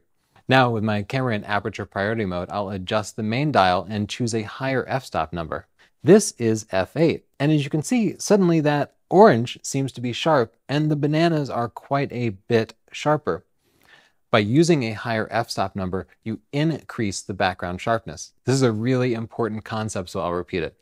Higher f-stop number, higher background sharpness. Lower f-stop number, lower background sharpness. Basically, the lower the f-stop number, the shorter your depth of field, and the more blurry the stuff that's not your focus point is going to get. Let's take a look at another picture. This is that same scene at f16. I didn't change anything. All I adjusted was the camera's aperture and aperture priority mode. As you can see at f16, the bananas suddenly come into focus. In fact, the entire scene is in focus. If you're taking a picture of a landscape and you want everything to be in focus, clearly you'd want to use a high f-stop number like f16. If you're shooting a portrait and you want a nicely blurred background, obviously you'd want to use a low f-stop number because low f-stop number, low background sharpness. Here are some more sample pictures. This is Chelsea in New York City taken with an 85 millimeter lens at f1.8. And as you can see, these streets behind her are quite blurry. You can kind of make out streetlights and other features, but everything is quite blurred, and it's kind of nice for a portrait, right? It helps to eliminate distractions, which is a powerful compositional element. There's nothing competing with the subject when you have the background blurred like that. Now, in aperture priority mode, let's select a higher f-stop number. What do you think is going to happen? That's right, the background is going to increase in sharpness. And here we can see at f8, the background starts to come into focus. You can make out the vague shape of a person there, and the lines of the brick start to become more distinct.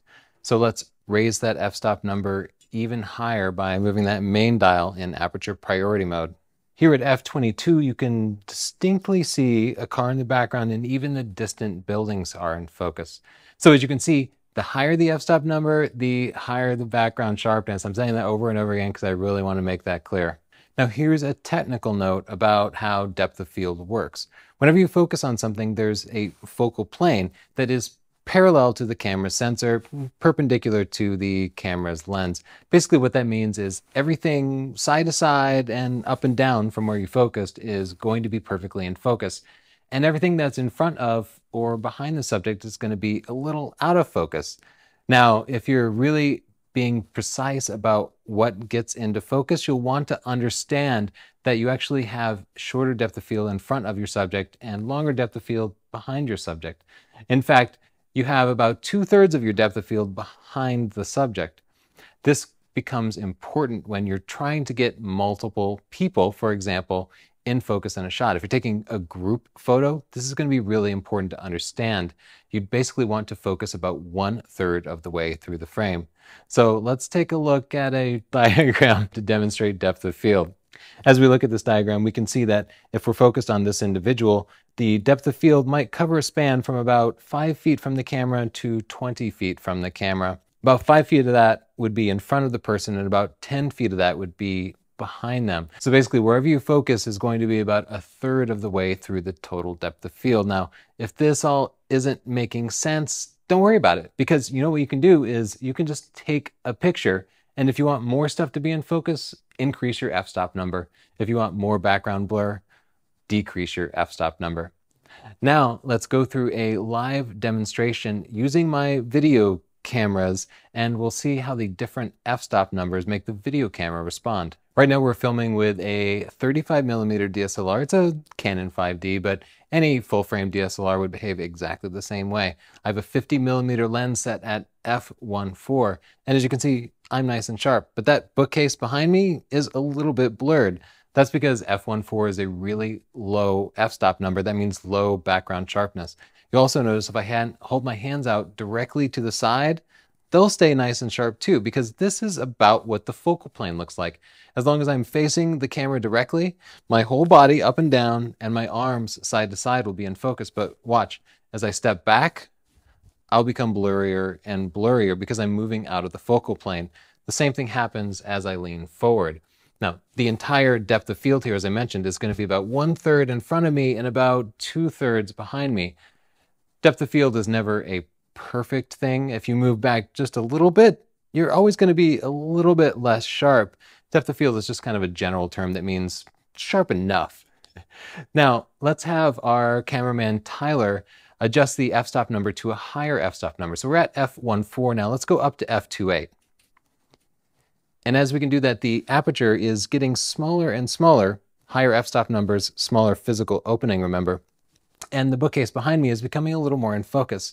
So let's crank it all the way up to f22. On this particular lens, f22 is the maximum f-stop number, which means this is going to give us the greatest depth of field that we can.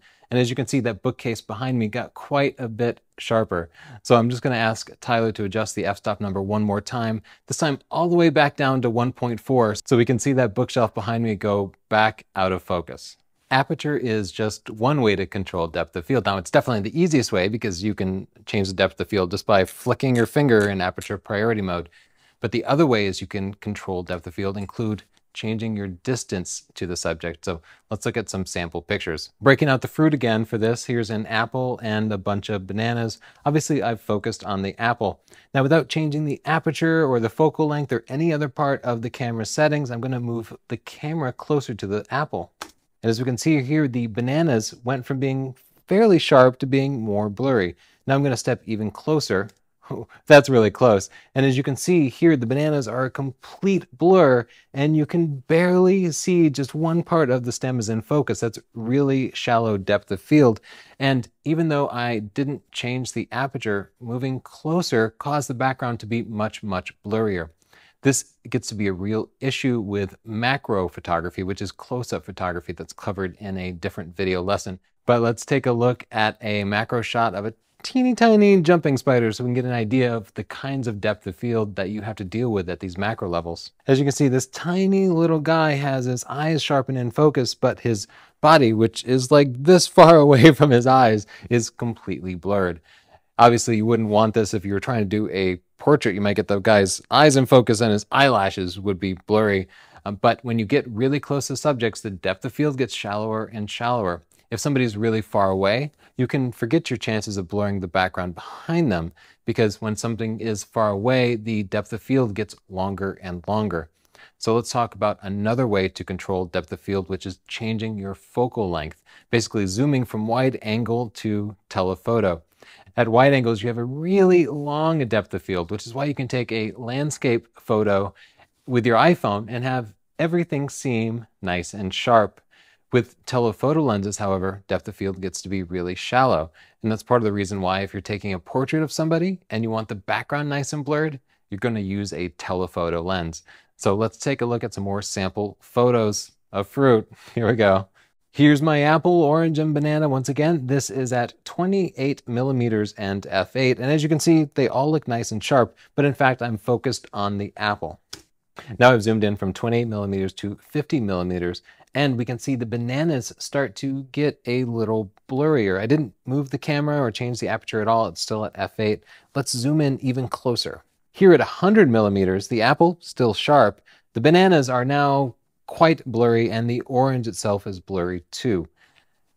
Wide angles, long depth of field, telephoto lenses, really shallow depth of field, and blurry backgrounds. You can use both to your advantage, and you'll find that both will become a challenge in different conditions. You can't use a wide angle lens and take a portrait of somebody and blur the background nicely. You just can't. And if you're using a telephoto lens and you want something in the foreground sharp and something in the background sharp, forget about it. You won't be able to do it. Let's take a look at a bird picture taken at 500 millimeters so we can get an idea for just how shallow this depth of field is. This housefinch is just a couple of feet in front of the yellow flowers behind him, but you can see while his eye is nice and sharp, the background is completely blurred. And in fact, if you look closely at the feathers in the foreground there, they're a little bit blurry too. Even though the bird is pretty tiny, you can get his eyes nice and sharp, and the tail of the bird, the feet of the bird, will be completely out of focus. That's because the depth of field is so shallow that you can't even get a little bird completely in focus. Now let's look at a wide angle vacation shot that I took. Yes, it's just a selfie taken with a GoPro camera, but it's at the 35 millimeter equivalent of 15 millimeters and at f2.8. That bird picture was taken at f4.5, but at 500 millimeters. And because of that, the depth of field was just a fraction of an inch. This wide angle lens at 15 millimeters, even though it has a lower f-stop number, it seems to have infinite depth of field going all the way from the people in the foreground to the buildings far, far in the back. Remember, wide angle lenses, plenty of depth of field, you'll get everything in focus. Telephoto lenses, you're going to blur that background whether you like it or not. Another way that you can control depth of field is with your sensor size. Small sensors have a really large depth of field and make everything seem to be in focus. Whereas the large sensors that you find on expensive professional full-frame cameras give you a very shallow depth of field. That's why professional movie makers tend to use cameras with really large sensors, because they want to be able to throw that background out of focus whenever they want. And that's also why with your iPhone or smartphone or your GoPro camera, those all have really tiny sensors. And that's why it seems like everything's in focus all the time.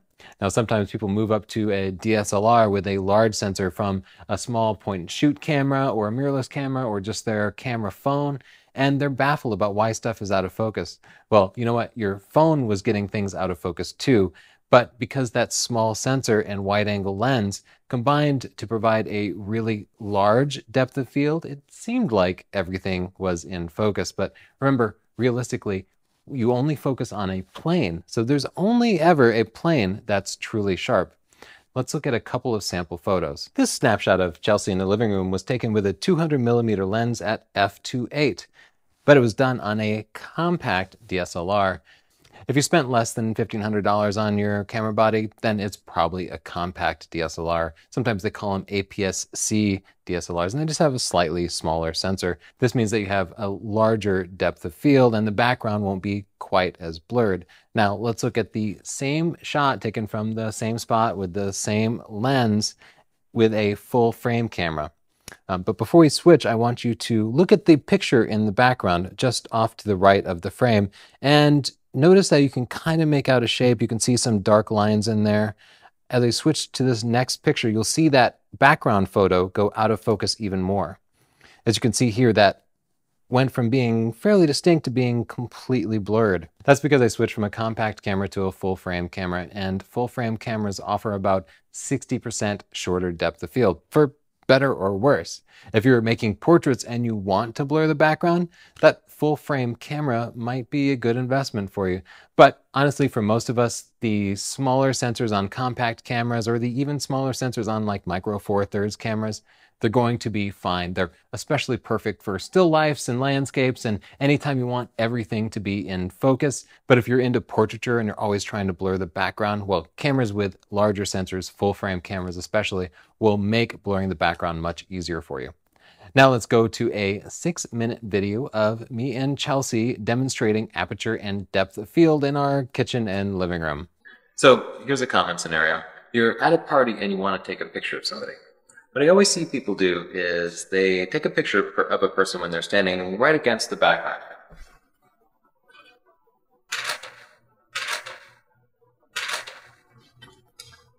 What happens then is the background is so prominent in the picture, it distracts you from the subject, the person. There are a few really easy things you can do to fix that. The first is to zoom all the way in. I'm going to switch to a telephoto lens. You can do it with one lens just by zooming out to the longest focal length that the lens supports. The next thing you can do is to switch to aperture priority mode and select your lens's lowest f-stop. Here's something easy. Just ask the person to step away from the background. So let's have Chelsea step a couple of feet forward.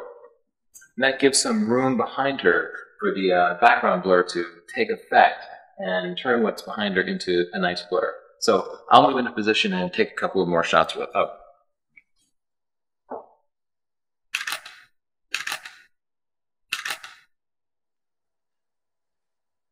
So, as you can see, those are much better portraits. The lighting and everything is the same, and I didn't even have to change the camera that much, but they turned out much better because they're focused on the subject and the background is blurred nicely. Now let's look at what you need to do if you actually want the background to be in focus. Let's go into the living room. So this is one of those times when you might want as much depth of field as possible. With a Christmas picture, you generally want both your subject and the Christmas tree in the background. So if I were to take a picture of her with the aperture, what they say, wide open means using the lowest f-stop number, what we'll see is that it's actually pretty blurred out. I can fix that though by choosing a higher f-stop number. I'm in aperture priority mode, so I'll switch from f2.8 to f8 and take a couple more shots.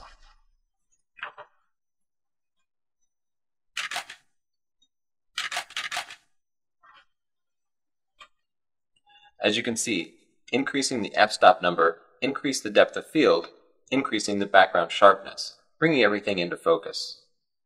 There was a negative side effect, however, and you might have heard it when the shutter clicked. The shutter speed increased. For every stop you increase your aperture, your shutter speed is going to double. And if it doubles too much, then it's going to be too slow for you to handhold the shot. There are a few ways to fix that. You could put your camera on a tripod, you could increase the ISO and continue to handhold it, or you could add flash. Now I'd like to talk about ISO, spelled ISO, but it's actually not an acronym. It's the name of an organization that refers to themselves as ISO because they didn't want to use an acronym that would have been specific to one country's language or another. Anyway, ISO, previously, back in the old film days, some people knew it as ASA. It measures basically the sensitivity of your camera's sensor to light.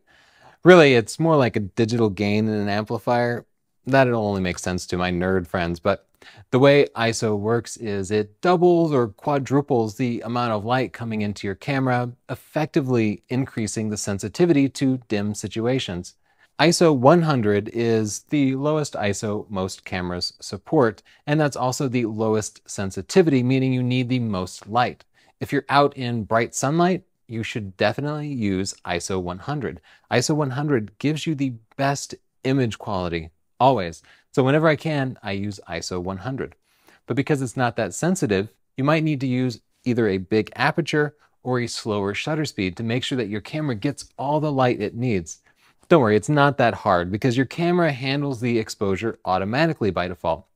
In fact, if you're ever not sure how ISO works, you can set your camera to auto ISO and then it will just set it for you. And in fact, whether you're an experienced pro or a complete beginner, auto ISO is a really good idea because it allows you to instantly adapt to changing lighting conditions without having to change your shutter speed or aperture, which might change the content of your picture. Now let's look at some pictures taken at different ISOs so I can show you the major side effect of using higher ISOs, which is image noise. This first picture more fruit, is taken at ISO 100. As you can see from looking at this picture, it seems completely smooth. You don't see any noise or grain in it. Now let's jump up to ISO 400, and especially if you look in the white areas, the shadow areas there, you can start to see it becomes a little bumpy. There's a little bit of noise there. Jumping up to ISO 1600, you can see that it becomes gritty. At this point, the noise is visible. And anytime you use these higher ISOs, this is going to be a problem.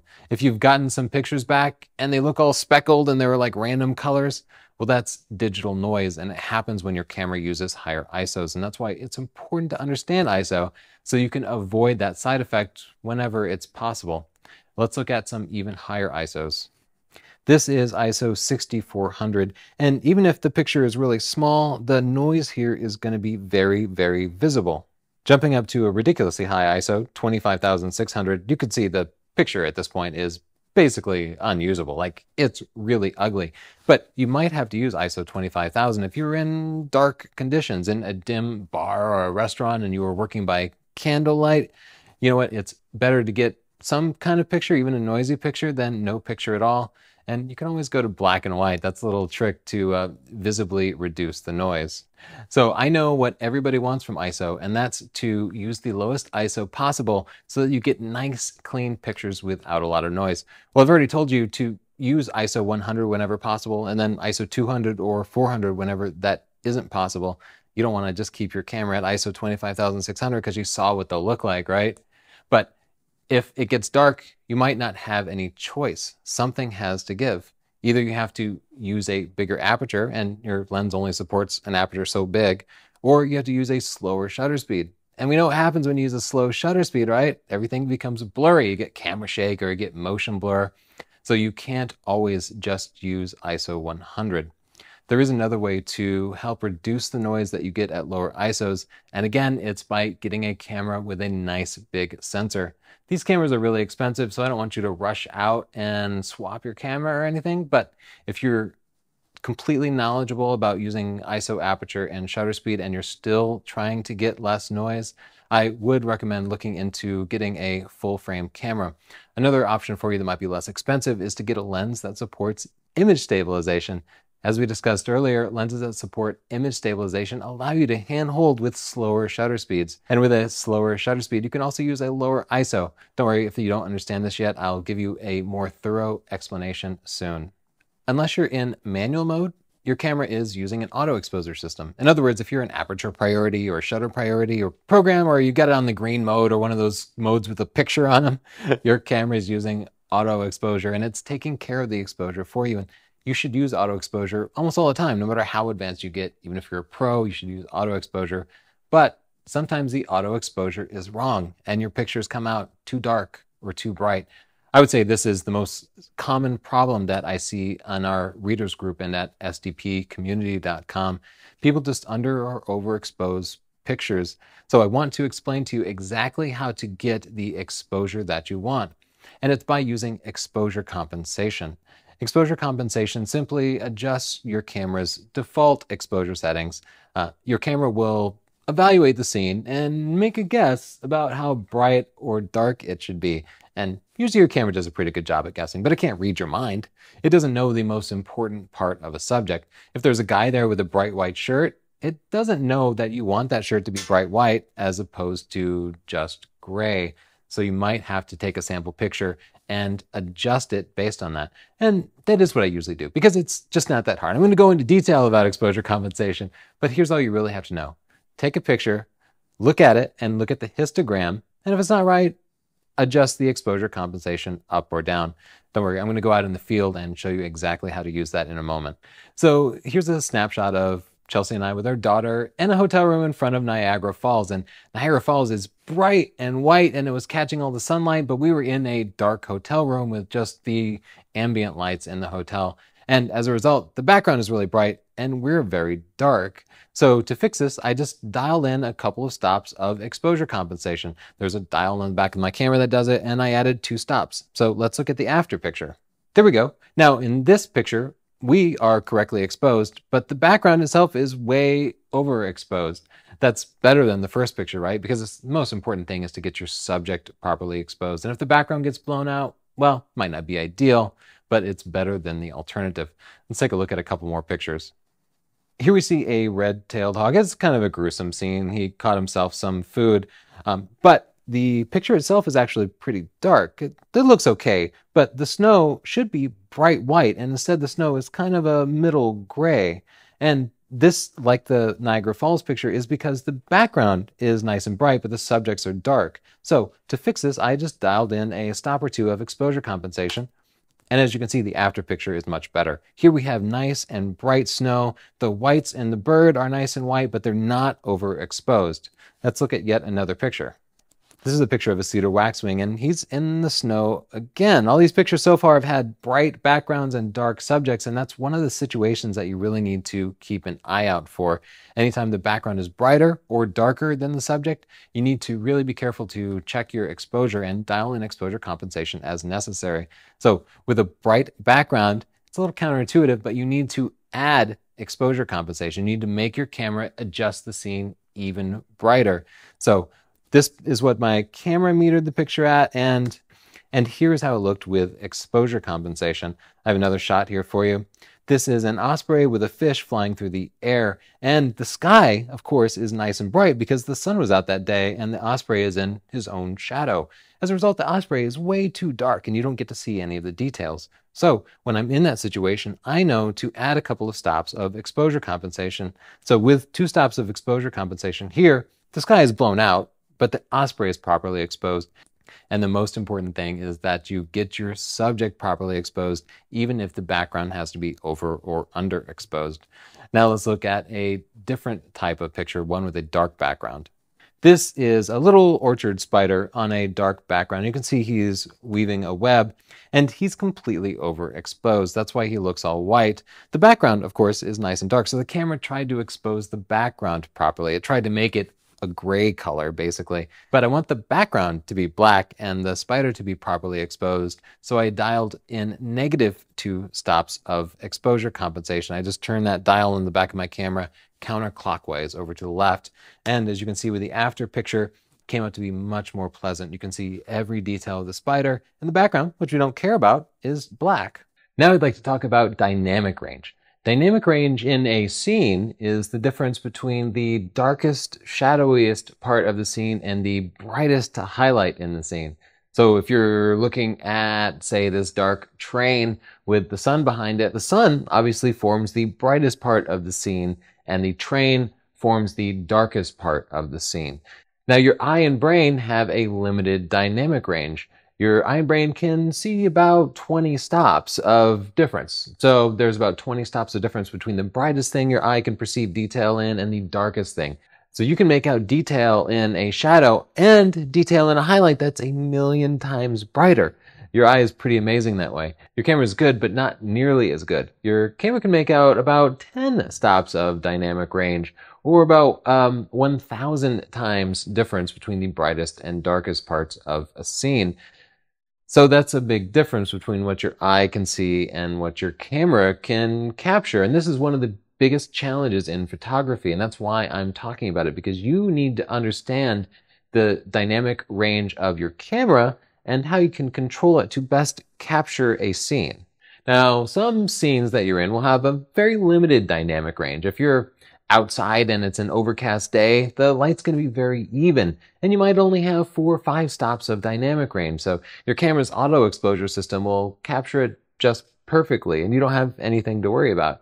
However, if you're in a scene that has a great dynamic range, say 20 stops of dynamic range, your eye will be able to see everything just fine, but your camera's only going to be able to capture about 1% of that dynamic range.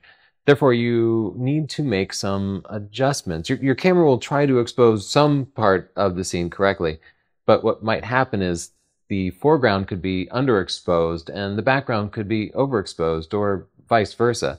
And you might not be able to make out the most important part of the scene.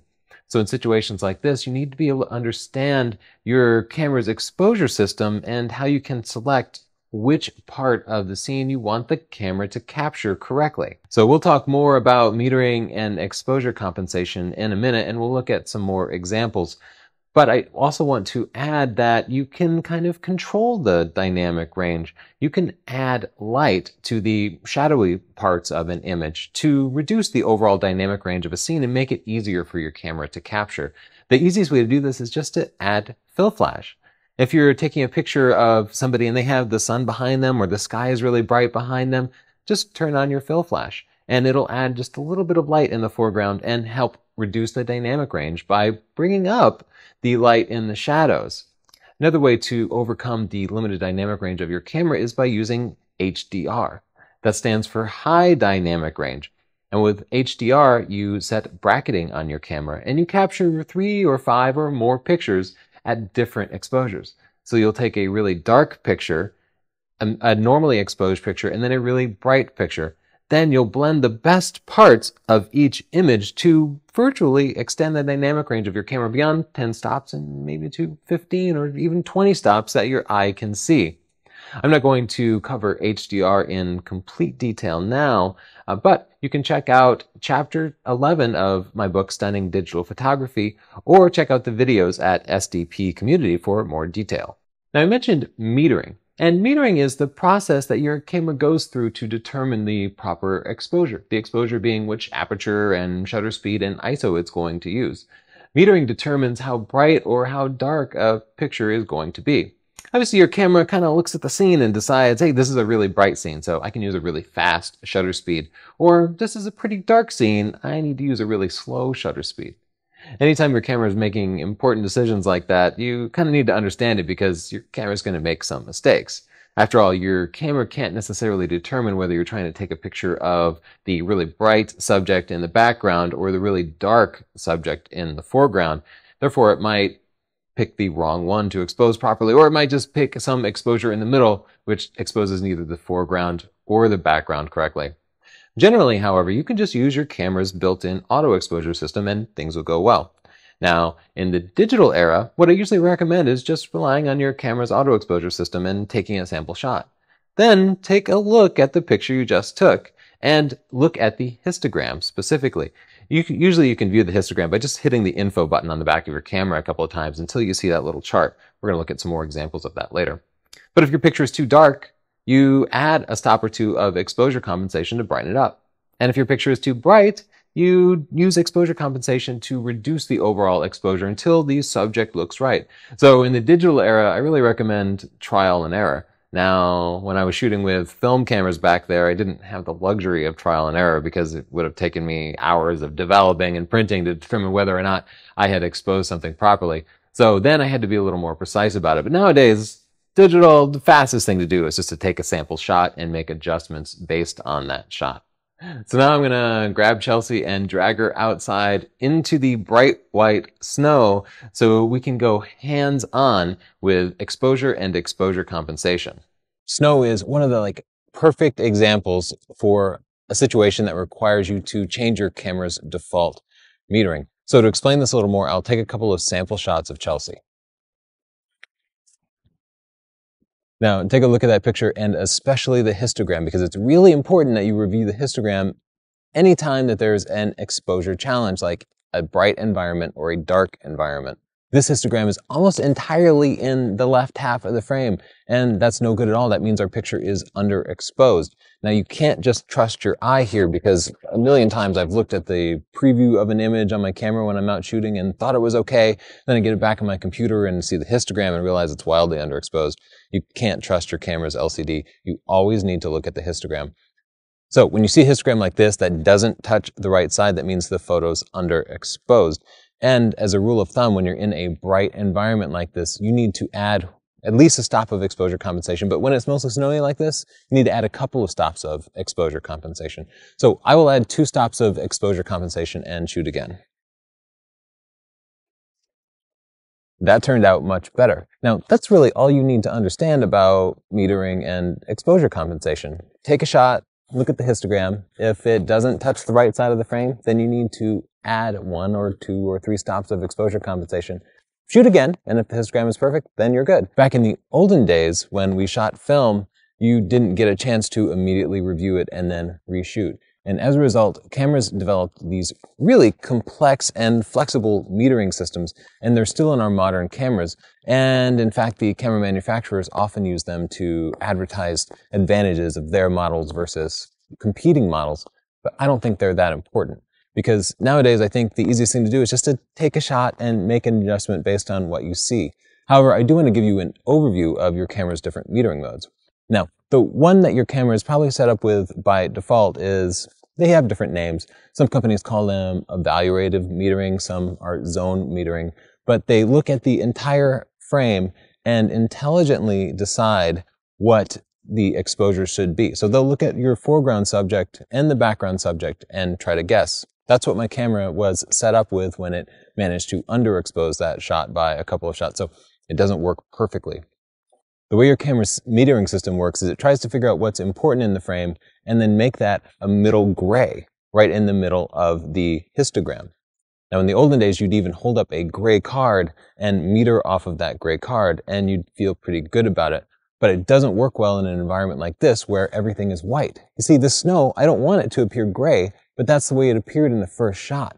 I want the snow to appear white because that's how it looks to my eye. It should be almost all the way to the right side of the histogram. And that's why my camera misexposed it, and that's why I had to adjust it with exposure compensation. Now, another way to fix that besides using exposure compensation is to use spot metering. Now, many cameras have different types of spot metering. They might call it center weighted or partial metering.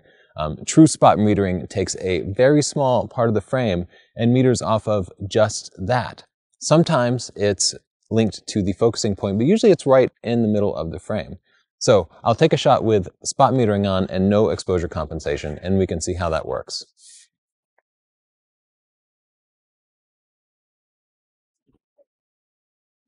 Now you can see in that shot I metered off of Chelsea's face, which, because of her darker skin tone, is about what middle gray should be. The background is brighter. So the camera actually adjusted the exposure so where I put the spot metering sensor would be in the middle of the histogram. The snow being brighter ended up on the right side of the histogram for a perfect exposure. I don't really like spot metering though. First, it works differently in different cameras, so you really have to learn how your camera works and experiment with it to get it to work right. Second, it meters off of a very small part of the picture, and with moving subjects, where this might be particularly useful, it's really easy to move to a dark or light part of the subject. So, for example, I try spot metering with flying birds. What happens is, if I get the spot exactly on the flying bird, the exposure will be perfect.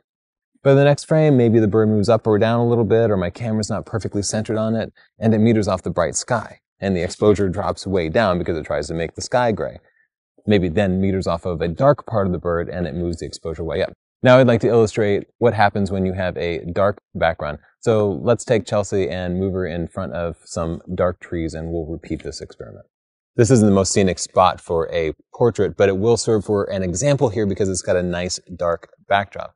Now, I'm going to retake this photo, but I want to remind you to please read through chapters 3 and 4 in Stunning Digital Photography because it has a ton of detailed information about exposure and the exposure square, which includes aperture and shutter speed and all the camera settings that you need to understand to be able to work it properly. So with my camera set to evaluated metering and no exposure compensation, I'll take another sample shot.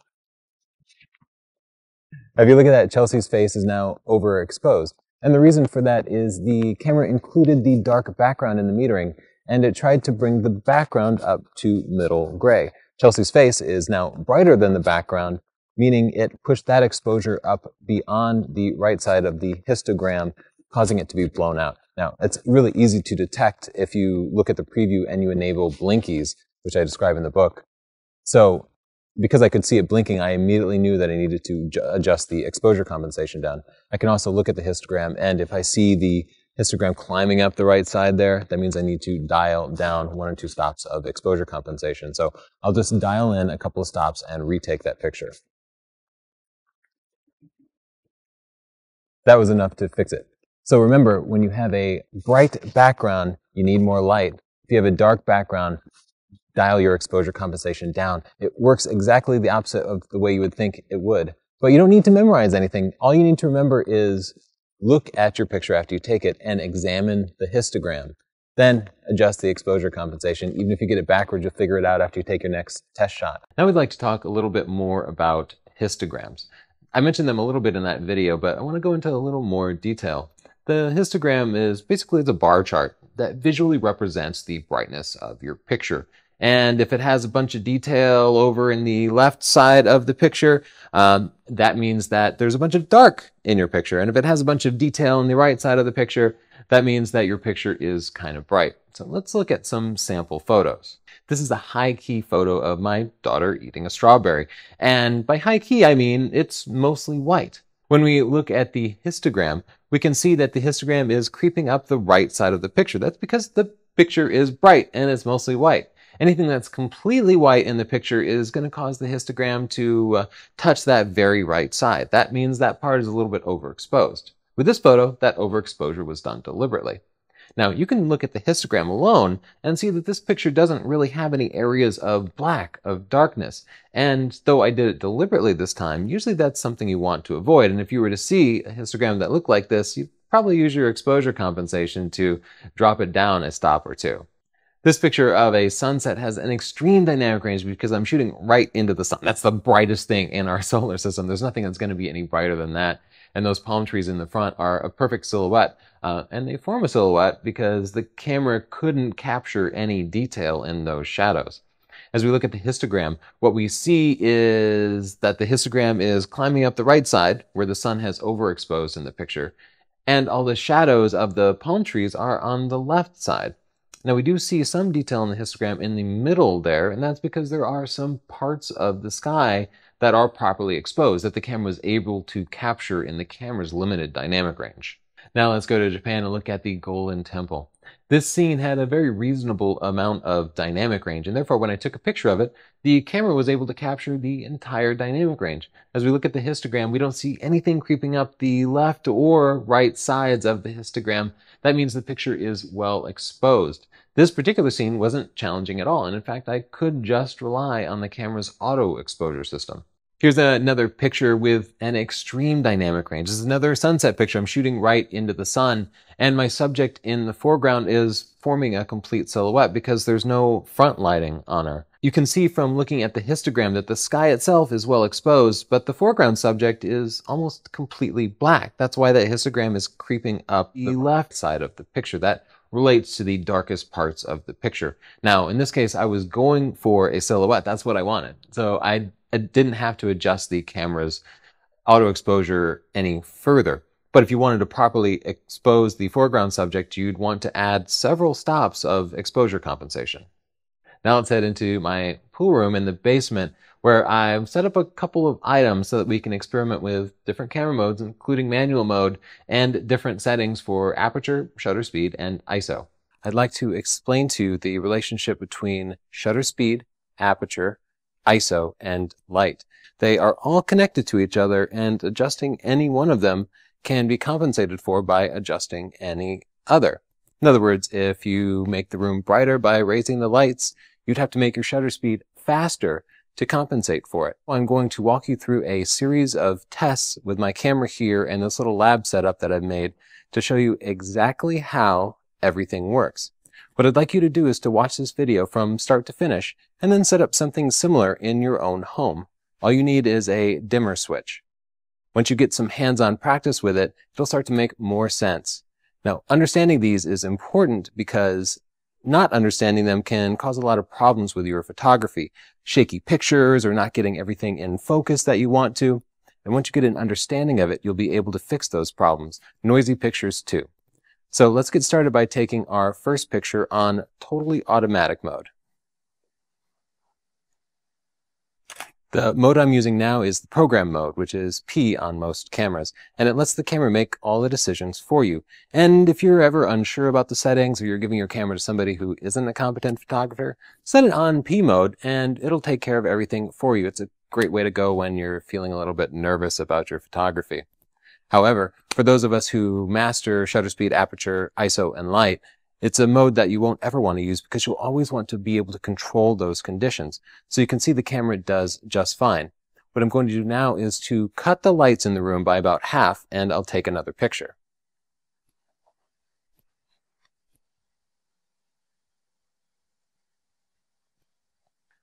Now, as you can see, the exposure didn't really change between those two pictures. The brightness of the picture is exactly the same, and that's because the camera auto-exposed it. It looked at the light in the room and adjusted the ISO, aperture, and shutter speed in order to get a well-exposed picture. However, those had a side effect.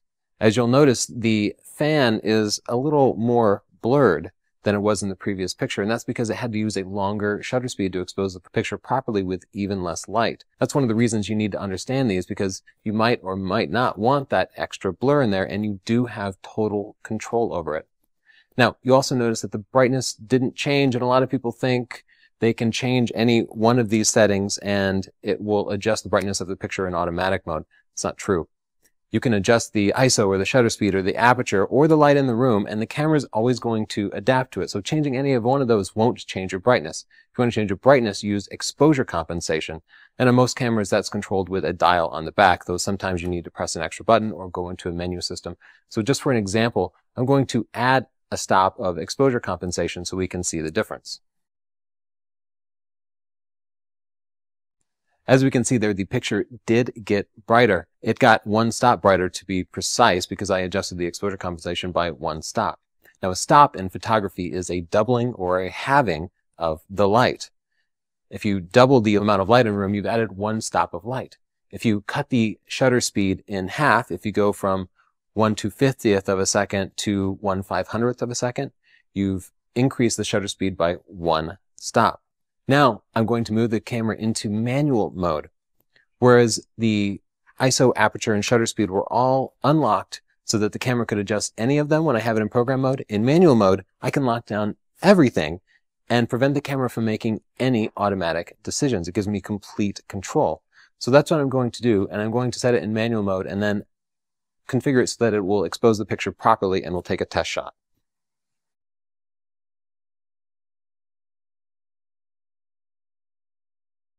What I did there was I set the camera to manual mode, a shutter speed of 1/1000th of a second, f2.8, and ISO 6400. Those settings together allowed the camera to expose the picture decently, and you can see that blade of the fan is just about frozen because 1/1000th of a second is pretty fast. You can also see that the objects in the background, my dad, the cue balls, and my book, they're all pretty well blurred. You'll see in some later pictures those will get sharper and sharper. The first thing I'd like to do is experiment with changing the ISO. ISO, which, by the way, is not an acronym, you can look it up. ISO is the sensitivity of the camera's sensor. If you increase the ISO from, say, 100 to 200, you're increasing the ISO one stop. And that's doubling the sensitivity of the sensor. The typical usable range goes from about 100 to 6400. So this was at 6400, which is a pretty bright ISO because this room is pretty dim. So I am going to drop it down to 3200 and we'll see the effects.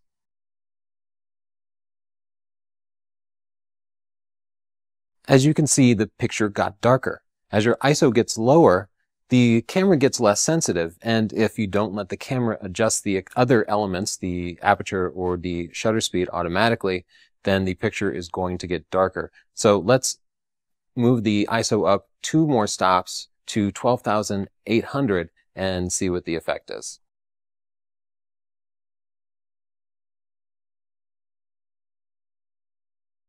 As you might have guessed, the picture got brighter because we increased the sensitivity of the camera without changing any of the other settings.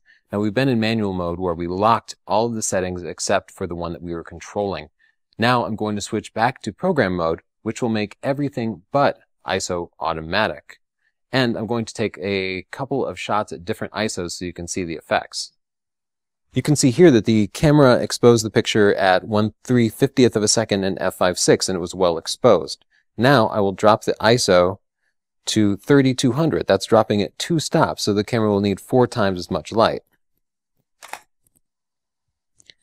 And as you can see, the picture is still well exposed, but the camera had to change the settings to 1/180th of a second and f4, increasing the amount of light using the other factors. And as you can see, a result of the longer shutter speed, the blades got more blurred. Now I will drop the ISO way down to ISO 100. And as you can see, because it's in automatic mode, I can change the ISO to anything, and the picture is still properly exposed. But let's take a closer look at those pictures, and we'll see some really important differences. As we get really close to those pictures, we'll see that the pictures at the high ISOs are really what they call noisy. And noise is the digital equivalent of film grain, and it's not pleasant. It's something to always be avoided. Now, if you look at that ISO 100 picture, you can see that it's nice and clean and beautiful. ISO 100 is almost always better than the higher ISOs.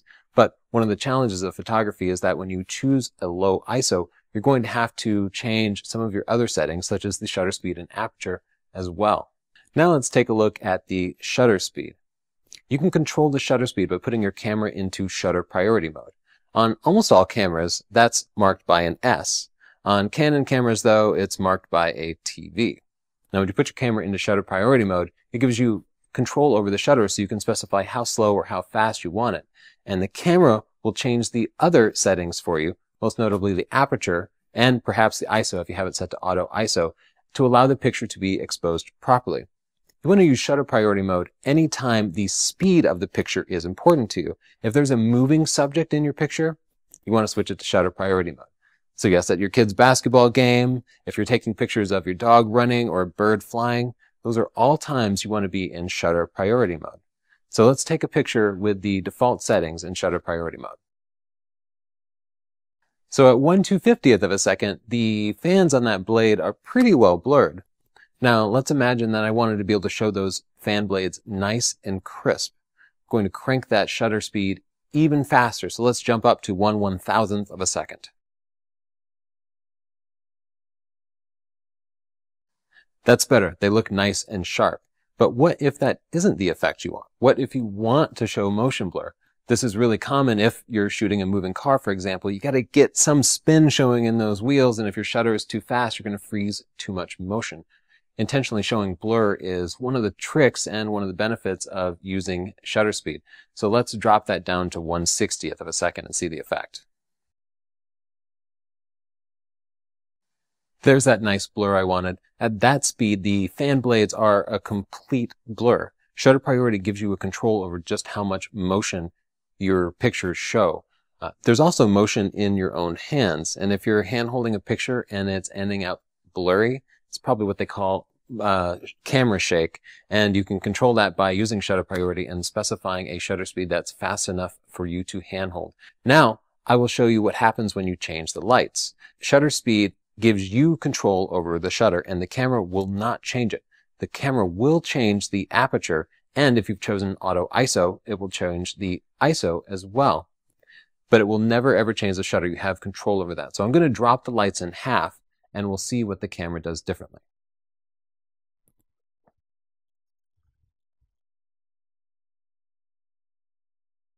As you can see, when I lowered the lights in the room, the camera compensated for that not by changing the shutter, but by lowering the f-stop number. Choosing a lower f-stop number opens up the aperture, the iris of the camera, letting more light in. It had to do that in order to get the picture properly exposed, but in shutter priority, you control the shutter, the camera controls the aperture. So let's take a deeper look at aperture now. I'll switch the camera into aperture priority mode and take my first picture.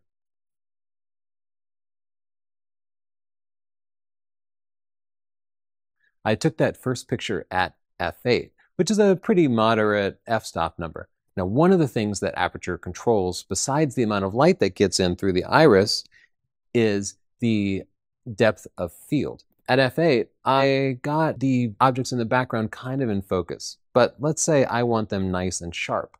What I'm going to do is to choose a higher f-stop number. So let's crank that f-stop number up and crank up the background sharpness too.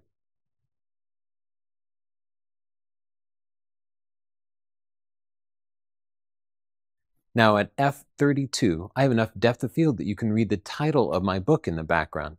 I control the aperture in aperture priority mode. The camera doesn't do it. So let's imagine that I don't want to see the background in focus. Let's imagine I want a nicely blurred background. This is really popular in portraits, where having a nice blurred background helps to eliminate any distractions. To do that, I'm going to choose a low f-stop number, because a low f-stop number means low background sharpness. Let's crank that down to f2.8 and take another picture. At f2.8, that book is completely blurred, and even my dad in the middle is pretty blurry.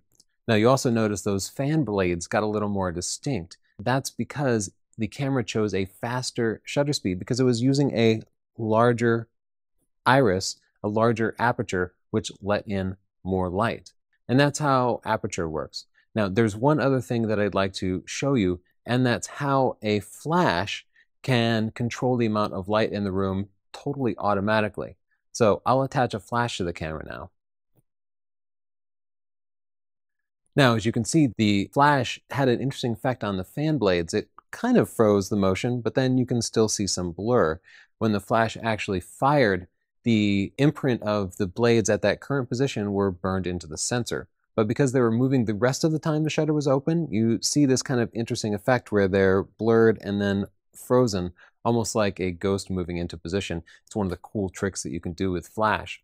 Now, why might you want to use a flash and add light? Well, first, you might want front lighting. If the subject is backlit, a front light would help fill in any shadows. So check Chapter 3 for detailed information about controlling your light. You might also want it because you're not happy with the compromise of ISO, aperture, and f-stop given the amount of light. If you're forced to use ISO 6400 and you just hate how noisy it is, put a flash on, add a little light to the room, and that'll let you use a lower ISO. Now I'd like to talk about RAW versus JPEG. JPEG is the standard format for just about every picture that you see on the internet. And in fact, it's the standard format for the pictures that almost every camera takes, but it's not the best format. The best format is actually a format that's generically known as RAW. RAW files capture all the data that your camera sensor captures when you take a picture. It doesn't throw out anything.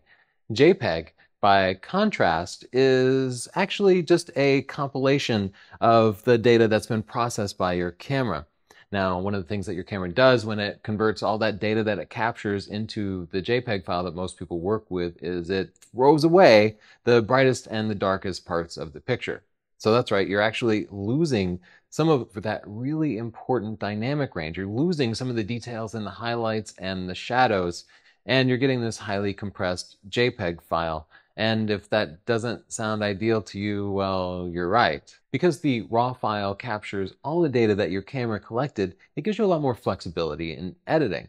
So while you're going to need to convert the picture to a JPEG before you share it, while you're editing it, while you're adjusting the exposure and the white balance, that data that's included with the RAW file will allow you to do a lot more powerful editing than you would if you were working directly with a JPEG file. So here's a quick recommendation. Just shoot RAW. Just shoot RAW all the time. Set your camera to RAW and forget about it. You might need to buy a little bit bigger memory card, but 5-10 years from now, you'll be really glad you did, because even if you don't edit your pictures now, you probably will in the future if you continue to be serious about photography.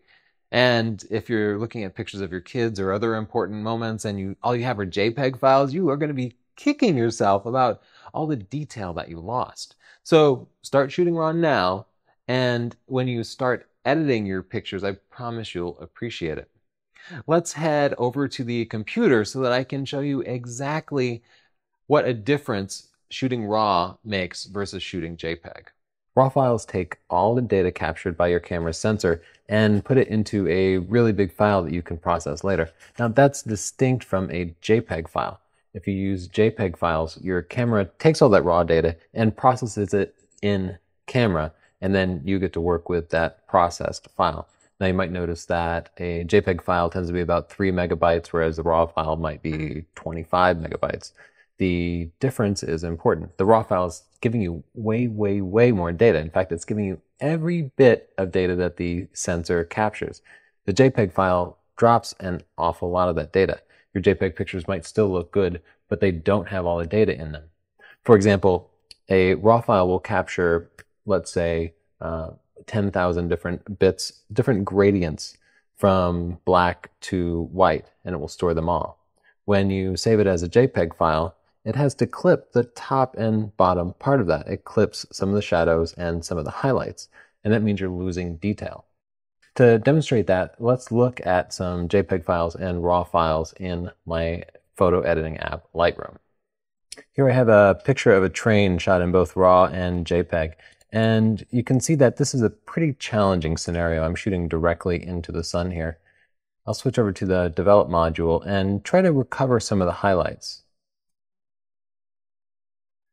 You can see I am able to retrieve some of the information. Now let's look at the RAW file instead.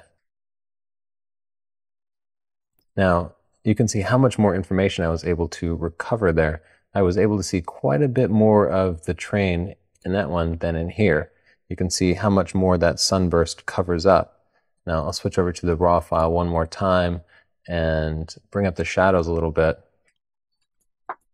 And you can see that I'm able to get a much clearer picture from the RAW file than I could from the JPEG file. Another good use of RAW files is white balance. In this night shot of the Brooklyn Bridge, you can see the white balance is terrible. With a JPEG file, you can adjust the white balance, but it's not quite as perfect because your camera has already decided upon the white balance in camera and set that permanently for you. With a RAW file, you have quite a bit more flexibility and you don't have to worry about any data loss. So you can fix the white balance and you will still retain perfect detail as if you had set the white balance correctly in the first place. Of course, it's always ideal, but you don't have to make those decisions at the time you're shooting with a RAW file. You get to make those decisions later, which means if you happen to make a mistake or if the lighting situation is such that it would be impossible to pick one right answer, you can fix it in post as long as you shoot RAW. It just gives you more power later on. Let's look at a couple more examples. This is Shibuya Station in Tokyo, Japan, and it's the busiest intersection in the world, which means I couldn't necessarily bracket shots because you can see just how much movement there is here. So HDR wouldn't work to capture this huge dynamic range between the darks and the blown out highlights here. You know, look at the sign up here and you can see you can't read those words at all. This is completely white. With RAW, I can drag these highlights down and suddenly the sign is completely readable. Take a look at this area of this sign over here and how much is lost versus how much can be recovered. Now I'll switch over to the JPEG file and we'll look at the same blue sign up here. I'll try to recover the highlights and you'll see it's just not as good. Do a before and after with the RAW file. That's the RAW file and that's the JPEG file. Once again, the RAW file shows far more detail and the JPEG just has more and more blown out. Here's another example. This is a sunset shot of the Boston skyline. And you can see it's at dusk, but the sky is completely blown out. This is actually a great exposure for a night shot because I'm capturing all the detail in the shadows here. And if it were a JPEG, the shot would just be a loss. But with a RAW file, I can drag those highlights down and you can just see a ton of detail in the sky. You can see, even though the sky looked overexposed initially, there's absolutely no detail lost. Lots of dust here, but you can see these wispy clouds. Now, let me switch over to the JPEG file and I'll drop the exposure down. I'll recover the highlights and you can see what happens. There's a little bit of detail that can be recovered, but you see these terrible lines up here.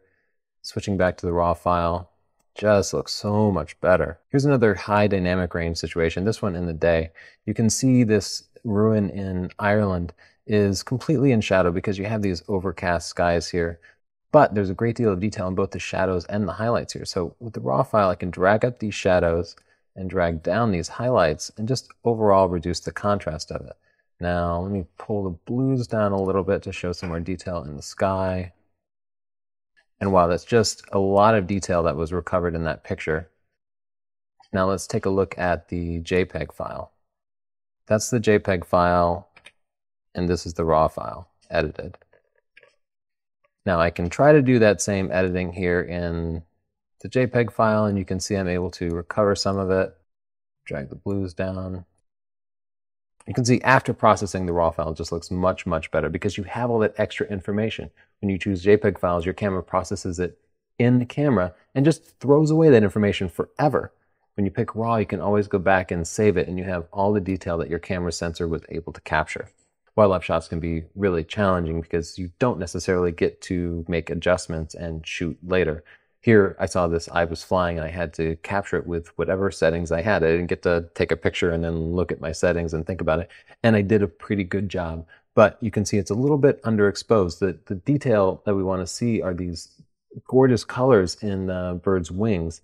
And in the JPEG file, they would be lost. But look here in the RAW file and you'll see that we can recover a great deal of detail in this picture. I'll drag the exposure up and then pull these shadows up and you'll see what happens. Now that's just amazing. You can just see all this metallic color in this ibis. Just really beautiful. And with the JPEG file, all that would be lost. Here's a little more extreme example. This osprey had caught a fish, but because the sky was overcast, it's completely blown out and he's completely in shadow. Now, here's an answer. Wait around for better lighting, right? But you don't always necessarily want to waste a whole day of shooting because I had bad weather that day. But with RAW, this file can be recovered. So the first thing I'll do is pull the highlights down to recover some blue in the sky, and then I'll just drag the shadows up some. Pull the exposure up a little until the bird is well exposed. Some more shadows, and then drop the blacks down. And you can see I ended up with a pretty good picture. Another wildlife picture. I shot this flycatcher at sunset and it was just beautiful. And the lighting is beautiful. You can see because the reeds are backlit that they're kind of glowing. With wildlife, you usually want the subject to be front lit, but I wouldn't have had the beautiful lighting on the reeds if I did that. With RAW, however, I can expose it properly for the reeds and then recover so much of the shadow detail that you'll be able to see the bird nicely. So I'll pull up the shadows here. Bump the exposure up just a little bit. And you can see it ended up being just a really nice picture. So I hope you'll check your camera's manual and learn how to turn on RAW files for it. There are a few disadvantages that you should know about. RAW files are way bigger, and that's where the disadvantages come from. You can fit fewer pictures on a single memory card, so you're going to need bigger memory cards or more of them.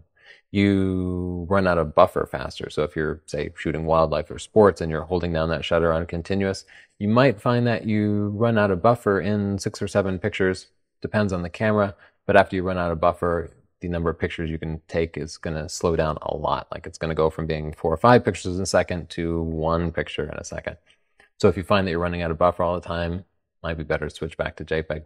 It also takes up a lot more disk space. If you take thousands of pictures a week, you could find yourself buying a new hard drive pretty soon. But nowadays, hard drives are so cheap. I say go for RAW, delete the pictures you don't need, and you probably won't have any problem with it at all. Even if you're not editing your pictures now, even if they just go straight on Facebook, you in the future might want to edit your pictures, or who knows, maybe your kids or grandkids will look back in these pictures and they'll want to be able to extract all that detail out of it. If you store all your pictures in that highly compressed JPEG format, sure, you'll save a little disk space, but you're losing important parts of your memories. Anyway, shoot RAW, that's the quick answer. Now, I can talk all day about camera settings, but it's not going to make any difference to you until you actually start to apply these techniques. So here are some practices that you can do to get better at controlling your camera before you need to actually take great pictures. The first thing I'd like you to do is to practice your autofocus techniques in different lit environments. Now, you've probably already used your camera in well-lit environments, and maybe you've even seen your autofocus fail in some circumstances. But now we'd like to deliberately induce the failure. So take your camera and point it at a completely blank wall and try to focus it. What happens? You know, your camera might actually be able to focus. Maybe it finds little bumps on the wall or something that it can focus on, or maybe it fails. If it does succeed, well, just turn the lights down or go to a darker room. At some point, with darkness and a completely plain subject, you're going to find that your camera will be unable to focus. And that's going to be a really important concept for you to understand, because no matter how much you spend on your camera, there's going to be some point when autofocus is going to fail you. And usually with modern cameras, manual focus isn't going to be a great replacement either, because it's also going to be so dark that you can't see enough detail with your eye to properly focus. So you know what to do, right? Because you were listening earlier. You can turn your flash on or connect an external flash. Often the flash will flicker to allow your camera to focus a little bit better. Or maybe it has an active focusing system where it'll broadcast out some infrared beams that your camera can pick up and focus on. You could also focus on an area of contrast, like instead of focusing on that blank wall, focus on a beam or point of color, or you could simply turn the lights up. That's something I do a lot with night photography when I'm having a difficult time focusing. So grab your camera and get out there and push it to its limits. Get some practice dealing with autofocus when it fails. Now I'd like you to get some practice manually focusing. So take the fastest lens you have, preferably a telephoto lens. By fast, I mean a lens with a really small f-stop number. If you just have your kit lens, that's fine too. Now, if it's a zoom lens, I want you to zoom all the way out to the longest focal length and focus on a subject that's pretty close to you, maybe a person. Use autofocus and focus right on their eye using a single focus point and take a picture. Now, focus on something in the background. Now, I want you to repeat that exact same picture using manual focus. So turn your camera's autofocus system off. There's usually a switch on the lens. And try to manually focus and take a couple of pictures. Now load those pictures on your computer and take a look. What did better, your manual focus or the autofocus? Well, if you did everything properly, the autofocus is usually going to do better. But I want you to understand the differences, and I want you to get some practice switching between autofocus and manual focus. Now I'd like you to practice the focus recompose technique. So using just the center autofocus point on your camera, focus on a subject, for example, a person, and then recompose the picture so that they're in the right or left third of the frame. Go around and pick a few different subjects, focus, and then recompose. Remember, to focus, you'll usually put the shutter button halfway down, and then keep it held down while you recompose. Focus recompose is a really important technique for getting more creative with your composition. Now I'd like you to get some practice using continuous focus. So with the focus recompose, you had to be using AFS or one-shot focusing. With continuous focus, you're going to use AFC or the AI servo focusing on Canon cameras.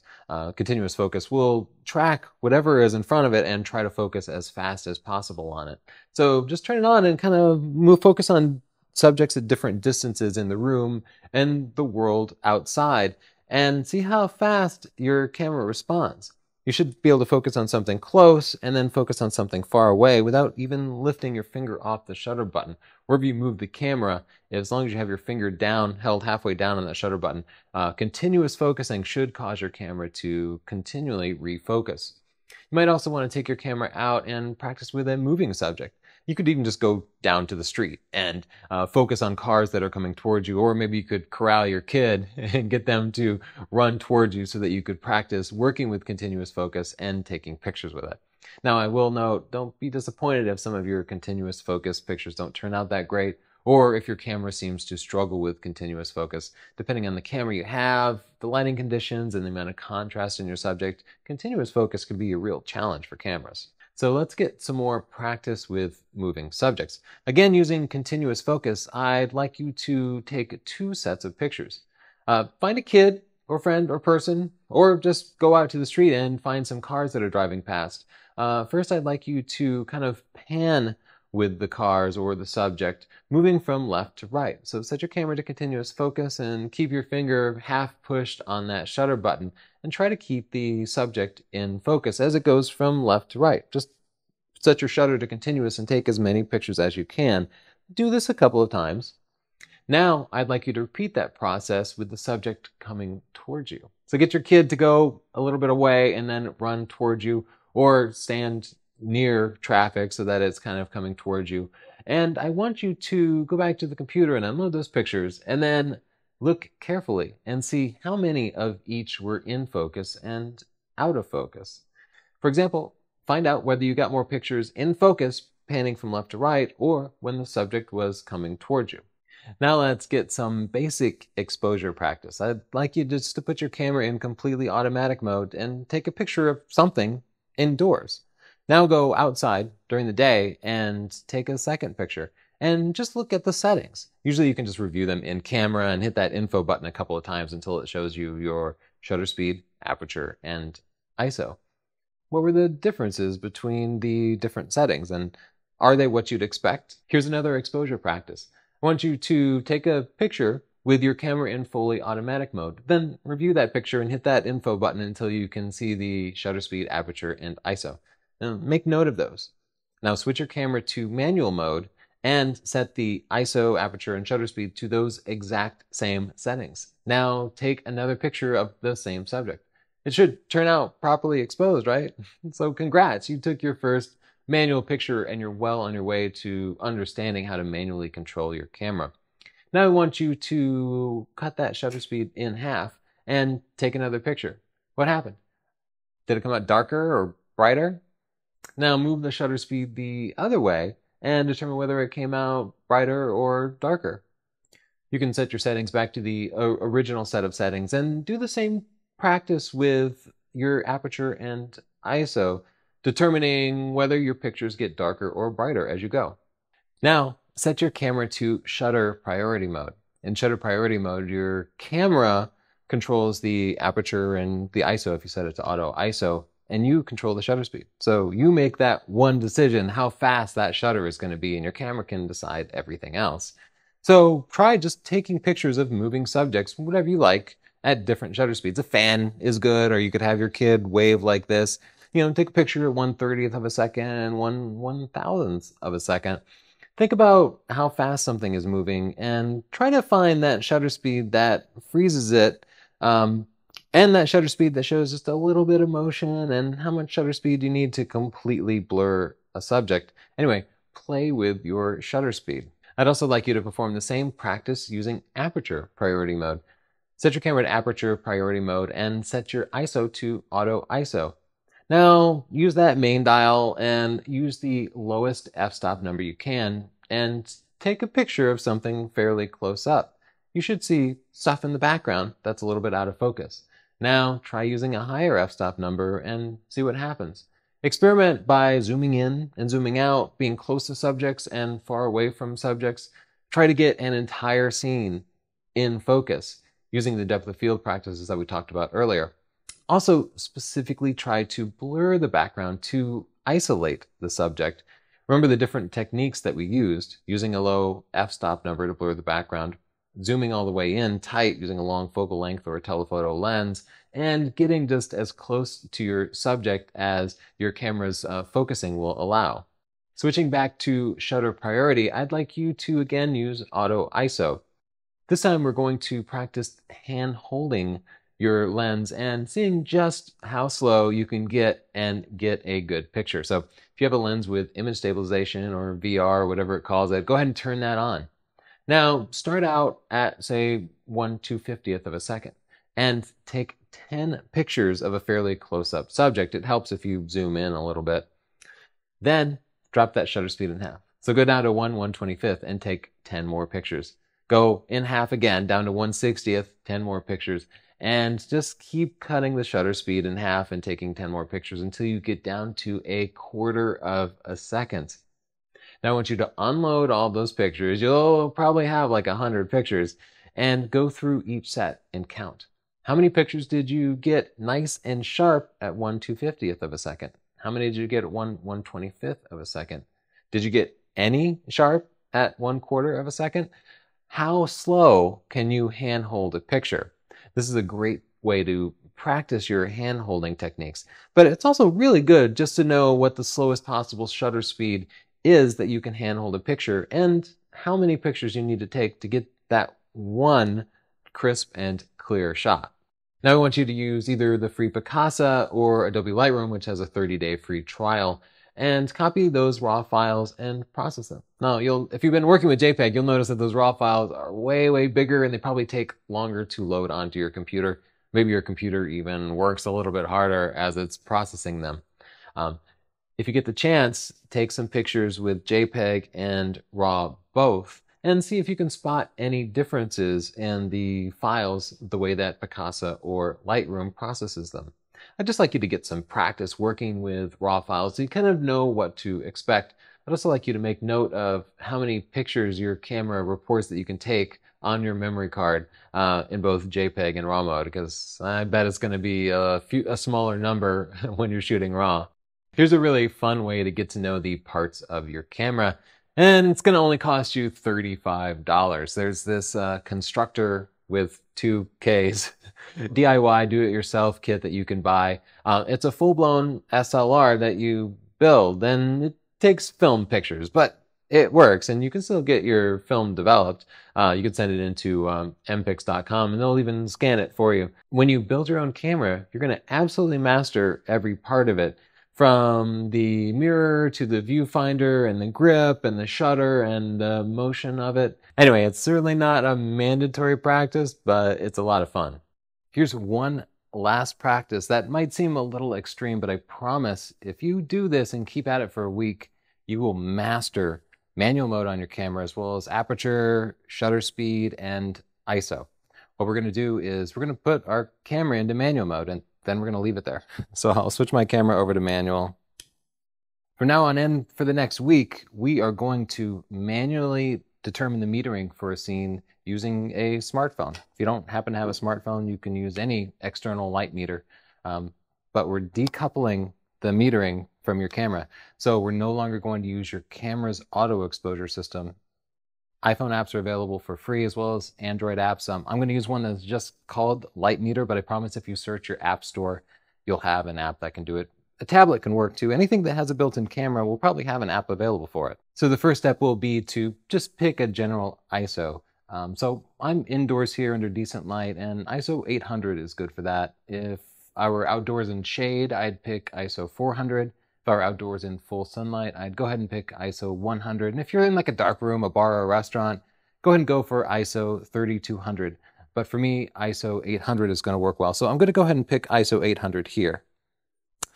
Then for my aperture, I'll go ahead and shoot at the lowest f-stop number that this lens supports. So for me, that's f4. For your lens, it might be f5.6.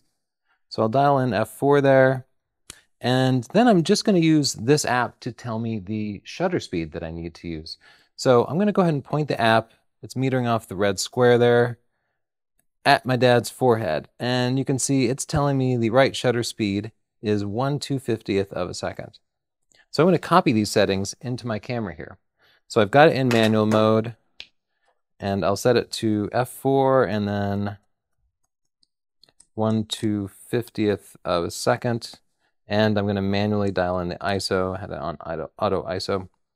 So now I'll take a picture.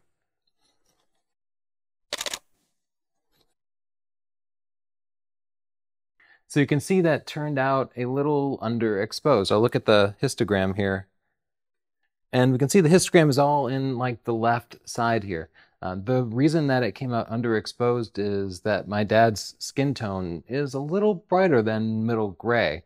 And when your camera meters, it kind of assumes whatever you're metering off of is some sort of mid-tone, middle gray basically, and it tries to make that the center of the histogram. So anything that is more reflective, brighter than whatever you meter from is going to show up closer to white. Anything that's darker or less reflective is going to show up closer to black. So it just so happens that I don't want my dad's skin to be middle gray because it will appear too dark. Instead, I need to meter off of something a little darker in the scene. Now, it doesn't have to be a skin tone or a shade of gray. It can be a color too. And so looking at my dad here, his red shirt looks a little darker. So I'm going to go ahead and take a metering off of that. And wouldn't you know it, the shutter speed is getting longer and longer. Now it's saying 1/60th of a second. So I took a sample shot and realized I was metering off of something too bright. Now I'm metering off of something a little darker. And I'm going to go ahead and adjust the shutter speed to that 1/60th of a second, and we'll try it again. So that's looking much better. My dad's face is closer to the right side of the histogram. If I wanted to make it the whole thing a little bit brighter, normally I would just use exposure compensation on the camera itself. But we're doing this manually, right? So I need to think to myself, what can I do to make the shot brighter? I could use a slower shutter speed. I could use a smaller f-stop number, or I could use a higher ISO. So I need to pick from one of those three and then dial it into the camera. So for me, I think I'm going to use a slower shutter speed. So I'm going to just go down a full stop from where I was, and I'll go all the way down to 1/60th of a second and take another shot.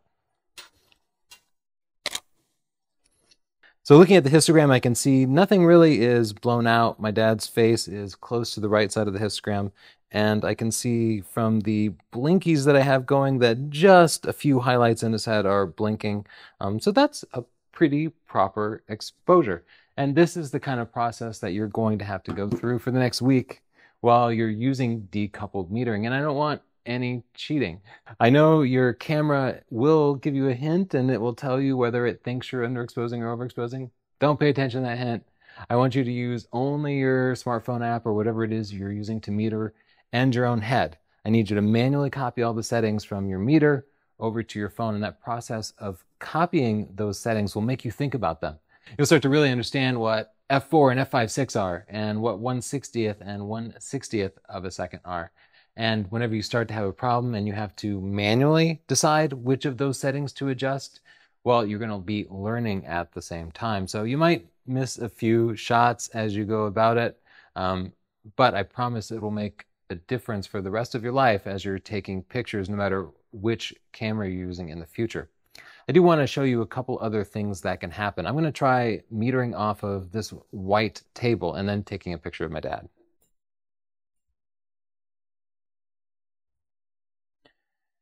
So metering with my app told me I needed to shoot at 1/750th of a second because this bright table is pretty bright, and I already know what the proper exposure is, and this is a faster shutter speed. So what do you think? Is the picture going to come out too bright or too dark? Well, let's find out. Wow, way too dark. He's still a handsome devil in there, but I'm going to have to use a much slower shutter speed to expose it properly. And the lesson I'd like to show you is the same one we talked about earlier. If you meter off of something bright, then you're going to get a dark overall picture and you need to adjust for it manually. If you meter off of something dark, your picture is going to come out a little overexposed. I really hope this video has helped you understand exactly how to control your camera and that it helps you overcome those technical challenges that so many people have with their cameras. Hi, I'm Tony Northrup, and for my stunning digital photography video training series, I'm going to talk about troubleshooting your camera problems. So all those pictures that you get where they're blurry or there's weird shakiness to it or the colors are completely wrong, all those pictures you hate, I'm going to show you exactly how to fix them. And up first, I'm going to talk about blurry pictures. Now, blurry pictures can be caused by like 10, 15 different things. And in the time I've been taking pictures, I've managed to screw up every single way you can possibly screw up. So I'm going to look at a lot of bad pictures today. Let's take a look at one of the most common causes of blurry pictures, which is just misfocusing. If you look at this picture of a hummingbird drinking from a bottle here, you can see the hummingbird is completely blurry, but you know that this is caused by misfocusing because you can see that the woman's hand is sharper than the bird. What happened here is the camera back focused. It focused behind the subject, and it can happen for a lot of different reasons. In this case, I suspect the camera had multiple focus points selected, and the camera simply decided to focus on something other than what you wanted to focus on. How would you solve this? Well, you'd set your camera to use a single autofocus point. I almost always recommend using a single autofocus point, and then you'd put it right on your subject. Another way you'd solve it is just by taking a whole lot of pictures and regularly refocusing, because no camera's autofocus system is perfect. They're all going to screw up sometime. So remember, the very first thing I tell you in the quick tips video is take lots of pictures and delete most of them. Now let's look at another picture. This is my friend Justin at his wedding, and if you look at his face, it's not quite sharp. So of the different things that can go wrong, the way you can diagnose this one is by looking at his sombrero there. You can see that a little bit past his face, the sombrero gets nice and sharp, and that just means that the camera focused a little bit behind him, causing his face to be out of focus, because remember, the focal plane is a big flat space like this. It's a two-dimensional space parallel to the sensor. So anything that's in front of or behind that space is going to be a little bit blurry. And the farther it is away from that focal plane, the blurrier it's going to get. So of the many things that can go wrong, we know that in this case, the camera just misfocused. Let's look at another picture. With this little girl on a swing, you can see that she's completely out of focus there. So how do we know if it's motion blur or camera shake or a bad lens or a bad camera? Well, we just look at the rest of the picture, and we can see in the background, there's some grass that's nice and sharp. And that means the problem is just as simple as the camera focused on something else. Let's look at another picture.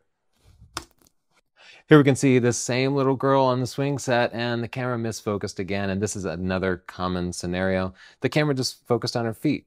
Now, with a moving subject like this, it can be hard to keep your focus point exactly on the person's eyes, where the focus should always be.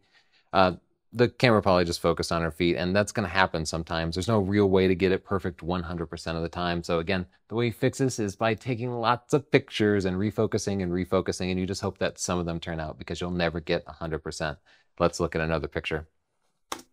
There's the girl again, and again, looking at this picture, she is moving, so it could be motion blur or it could be camera shake. But if I look closely at it, I can see that if you look at that rope that's in her hand, that looks nice and sharp. And I can also see that the dress that she has on, the sort of frilly lace around her neck, looks nice and sharp, even though her face is out of focus. So I think the camera here back focused, which means it focused behind where I actually wanted it to focus. This is a picture of a seagull, and there's nothing in the background, but the seagull itself is blurry. And this is just going to happen, especially with moving subjects. Your camera isn't going to keep up perfectly with moving subjects, so it's not something wrong with your camera. It's not even something necessarily wrong with your technique, though good technique can give you a higher percentage of results. You're always going to get some blurry pictures, including the seagull picture. And keep in mind, I've had a lot of practice at this, and these are all pictures that I've taken in just the last couple of years. Nobody gets 100% of the pictures perfect all the time. So let's look at another picture. This is another flying bird picture. This is an osprey with a fish. And if we zoom in nice and tight on this picture, we can see that it's just not perfectly clear. It's just a little bit out of focus. It's a moving subject. The camera has to track that moving subject and constantly adjust the focusing distance. It's moving a little motor in the lens, and it's not perfect. No camera is completely perfect. Let's look at another picture. There's that same osprey, and this time the focus problem, it's misfocusing, but the cause of it is a little bit different. The previous picture didn't have anything in the background, but this picture has a tree in the background, and this happens all the time. The camera decided to focus on the tree instead of the moving bird.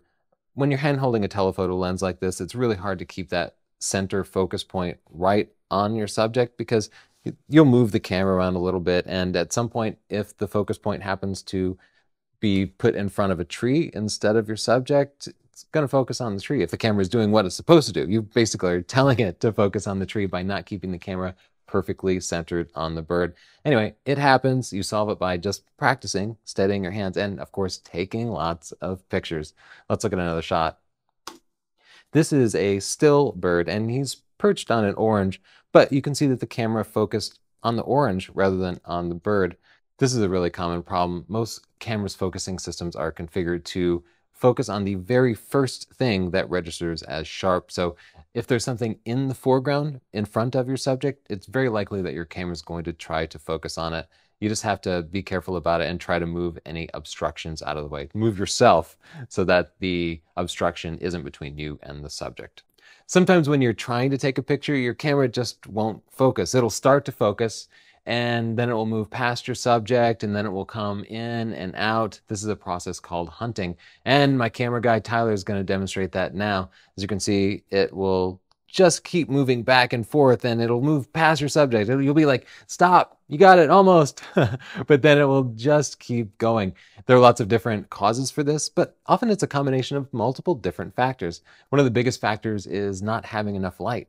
If you're indoors, or you're in the shade, or it's particularly dark, well, your camera's focusing sensors need lots of light. Of course, you can solve that problem by just turning the lights up. Another way to solve that problem is by connecting an external flash. External flashes, most of them, have an infrared transmitter on them that will help with the hunting problem. What that transmitter will do is transmit an infrared pattern on your subject, and that pattern will add contrast to the scene, and your focusing sensors will be able to latch onto that contrast. So speaking of contrast, another common problem with focusing is that there's just not enough contrast on a scene. If you take out your camera and you try to focus at a completely blank wall, there's a good chance that it's not going to be able to do it, because your sensors are looking to see that multiple different versions of the same image match up and line up perfectly. And if there's no detail in the scene, it won't be able to match up those two copies of the image, and it will just keep looking. So the easiest way to solve this problem is just to focus on an area of contrast. If you were trying to focus on this spot on my jacket here, it would be completely solid black and the camera probably wouldn't be able to focus. But I bet you'd get much faster results if you focused on this contrast between my dark jacket and my blue, because the camera will be able to latch onto that. This is especially important if, for example, you're taking pictures of an indoor basketball game, one of the most challenging focusing situations, because you have low light, which we already know is a problem. You have moving subjects, which makes everything challenging. Well, the way you can improve that is by making a point of using a single autofocus point, your center autofocus point specifically, because it's the most powerful, and putting that autofocus point on an area of contrast. So in the example of an indoor basketball game, I think the most contrasty area is usually the number on the jersey. So keep it on the number. That has a lot more contrast than just a person's face, and that will allow your camera to keep up much better. Again, you're never going to get 100% perfect results. You're still going to miss some shots, especially with moving subjects, but that's the way that you get the best results. Another way to solve the focus hunting problem, it gets a little bit expensive, but you can upgrade both your lens and your camera. Higher end cameras tend to have more sophisticated focusing systems that can work in lower light and work with lower contrast. Higher end lenses, specifically what they call faster lenses, let more light in. If you have a lens that's twice as fast as another lens, well, that lens is letting in twice the light, and the focusing is going to be greatly improved. So the way you tell a fast lens is by looking for a lens with a low minimum f-stop number. For example, the kit lens that came with your camera probably has a minimum f-stop number of 4.5 or 5.6 or some range like that. That's a pretty high number. That means that it requires just a whole lot of light if it's going to focus properly. You really need to be outdoors. If you were to go out and pick up, say, a 50 millimeter 1.8 lens, that's going to be letting in like 8 times more light than your kit lens. That means you'll be able to work in lower light conditions and you'll be able to focus faster even in bright light. You can also get one of the Pro series lenses. Usually these are like the 24 to 70 f2.8 or the 70 to 200 f2.8. That f2.8 is a pretty low number and it's going to let you focus in much lower light conditions. Of course, I'm telling you that you can solve your focusing problems by spending thousands and thousands of dollars, and that might not be worth it to you. I mean, if you're a super rich guy, by all means, go buy the top-end camera and buy some expensive lenses, but that's not right for everybody. You can get around that with a lot of practice, though, which is why I'm spending most of my time preaching technique. Another common problem I see with people's focusing isn't really a problem. It's more of a feature. That's what we say in the software world anyway. It's really just shallow depth of field. As I was mentioning earlier, when you focus on something, there's one single focus plane. And if you're in front of or behind that focus plane, you're out of focus. So people will use a lens that has a shallow depth of field, and then they'll wonder why the entire scene isn't in focus. Sometimes you want a nice blurred background, but sometimes you want to capture the Statue of Liberty behind you, and you're frustrated that your camera didn't focus on everything.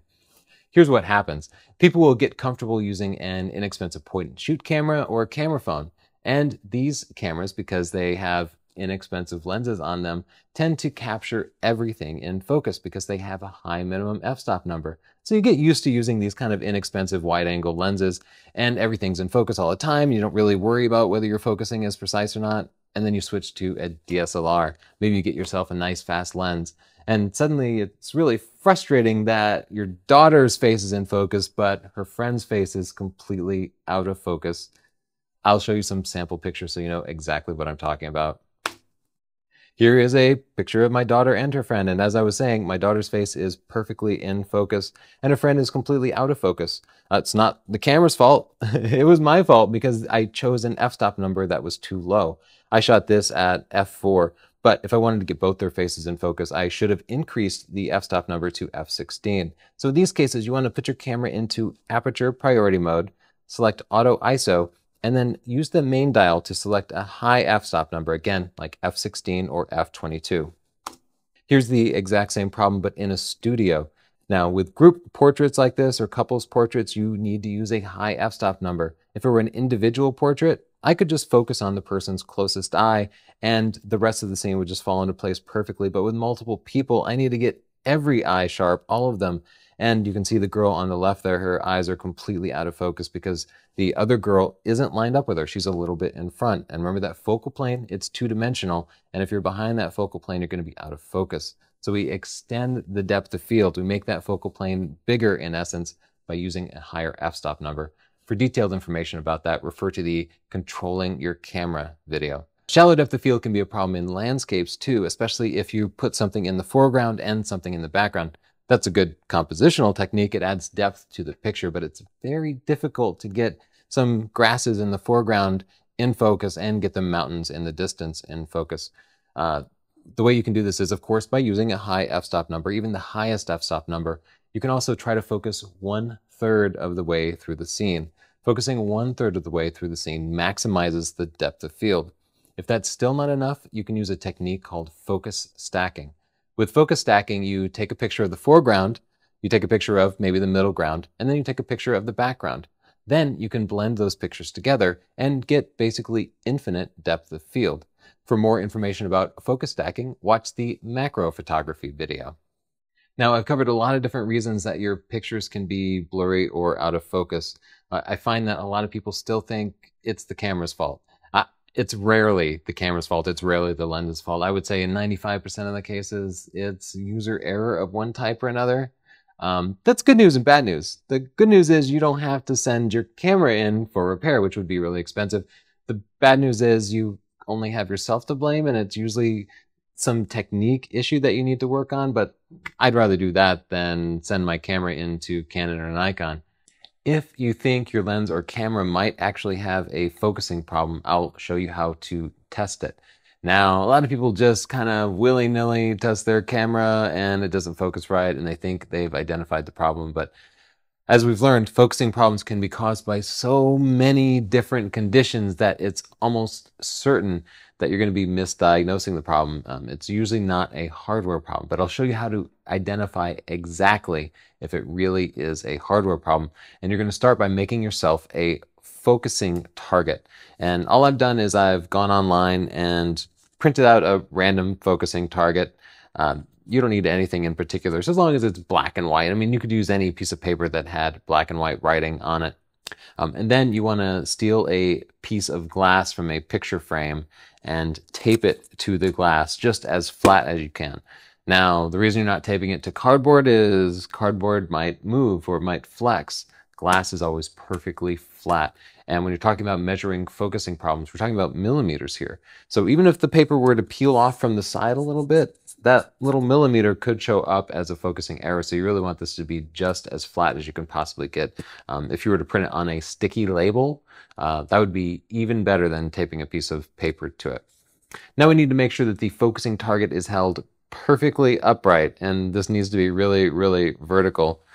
So I'm going to have my bear friends here hold it up, and I suggest that you grab a level and make sure that it's perfectly vertical.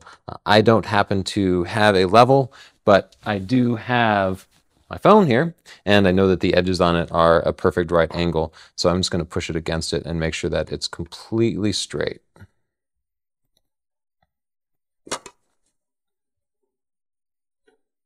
So now I know I can focus my camera on this focusing target, and the focal plane will be completely parallel to the sensor heading off in all directions here. So what I need to do to measure if there's a focusing error is put something that has measurement markings on it, like a tape measure. A wooden ruler or a metal ruler works even better. I'm just going to tilt this down at an angle because if I were to lay it flat, well, I wouldn't be able to read the numbers on it from where I'm going to put my camera. So for my purposes, I'm just going to put this ruler right against the glass there, right on the number 4.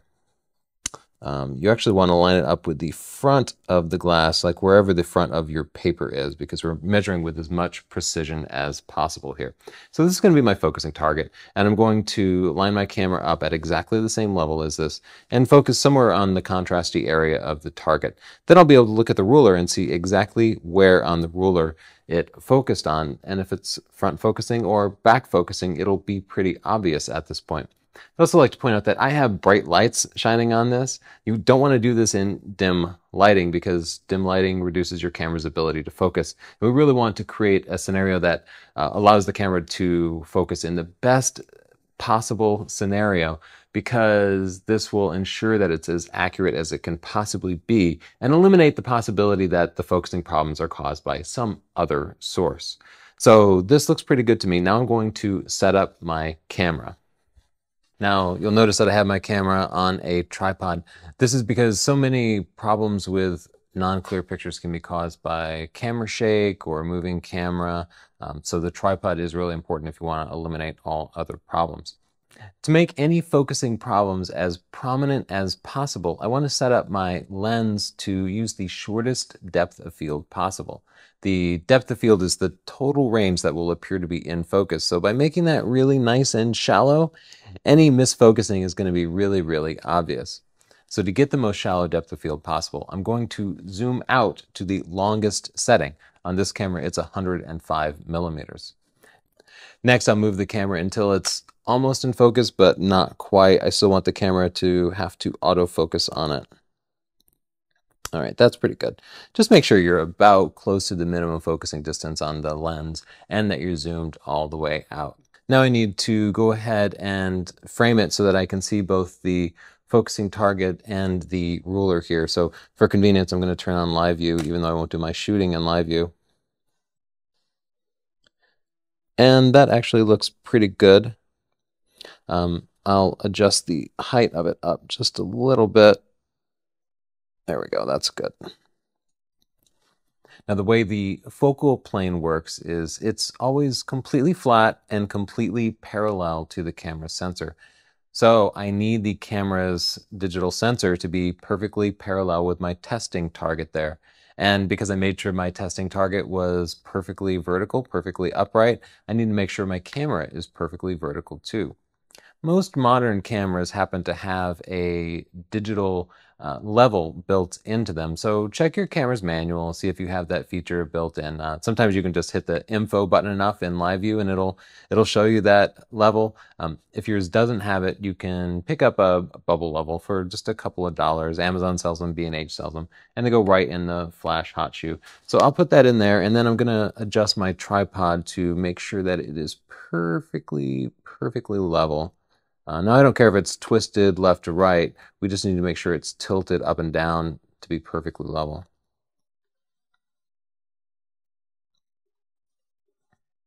So my camera positioning is all set. Now I'm going to put my camera into aperture priority mode.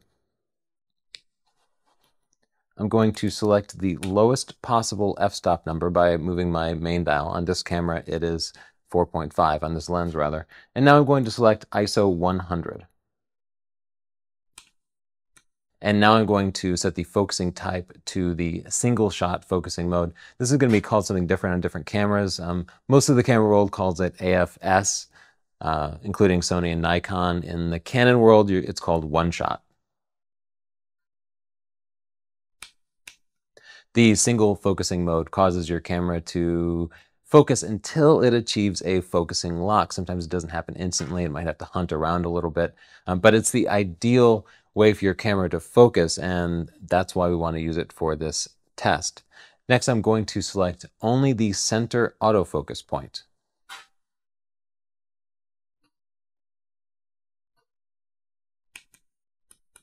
Now, before I actually take a picture, I'm going to just mess up the focusing on the lens because I want it to actually work. So I'm just going to give it a twist so that it will have to focus.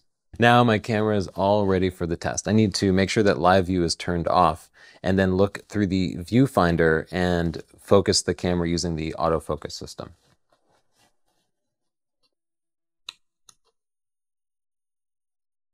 Now, one last thing before I take the picture, I'm going to set my camera to a shutter delay. I'm just going to configure it to wait 2 seconds after I press the shutter. The reason for this is that when I push the shutter button, I can introduce a little bit of camera shake. I can twist the camera just a little bit, and that can cause the picture to be blurry. So by setting a delayed shutter, I can be 100% confident that I'm not shaking the camera at all. Now I'm ready to push the shutter button.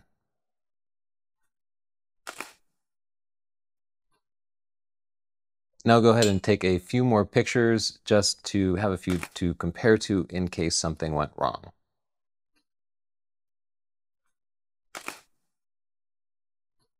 Up until now, we've been testing our SLR's phase detection focusing system. And this is your camera's primary focusing system. Whenever you're looking through the viewfinder, it's using this phase detection system because it's the most effective way to focus.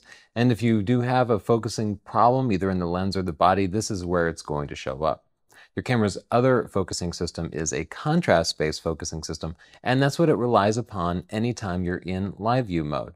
So I do also want to take a few pictures with the contrast-based focusing in live view mode because the contrast-based focusing isn't prone to any sort of problems. That's because it's actually reading the information in from the sensor itself. Your phase detection focusing sensors are off the sensor, and sometimes they get a little misaligned, and that's where your focusing problems can come from. But the contrast-based system, because it's using the actual image data, it's basically foolproof. So we're going to take a couple of sample shots with the contrast-based focusing system just by using live view, and then focusing the image. I'm just going to push the AF on button here to allow it to focus. Notice that the image on the live view disappeared for a second and I could hear the mirror flipping up and down. That's because this camera is in quick mode focusing for live view, and that means that it's still using the phase detection focusing system even though I have live view on. So I want to be sure to turn that off. I'll do that now. Now I should be able to focus in live view, so I'm going to press that AF on button so it focuses. And that green icon means that it worked properly, and because I didn't hear the mirror, I'm confident that it's using contrast-based focusing. Now I'm ready to take another shot. There's that 2-second delay, and I'll take a couple more shots just to be sure. Looking at the LCD screen isn't going to be ideal. I mean, you can zoom in and get some general idea, but for the best results, go ahead and load the pictures on your computer. So let's go check out my results and see how my lens did. Here we are in Adobe Lightroom, which is the app I use to preview and organize my photos. I took 3 pictures with the phase detection focusing system and then 3 with the contrast-based focusing system in live view. So I want to compare 2 of these pictures. So I'll take this phase detection one and this contrast-based one. I just control-clicked them both. Now I'll right-click them and then click Open in Compare. Compare is just a tool that lets you see the pictures side by side. So let's get in nice and close on those pictures, and this is the full picture. So I'm going to zoom right into where the numbers on the ruler are. I'm going to use the contrast-based focusing picture as my benchmark. So even if I've done something wrong in the testing system, if things aren't aligned quite the way I thought they were, it'll show up on the contrast-based system. So I just want to make sure that the phase detection system is focused on about the same spot as the contrast system is. And indeed, it does look like they both focused right about on the 4, which is about what I expected. I'm looking at these little lines to see exactly where they blur in and out. Now, an interesting bit of trivia, depth of field extends both in front of and behind your focusing point. But only about 1/3 of it is in front of the focusing point. So I'm focused right about on the 4 here. And you can see, you get it pretty clear for about 4 or 5 of these lines here. But as you move back, there's about twice as much in focus. This is just an easy way to illustrate a concept that if you want to get as much of your picture in focus as possible, focus about 1/3 of the way back from the very first subject that you want to be sharp. Anyway, comparing these 2 pictures, they do seem to be focused at about the same distance, so I feel like this lens and camera combination are focusing properly. But looking closely, you'll notice that the picture on the left here isn't quite as sharp as the picture on the right. So why would that be? Because I was using good techniques for everything. Well, there was one thing that was different. For the contrast-based focusing picture here, I was using live view, and in live view, the mirror is up. When you press the shutter and you're looking through the viewfinder, the first thing that happens is the camera flips that mirror up. Even though I had the shutter on a delay, I didn't have mirror lockup turned on, and I probably should have, because the mirror slapping up shook the camera just a little bit, and that's why this picture is just a tiny bit less sharp than this one. Nonetheless, it's good enough for me to tell that the focusing system is working properly, and next time I have it on a tripod, I'll have to remember to use the mirror lockup. Now, no matter what your result was, you have a little bit of work to do. If your camera did focus properly in these ideal situations, then you know that you have to update your technique a little bit. Now, just the process of testing taught you a lot of the different techniques that you want to use to get really great focusing. You want to use a tripod, you want to put your shutter on a delay, and ideally both the camera and the subject are nice and contrasty, well lit, and stationary. Anytime you vary from that, anytime things get a little dim or subjects aren't contrasty, like they're just grays or nice fading colors, focusing is going to be much more difficult and a lot less precise. It also happens when your subject doesn't have to be completely flat, because your focus system might pick up on the tip of somebody's nose or their ear or something in the background, and so that causes all sorts of imprecision. There's no camera that's perfect at all of these things. It's really just something that takes practice and kind of getting to know your camera and knowing situations where it might misfocus. So just keep at it and it'll get better with practice. Now, if you determine that your lens or camera is indeed misfocusing, then you can probably fix it with some camera settings. Now, the worst case is you might have to send something back for repair, but many times you can just make a few adjustments to your camera's menu system and get it working perfectly for yourself. Now, the focusing problem could be in the lens or the body. Usually it's going to be in the body because that's where the focusing sensors are held, and sometimes they just get misaligned a little bit. If the focusing problem is with your lens, you can identify that by repeating the same test with different lenses. If you only have the one lens, well, it doesn't really matter. But if you have more than one lens, go ahead and test them all out and see how they do. And if you find that all of them are front focusing a little bit or all of them are back focusing a little bit, then you can be confident that it's your body that's causing problems. If it's just one lens, then you'll just make the setting to that particular lens. Now, most modern cameras, at least the higher end cameras, support lens micro adjustments. So what I would do is to go to Google or any browser and search for the name of your camera, like 60D or D3100, and lens micro adjustment, and see what comes up, because there's probably somebody out there who's documented the exact steps that you can follow to fix the problem. I here happen to have an old Canon 5D Mark II, and it does support lens micro adjustment, so I'll show you what I do for it. So in the menu system, there are custom functions, and one of them is for autofocus and drive, and there are lots of little tweaks in here that you generally don't need to change, but for this one, the AF micro adjustments, you'll see I can choose from either adjust all lenses by the same amount or adjust individually by the lens. So I'll choose to adjust them all by the same amount if I were to determine that it was a problem with the body. And then by pushing this button, I can adjust it up or down. Now, there's no particular measurement for these numbers, like +5 or -5. They're not in millimeters or anything like that. You basically have to perform a series of trial and error. So you might drop it down by 2 or 3 the first time and go ahead and lock that setting in, and then repeat the test and find out if it fixed the problem or if it made it worse.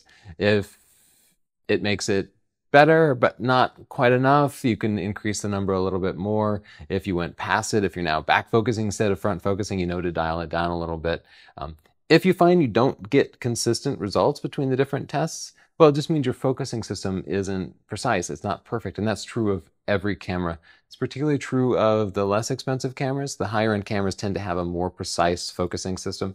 So what you might have determined is just that your particular camera model doesn't have enough precision for the sort of short depth of field that you want to work in, and it might be time to consider an upgrade. But I honestly rarely see these focusing problems as being very serious. So again, make an adjustment to the micro adjustments, repeat the test. If it doesn't get better, set it back to 0.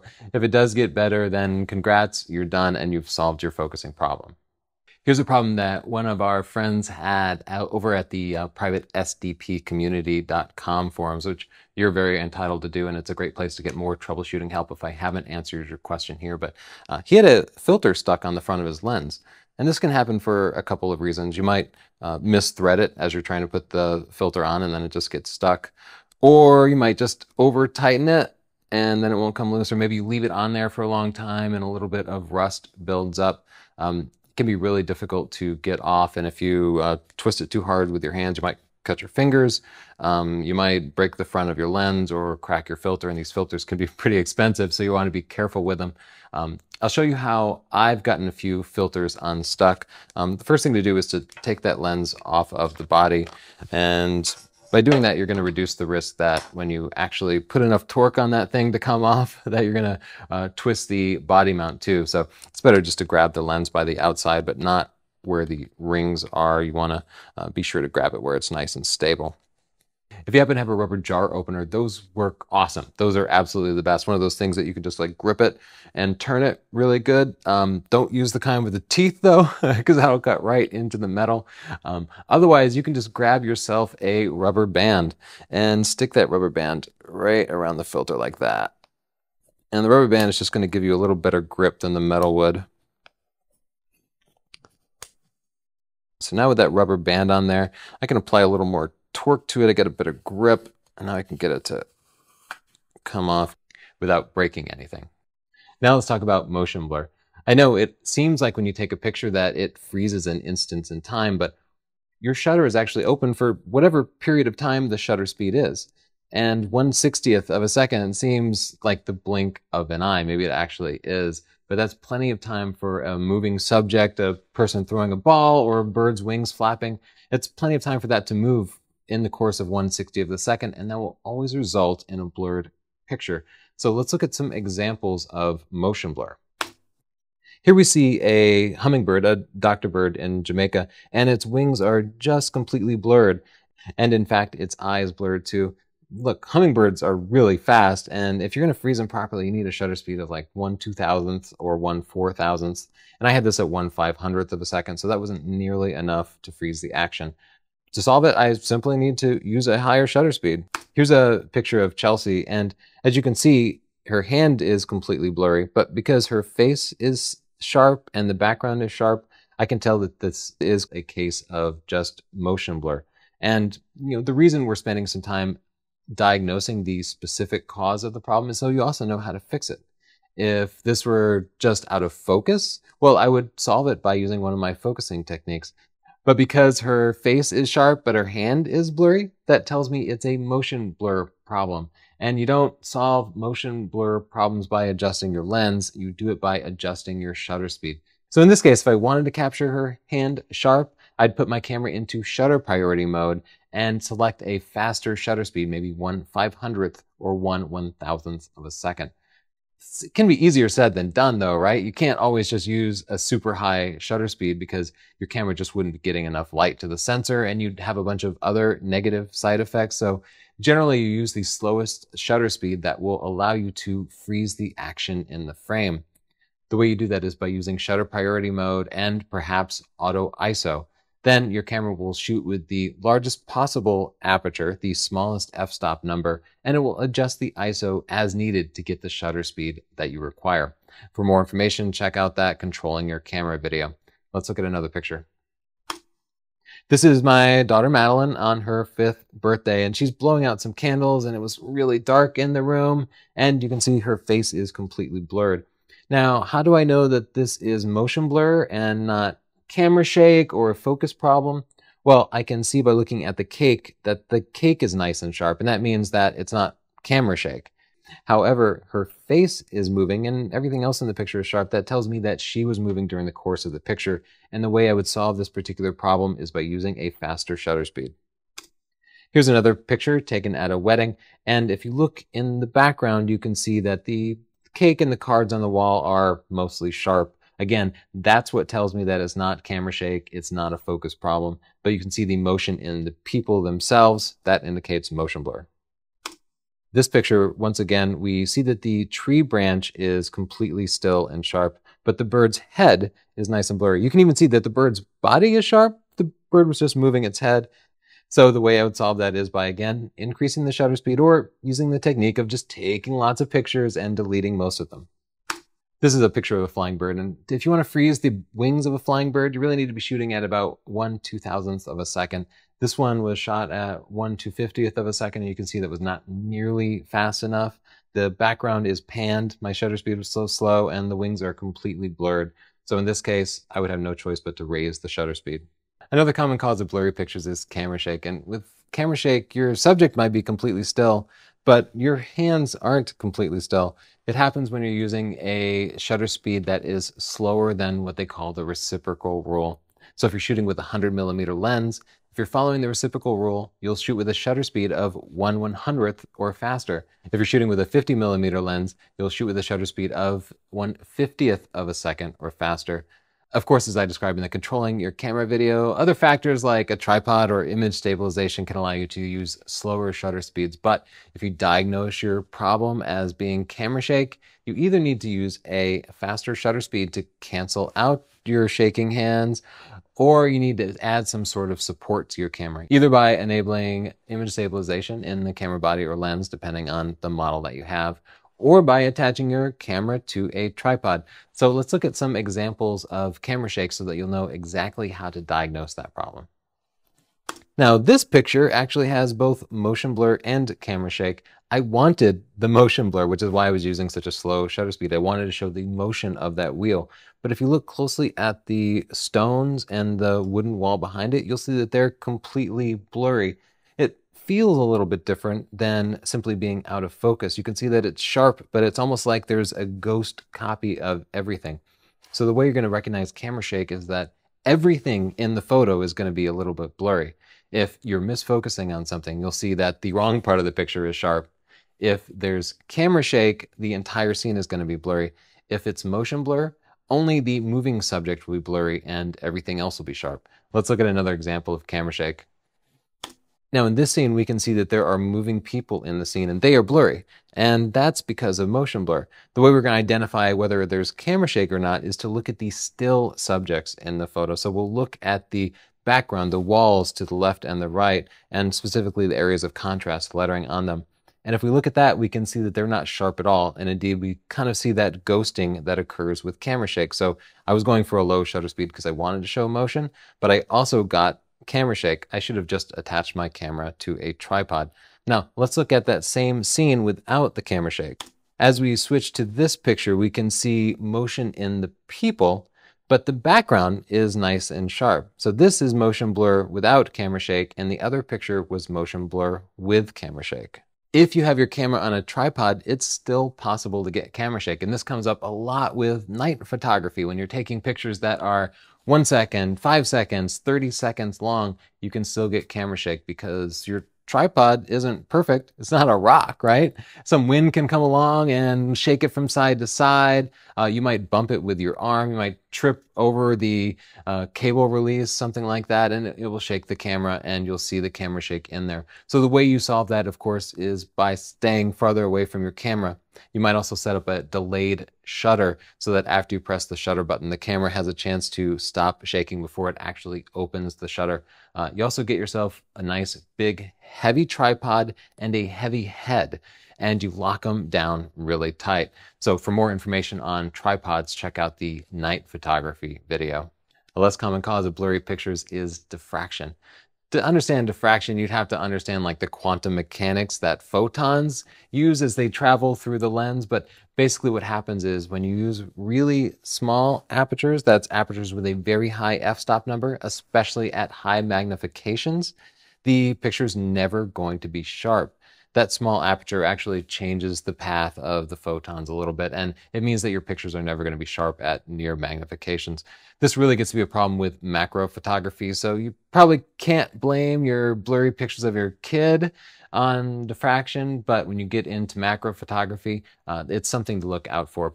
So the way that you solve diffraction problems with macro photography is to use a lower f-stop number. For example, instead of using f22 to get lots of depth of field, you might end up using f4 or f5.6 and then using focus stacking to get the depth of field that you need. For more information, check out the macro photography video.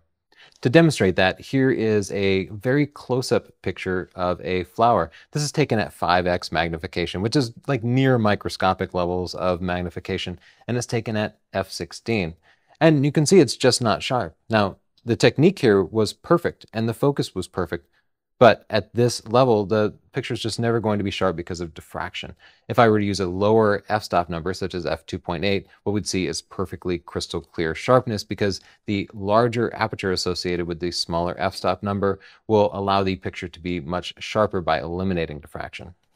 Another common cause of blurry pictures is simply using a low quality lens or filter on your camera. If your pictures are just very slightly blurry, and you've determined that they're in focus and there's no camera shake and there's no motion blur, it could be the fault of either your lens or a filter that's attached to the front of your lens. The kit lenses that come with cameras tend not to be of the most perfect quality. Now, they're good enough for the average person's family photos, but they might not be commercial quality sharp. So you could upgrade your lens, or you could just set the bar a little lower and decide that you're going to be satisfied with that little bit of blurriness. Now, it can be difficult to determine which lenses are sharper than others because sharpness is really important to a lot of people. So the way I determine this is by looking at lens reviews. These are very analytical lens reviews that just check out sharpness on different camera bodies. So let's open up a browser and head over to DxOMark just so I can show you how to compare different lenses. Here we are at the DxOMark website. I'm going to go to the lens menu here, camera lens database, and then I'll select Nikon so we can compare some common Nikon lenses. This will list every Nikon lens basically ever, at least stuff they have in their database. So let's compare a few lenses at different price points and different quality levels. This Nikon 18-300 is what we call a super zoom. So it has this huge zoom range. As you can see, most zoom lenses are more like this one, 24-85. That's a fairly small zoom range, but 18-300 is a huge zoom range. And these super zooms are known to have poor quality. So I'll click the select button here to add it to my list of selected lenses for later comparison.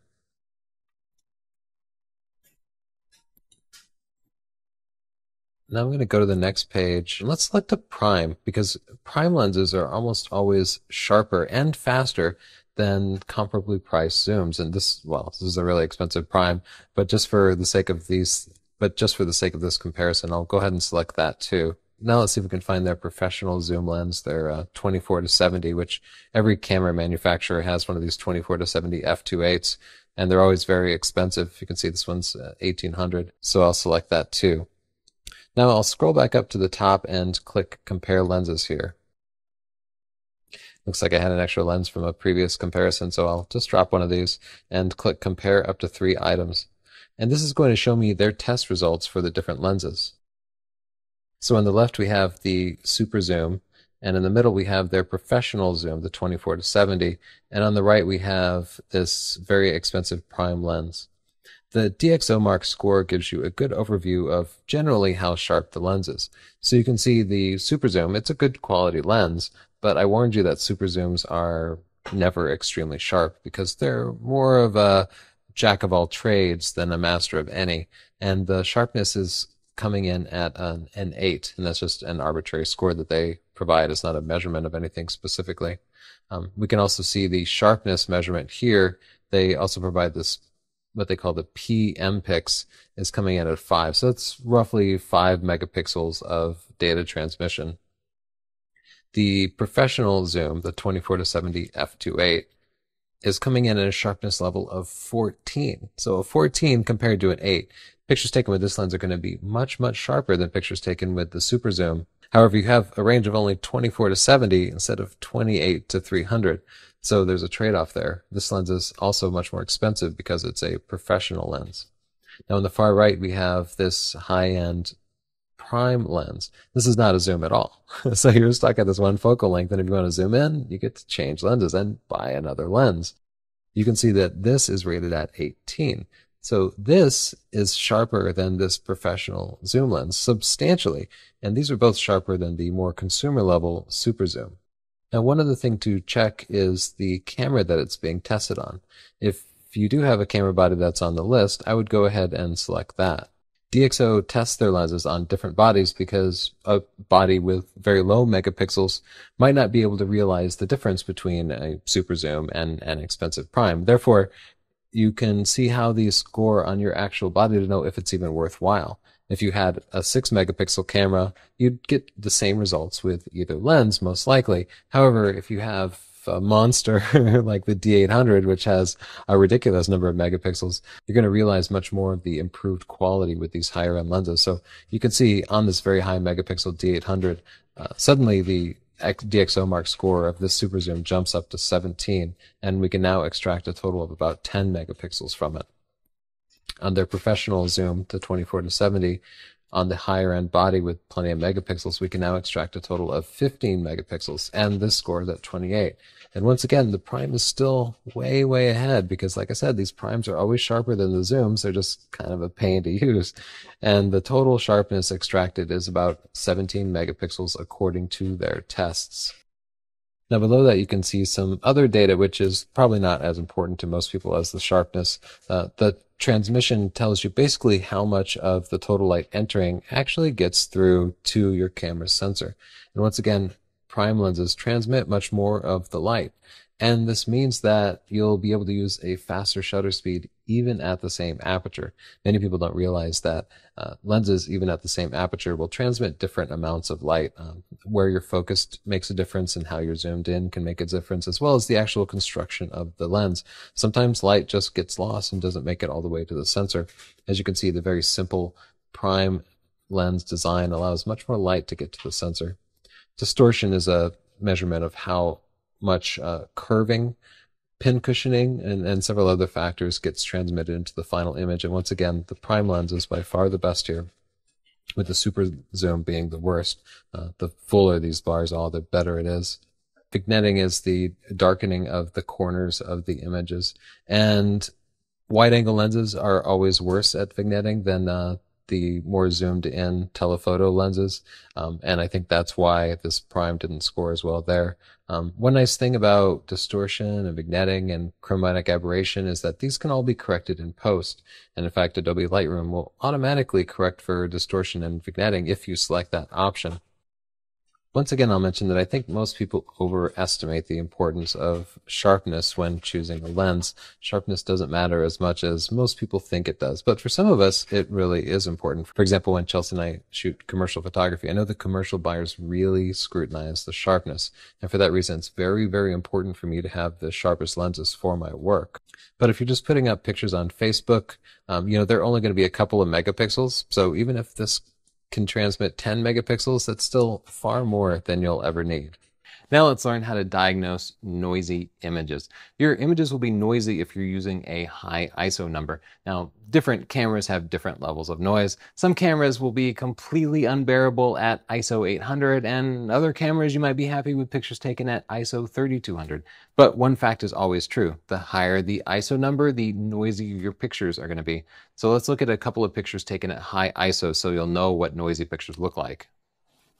This picture of a chickadee was taken at ISO 6400, and you can see it's not that bad. But if you look at the background, and especially if you zoom in real tight, you'll see that it's completely speckled.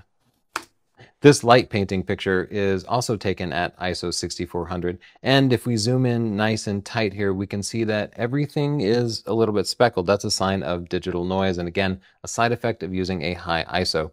Let's go even higher on the ISO scale. This picture of a slow lowery, it was taken at ISO 25,600. This is a night animal, so the zoo exhibit that they have has them in very dim conditions, and I had no choice but to use a really high ISO. And you can see the necessary side effect is that everything is very kind of speckly, and you'll see just random spots of red and green if you get zoomed in enough. There's no eliminating this. Noise is going to be a factor in digital images forever, as far as I can tell. I would like to, however, show you how you can reduce the noise using post-processing techniques. So let's look at an application. This is Adobe Lightroom, the app I use to organize and do light editing on my photos. This is a cute picture of a chipping sparrow, and you can see up here that I shot it at ISO 1600. And I know with any camera at ISO 1600, we're going to see some noise, but especially in solid colors. So I know to expect some noise in the green here, especially solid primary colors are bad just because of the way digital camera sensors work. So I'm zoomed way in here, at about 4 pixels to 1 pixel, so at about 400%. And I know on video, noise in still images doesn't always show up, but what I want to see here is a solid, just nice wash of green, because the background's completely out of focus and it should be completely silky smooth. But instead what I see is green speckles everywhere. And if you're not seeing it in the video clearly, then go ahead and take a look at one of your pictures that has a nice solid colored out of focus background, and you'll see exactly what I mean. You might have to zoom in to 4:1 or so, but my camera has a pretty good quality camera. It's a professional level camera, but you can still see that it has quite a bit of noise. There are a couple of ways to get rid of this. In the detail pane here, I'll see the noise reduction slider, specifically the luminance slider here, and I can just drag this up. And the more I drag it up, the more the noise disappears. Most image editing apps have some noise reduction feature. Photoshop has it built in, of course, if you go for the big guy, but Google Picasa is a free app that has noise reduction built in. Now, there's a downside to cranking the noise reduction way up. As you might imagine, there's always a trade-off, right? And that's loss of detail. So if we look at the bird's eye here, we can see now it has this almost painterly effect. If I turn the noise reduction back off, we see a much more natural appearing photo. You can see all the details in the feathers here, and it all looks very normal, but crank it way up and it starts to look a little like Gary Busey, a little crazy looking. There's an easy way to fix that, and that's to select the background and apply the noise reduction only to one specific part of the picture. So you can do this pretty easily in Lightroom. You used to have to go into Photoshop, but now you can just use the adjustment brush here. So I'll click this, and then I can just paint in the edges, and it does a pretty good job of just picking up the background that needs to be modified. In Lightroom, this isn't the most exact process. It's more of a general process, and it's not going to do a perfect job. But for the sake of noise reduction, where you're not actually destroying anything, you're just making it a little silkier, it's not usually a major problem if you have a little bit of the subject itself highlighted. However, if you do go over, you can hold down the Alt key, and this allows you to subtract parts of the selection. So you can see I went over here a little bit, so I'll just subtract that out. Too much noise reduction on this branch here, so I'll even that out a little bit. Now with this area selected, I can go into the adjustments here to fix it. Now by default, it cranks the exposure way up to 3. This pretty much just allows you to see what you've selected. So I know I've got it selected. Now I'll drop the exposure back to where it belongs. Now I can crank the noise here way up. And if I zoom back in, now I'll see nice and silky colors here. So just for comparison, that's what we started with, and here's the noise all the way up. You can also adjust the sharpness down, because sharpness is basically the opposite of noise reduction. So I'm just going to drag the sharpness down to the point where I don't see any artifacts along the edges here. You always want to check the edges of your selection, but in my experience, Lightroom does a really good job of selecting it. So you can see what we have now is the original untouched eye with all of its details still intact, and silky smooth background greens. Now this looks good on screen and close-up, but it will also look much, much better in a print, because digital noise doesn't look great in prints. You know, we all kind of learn to love film grain, but that's one of the drawbacks of shooting with digital is fairly ugly grain. Now let's talk about color problems. It's really common that you take a picture of something and then you find out, oh, it has this weird orange tint, or it has like a weird green tint. The most common cause of color problems is white balance. You see, our eyes see most light sources as white, whether it's the sun or that incandescent bulb or an LED bulb. Our eye kind of makes it out to be white. Our camera does its best to make all of that white, but it might not be as perfect as our eye. So if we take a picture indoors in natural light, a lot of times it ends up a little bit tinted brown. Let's look at some examples.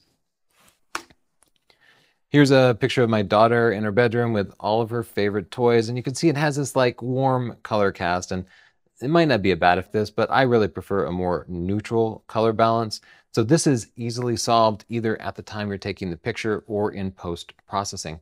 Now I usually leave my camera set to auto white balance, but I shoot RAW instead of JPEG. This allows me to easily change the white balance later. For more information, check the Controlling Your Camera video. Now, you can also solve it at the time you're taking the picture by changing your camera's white balance setting to match what the actual light is. So if you look at your camera's white balance setting, you'll see it has a setting for sunlight and cloudy and shade and probably tungsten lights and incandescent lights. Just pick the one that matches your environment and you're going to get the closest possible white balance. But let's look at how this particular picture turned out after I edited it in Lightroom. There we go. We have nice, natural, perfect color. And fixing this is as simple as using the Auto White Balance tool in Lightroom and then selecting a white part of the picture. Maybe the gi on the karate doll off of her right shoulder there. Here's another picture of my daughter with Chelsea, and you can see again we have that signature like warm kind of orangey tint to it. I can fix this in post-processing with Auto White Balance. That looks much better. Failure to adjust the white balance is probably the most common problem that I see on the readers group. So just when you're going through your pictures, just ask yourself, is it tinted orange or blue? Could it be more natural? And maybe decide to leave it with a nice warm tint because you like it, but I want you to do it deliberately and not accidentally. Let's look at another picture.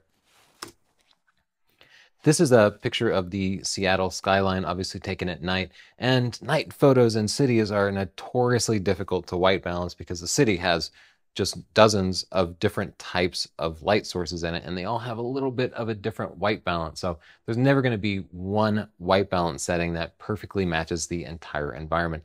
But you know what, your camera, at least my cameras, always tend to pick completely the wrong white balance setting. So this was set to automatic white balance, and you can see it's completely brown. That's not the way my eye saw it. So in post-processing, I adjusted it so it was the way my eye saw it. There you go. I just changed it so it was nice and cool blue. But if you look at those city lights, you still see that some of the lights are blue and some of them are orange. And really with my eye, all the lights kind of looked more white than that range of blue and orange. But like I was saying, because there are different light sources, you're not going to be able to easily get one setting that makes them all perfect. So what you end up doing is you find that one white balance that's the best balance that gets you as close as you possibly can. Let's look at another picture. This is a picture of the Whale Tail Fountain in New London, Connecticut, and the white balance isn't too bad here. This was using Auto White Balance, but if we look around, because of the unnatural street lights, they're a little bit warm. I adjusted the white balance here, and you can see this provides a much more natural white balance. Now, this is an example of light painting. I took an LED flashlight and illuminated the tail. That LED flashlight has a very blue white balance to it compared to the orange/green white balance on the street lights. So as you can see, the white balance here is better than in the previous example, but the whale tail still has a little bit of a blue tint and the city has a little bit of an orange and green tint. I think it's the best compromise, but you can use your own judgment in your own pictures. Another really easy way to solve the color balance problem is to convert your picture to black and white. Black and white pictures can be very artistic, and little differences in color like that are obviously completely eliminated. So for more information, check out the lighting video. Another common problem is that pictures are washed out. Now, more technically, I would call that a picture with very low contrast. If you look at the histogram will look like this. It'll be one big bump in the middle that doesn't come anywhere near reaching the sides of the histogram. So let's look at a sample picture that is washed out. This toucan is completely washed out because I was shooting through a glass enclosure and the glass was reflecting a bunch of light. So what happens is that even in the dark parts of the bird, I'm getting a bunch of light bounce back into the camera and it's picking that up. And as a result, this is what the histogram looks like. Now, I can improve this in post-processing. Of course, at the time I was taking a picture, the best thing to do would be to get rid of the glass, but I don't think the zookeepers would have liked that. So instead, I brought it into Lightroom and adjusted the black point and the white point to get the best compromise. Now, it's still not a perfect picture. Anytime you have to do that much post-processing, it's not going to be great, but you can see the histogram is more spread across the entire frame, and the bird does look much better. This is a really easy change to make, so let's spend just a second in Lightroom and I'll show you how to make that same adjustment. I'm demonstrating Adobe Lightroom, but the free Google Picasa has all these same features.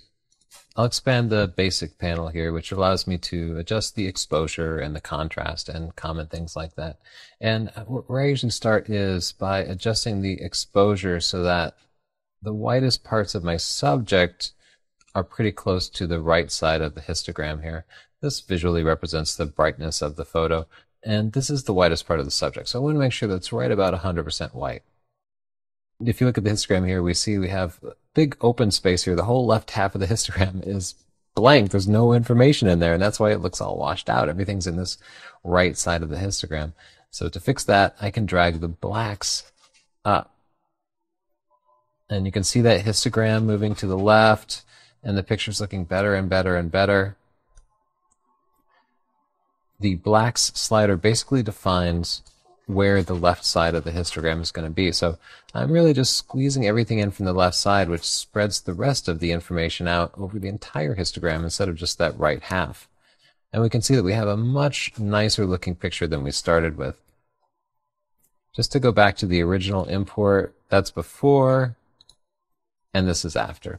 This would be a much better looking picture if I hadn't had to shoot through the glass, but sometimes you have to shoot through glass. It's at a zoo.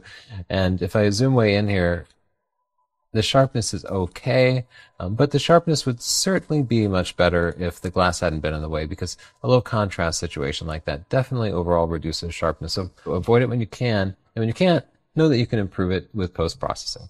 Another common question I get is, why does my picture have these weird like blue and green edges? Sometimes they're red or yellow edges.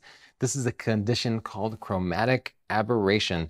And it's another thing that we're not going to get rid of because it is a property of the physics of light. It has to do with the behavior of photons as they pass through your lens. Photons of different wavelengths have different properties as they travel through the glass. So what will happen is some of the blue photons will creep into a dark area of the picture, or some of the green photons will creep in. And at areas of contrast between very bright and very dark, we'll get this fringing. Let's look at an example. This is an extreme close-up of a branch against the white sky. And even though this is taken with high quality professional camera and lens, you can see these like deep, disturbing blue lines along the edge of it. And like I said, no camera lens can fix this. This is just how light works. However, you can fix it in post-processing. If you look in Lightroom or Picasa, you'll see little sliders for helping to fix chromatic aberration, and none of them are perfect. But play with them. It's different for every picture, and often you can significantly reduce them. Again, you can always go to black and white and it will eliminate it completely. Now let's talk about how to solve dust spots. If you ever see like a weird kind of shady area, a little spot on your camera, well, most people think that's something on the front of their lens because that's the part of the camera that you can most easily see, right? But usually it's a spot of dust or hair or something else on your camera's sensor. The sensor is, of course, hidden behind your lens, and you wouldn't think so many things would get attracted to it, but these things get dust on them all the time, and they can be a real pain to clean in post. You can go into Lightroom or Picasa or any post-processing tool and just really easily clone over it or use a Band-Aid or healing tool to fix these problems. But of course, the best way to do it is to actually clean your camera's sensor. And while I never recommend taking your lens apart or taking your camera apart, this is something you can do yourself at home and save yourself a lot of money. So let's head upstairs into my kitchen and I'll show you exactly how to clean your own sensor using the tools that I've found work best. Sensor and lens dust can ruin your pictures, require post-processing, or just completely ruin your video. And it happens all the time. In fact, this scene is filled with sensor and lens dust. If you can't see it, it might be hiding in the background blur. So Chelsea, raise the f-stop up to f22 so we can see some of that hiding dust. And if you still can't see it, maybe it's hiding in all this detail in the scene. So let's pan up to the empty gray sky. I bet you can see some more of it now, right?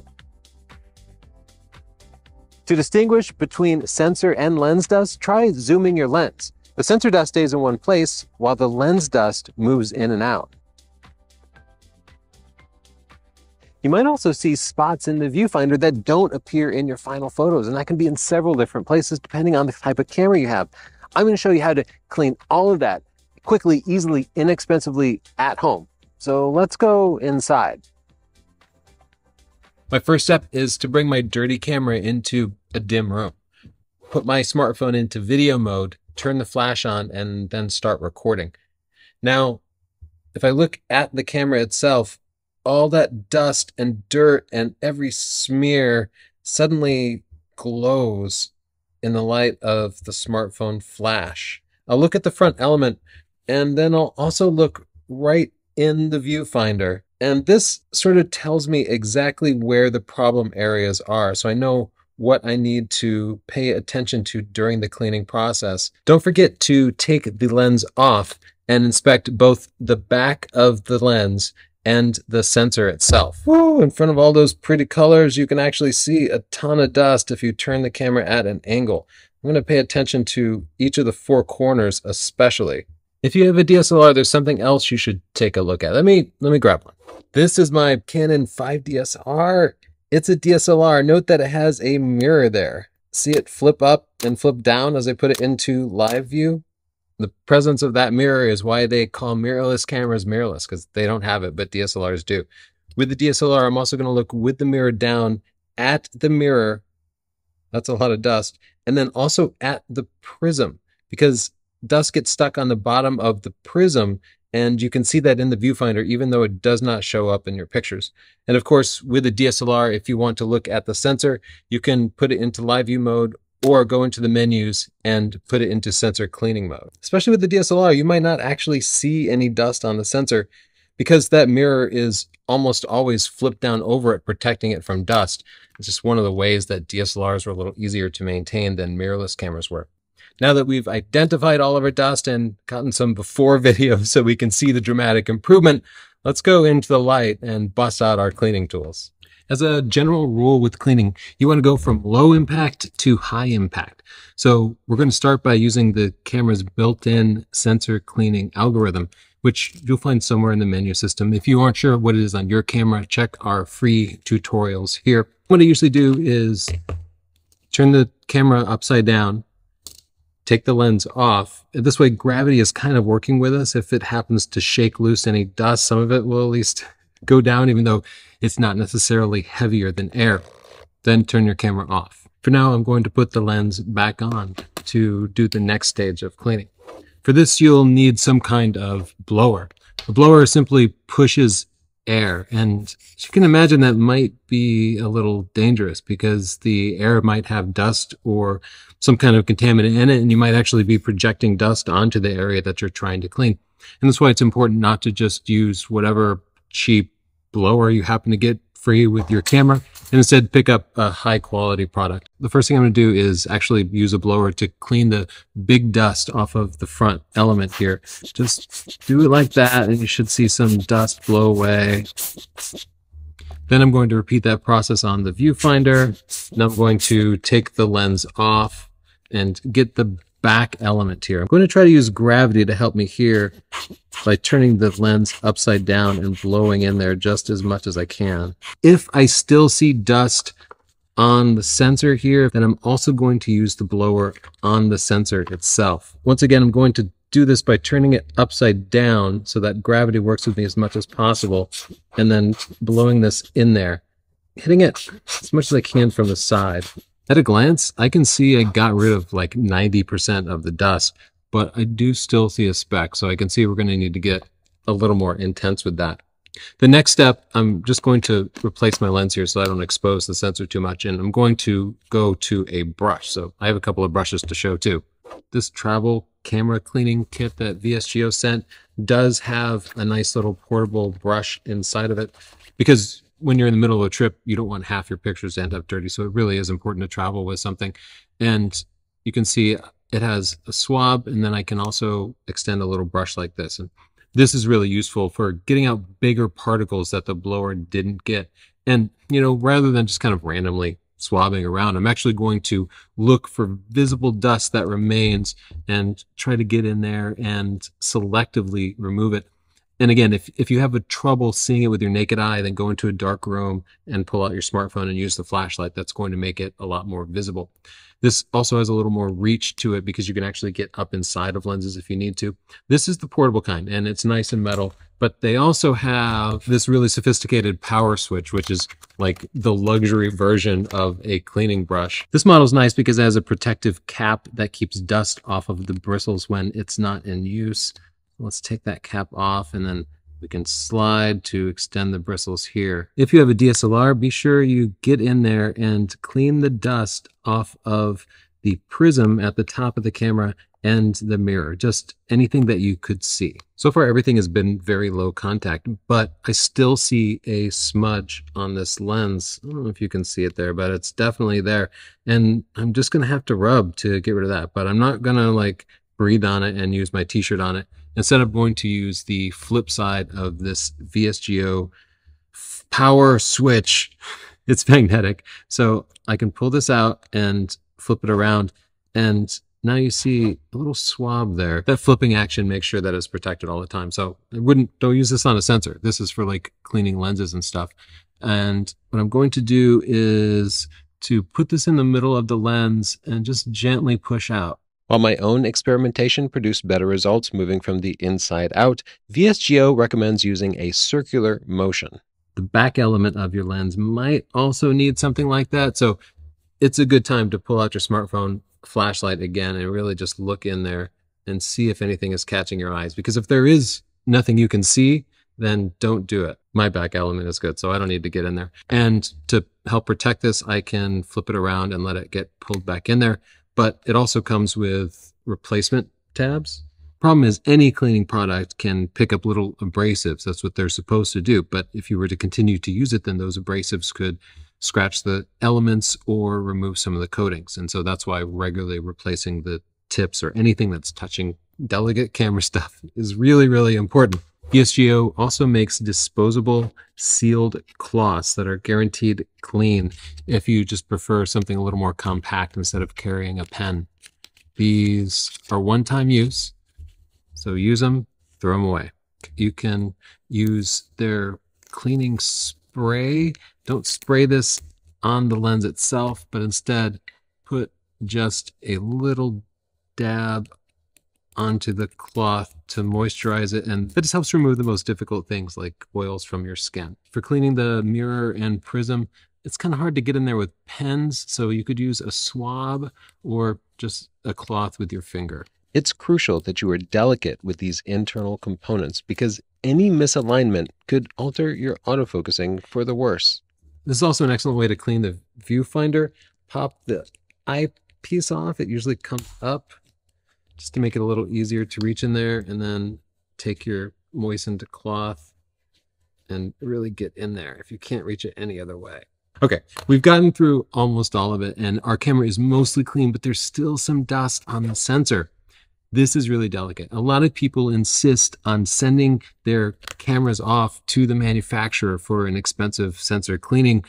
That makes them without their camera for multiple days, and I just find that completely unacceptable. But I have been cleaning my sensor with VSGO products for years before we were ever sponsored by them, and I've never had any problem. It's super easy to do. It takes just a couple of minutes, and I always travel with a VSGO sensor cleaning kit too, because it's day 3, you get some sensor dust and you don't want to ruin all your other photos, right? So the sensor cleaning kits come in multiple different sizes for different size sensors. Like this is their APS-C sensor cleaning kit.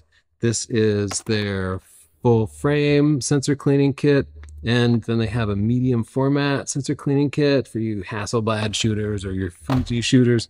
This is a full frame camera, so I'm going to use their full frame sensor cleaning kit here. It comes in 2 parts. You get a whole bunch of swabs that should last you a little while, and then you also have the sensor cleaning fluid.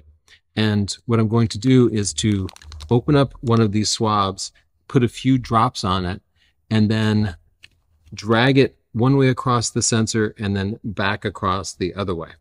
And when I'm done, I have an absolutely pristine sensor with no dust on it, no damage to it.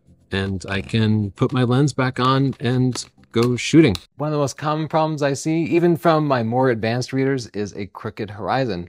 This is completely unavoidable as far as I can tell, because it happens to me all the time and I really try to avoid it. But if you have straight lines in your picture, for example, the horizon at the ocean or vertical buildings, it's really important to make sure that your camera is completely level. And you should do your best to level your camera while you're taking a picture. What I do to help when I'm taking a picture is to line up the focusing points in the viewfinder with the horizontal or vertical lines in the scene. But if you're hand holding a picture, it's never going to be quite perfect. Now, if you have your camera on a tripod, by all means, you can use your camera's electronic level to make sure that it's completely level. Most new cameras have an electronic level.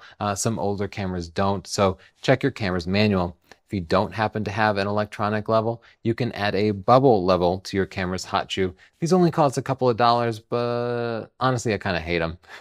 They never really stay in place, and you'll be fumbling through your bag trying to find this stupid thing, and you'll be losing it all the time. So forget the bubble level. Just get it as level as you can, and in post, you can rotate it a little bit more if you need to. I always like to shoot my landscape photos, especially a little bit wider angle, and give myself room to crop. And one of the reasons you do that is when you rotate a picture in post, you're going to have to cut some of the edges off. Let's look at a couple of pictures that aren't quite level so you'll know how to recognize the problem. This is a picture of the Boston skyline, and because of all those vertical edges and the horizontal line of the water, it's really important that it be completely level. And you can see it's tilted a little bit clockwise. All you got to do is to bring it into Lightroom or Picasa and just straighten it up. This picture of Chelsea also includes the horizon. And because the horizon is so perfectly straight, it's really critical that it be completely level. So I need to level this in post to make it perfect. Here's another common problem that I run into when I'm out shooting, and that's low camera batteries. I'm always running out of batteries, and then when you start to run out of batteries, you can't take any more pictures, right? So if you see that your battery is starting to run out and you think you're going to run out before you are done taking pictures, there are some things you can do to reduce the amount of batteries that your camera is using. Now, a lot of new cameras nowadays, like the Canon 6D, will have a built-in GPS and or built-in wireless capabilities. Turn that off if you don't absolutely need it, because those things really go through batteries.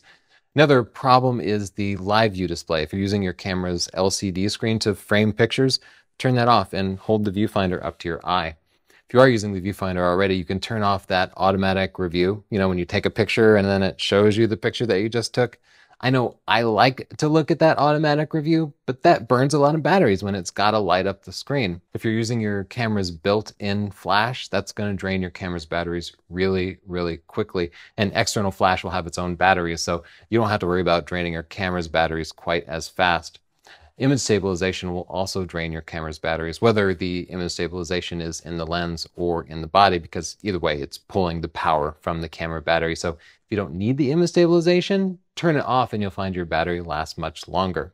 There are a couple of options for extending your battery life. Of course, one is just to buy an extra battery and keep it charged and carry it with you. Now, you'll see if you go shopping for batteries that those made by your camera manufacturer, Canon, Nikon, Sony, whatever, are outrageously expensive. I know batteries for my camera are like $65, and I don't know why any battery would be $65. And then you'll see some generic batteries and they'll be like $12. So I bought the generic batteries. I bought the name brand batteries. And I'll tell you what, I'm always happier with the name brand batteries. They just last longer. I still feel like I'm being overcharged. Now, I also have some cheap knockoff batteries that I use sometimes, but you know what? They get like half the battery life on a good day, and then after a year they're completely useless. And you know, what does it cost you when you can't take pictures when you need to? So anyway, go ahead and give those knockoffs a try. I know I did, but just be warned that you'll probably be happier with the name brand batteries.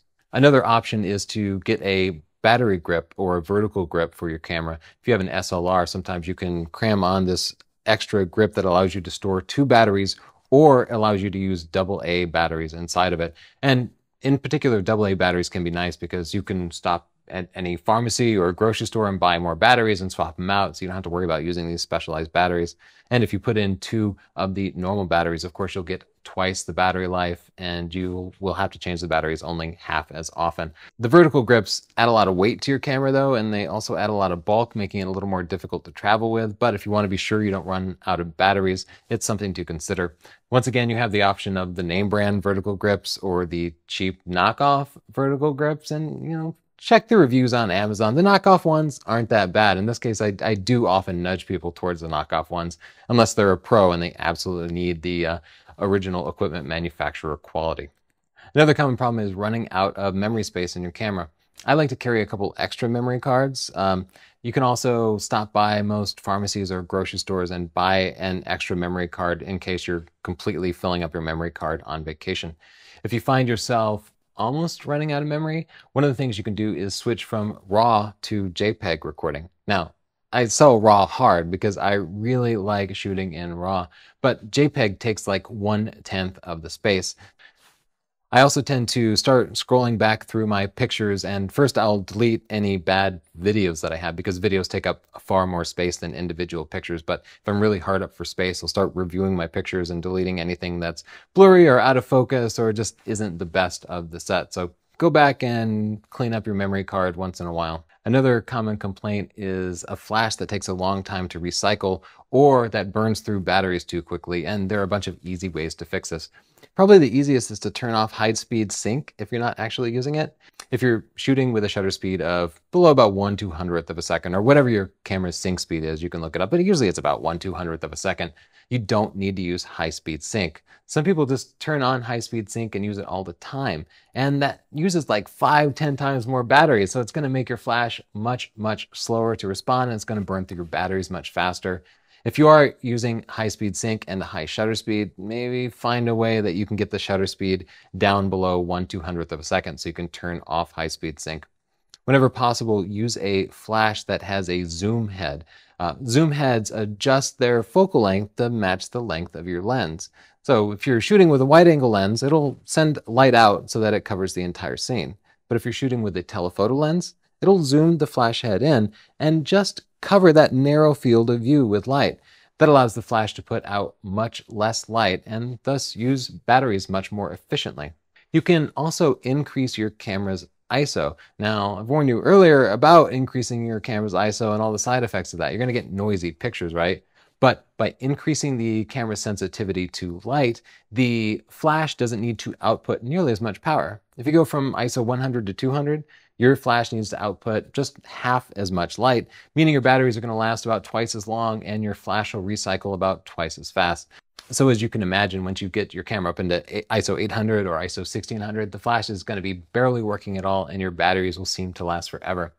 I'd also suggest getting a flash that supports TTL. That's through the lens metering. TTL just allows your flash to figure out the exact amount of light that's needed in the scene and not put out any unnecessary light.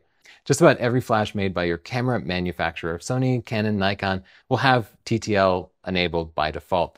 If you get one of these third-party flashes, like a Metz flash or some brand you've never heard of, it might not support TTL. Now, I do recommend generic flashes, those that support TTL, and specifically the Yongnuo YN468-2 for both Canon and Nikon, or the Yongnuo YN568EX. The Model 1 version of that works for Nikon, and the Mach 2 works for Canon, and they both support TTL, and they work just as good as the name brand flashes. Another thing you can do to make your flash last longer is to use good quality rechargeable AA batteries. I specifically recommend the Eneloop batteries. They cost about $10 for 4, so that's actually a pretty good price, but they outperform all the other batteries by far. I also suggest getting a good quality charger because some chargers don't charge all your batteries all the way up. Like they'll keep charging a set of 4 batteries until they see that one of them is completely charged, and then they'll stop charging all of them. As a result, the other 3 batteries might not be completely charged. So you want a high-end charger like a Lacrosse BC700. That's what I use. They cost about $40. Not too bad, and I think you'll get your money's worth out of it when you run a few sets of batteries on it, because it'll just make sure that all 4 of your batteries are completely charged. If you are still running out of batteries, and it happens if you're like shooting a wedding or taking just lots and lots of flash pictures, you can get an external battery pack for your flash. This does 2 things. First, they'll usually have like room for 8 to 10 AA batteries, and all those will power your flash. So of course it will last longer. You can also reduce your flash's recycle time, but just having more juice to pump in there, allowing you to take flash pictures more quickly. Not all flashes support an external battery pack, so check your flash's manual to see if that's available. And if possible, pick up a generic external battery pack for it, because Canon and Nikon make name brand ones, but this isn't one of those times where you actually get any value for your money. So I use a generic battery pack and it works great. Now let's talk about flash sync problems. Your camera has a sync speed with the flash, and as I mentioned earlier, it's usually about 1/200th of a second. What this means is you can take flash pictures at 1/200th of a second or slower. But if you were to take a picture at 1/1000th of a second, either your camera would stop you from selecting the faster shutter speed, or your picture would be messed up. So let's look at a picture that is messed up because of flash sync problems. The middle of the picture is bright and well lit, and then suddenly we have this dark band at the bottom, and at the top you can see it just gets darker and darker. That's because as you're taking the picture, your shutter actually has two curtains. So if you're taking a high-speed picture at, say, 1/500th of a second, that top curtain starts moving down, exposes a little slit of the shutter, and then the other curtain follows it, exposing a little portion of the sensor at one time. Now, if you select a shutter speed of, say, 1/2000th of a second, any given part of the sensor will be exposed for that amount of time, but it's not exposed at the same time. So the reason we see sync problems is that your flash doesn't fire an even output of light for that entire period of time. So the reason we see the bottom of this picture black is that's actually the top of the sensor, and it's also the first part that gets covered by that second shutter curtain. Therefore, by the time the flash started to fire, part of the sensor was already covered by the shutter, and therefore it didn't receive any light. You solve this just by turning on high-speed sync and using a flash that supports high-speed sync. Now, not all flashes, even those made by your camera manufacturer, support high-speed sync, so look for that as a feature. In the generic flash realm, the Yongnuo 568EX, both the Mark I and the Mark II models, supports high-speed sync, and it's far less expensive than the name brand models that will work with either Canon or Nikon. Another common flash problem is red eye, and this happens when you use your camera's on-camera flash, and it happens because the flash is located so close to the lens. What happens is light comes in, bounces off the retina, and then bounces right back into the eye, and well, it seems like it reflects that red wavelength more than anything else. There are a couple of ways to fix red eye. First, you can go into any post-processing app and fix it. Some cameras even have software that will eliminate the red eye in post automatically. But I think a better way to eliminate red eye is just to use a bounce flash. Just put an external flash on your camera, rotate that head up, and bounce it off the ceiling. This lights up the whole room and lights up your subject much more nicely. So for more information about that, check out the lighting video.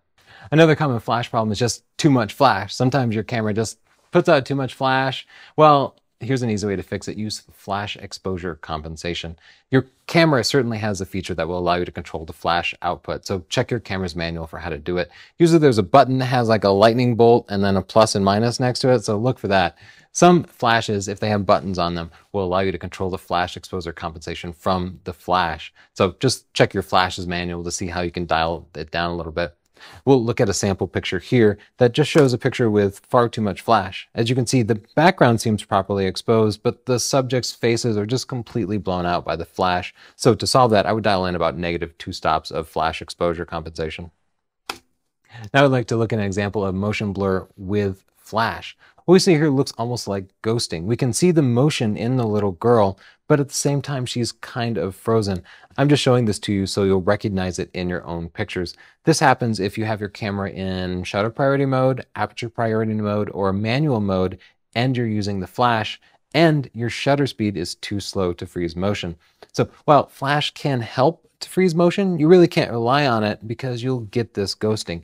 If you want to freeze motion, you need to use both a high shutter speed and flash. Flare is another common problem. With flare, you'll see all these weird spots in your picture, even though they weren't there in the scene, like your eye didn't see them. Flare is caused by light coming into the lens and reflecting off of either the lens's internal elements or dust on the front or inside of the lens. Some lenses will just always have flare because they're inexpensive lenses, but there are some things you can do to reduce flare. You can put a lens hood on your lens. That helps stop the stray light that might be coming into your lens, but if you're shooting into the sun, as I am in this picture, the lens hood isn't going to do you any good at all. Another thing you can do is to remove any filters that you have on your lens. I don't really recommend using filters at all, even those UV filters meant to protect it. They're just going to add flare and mess up your pictures, so they're not really worth it. You can also avoid shooting directly into bright lights. Now, this is a rather expensive solution, but if you can drop $1,000 on a professional quality lens, well, the professional quality lenses do have much less lens flare than the consumer level lenses. Thanks so much for watching this. Again, please do share it with other people so that they can benefit from it. Comment, like, subscribe. Those are things that will tell the algorithm that they should share it with other people. And if you want more detailed photography instruction, head to northrop.photo. That's where we sell all of our educational content, including stunning digital photography. That's our award-winning video book. It's a full book, but it also has 20 hours of video and lots of hands-on practices, and the ebook is under $10. And we have things like the Art and Science of Photography video training series, lots of presets, the Flash training series, and books on Lightroom and Photoshop so you can learn post-processing.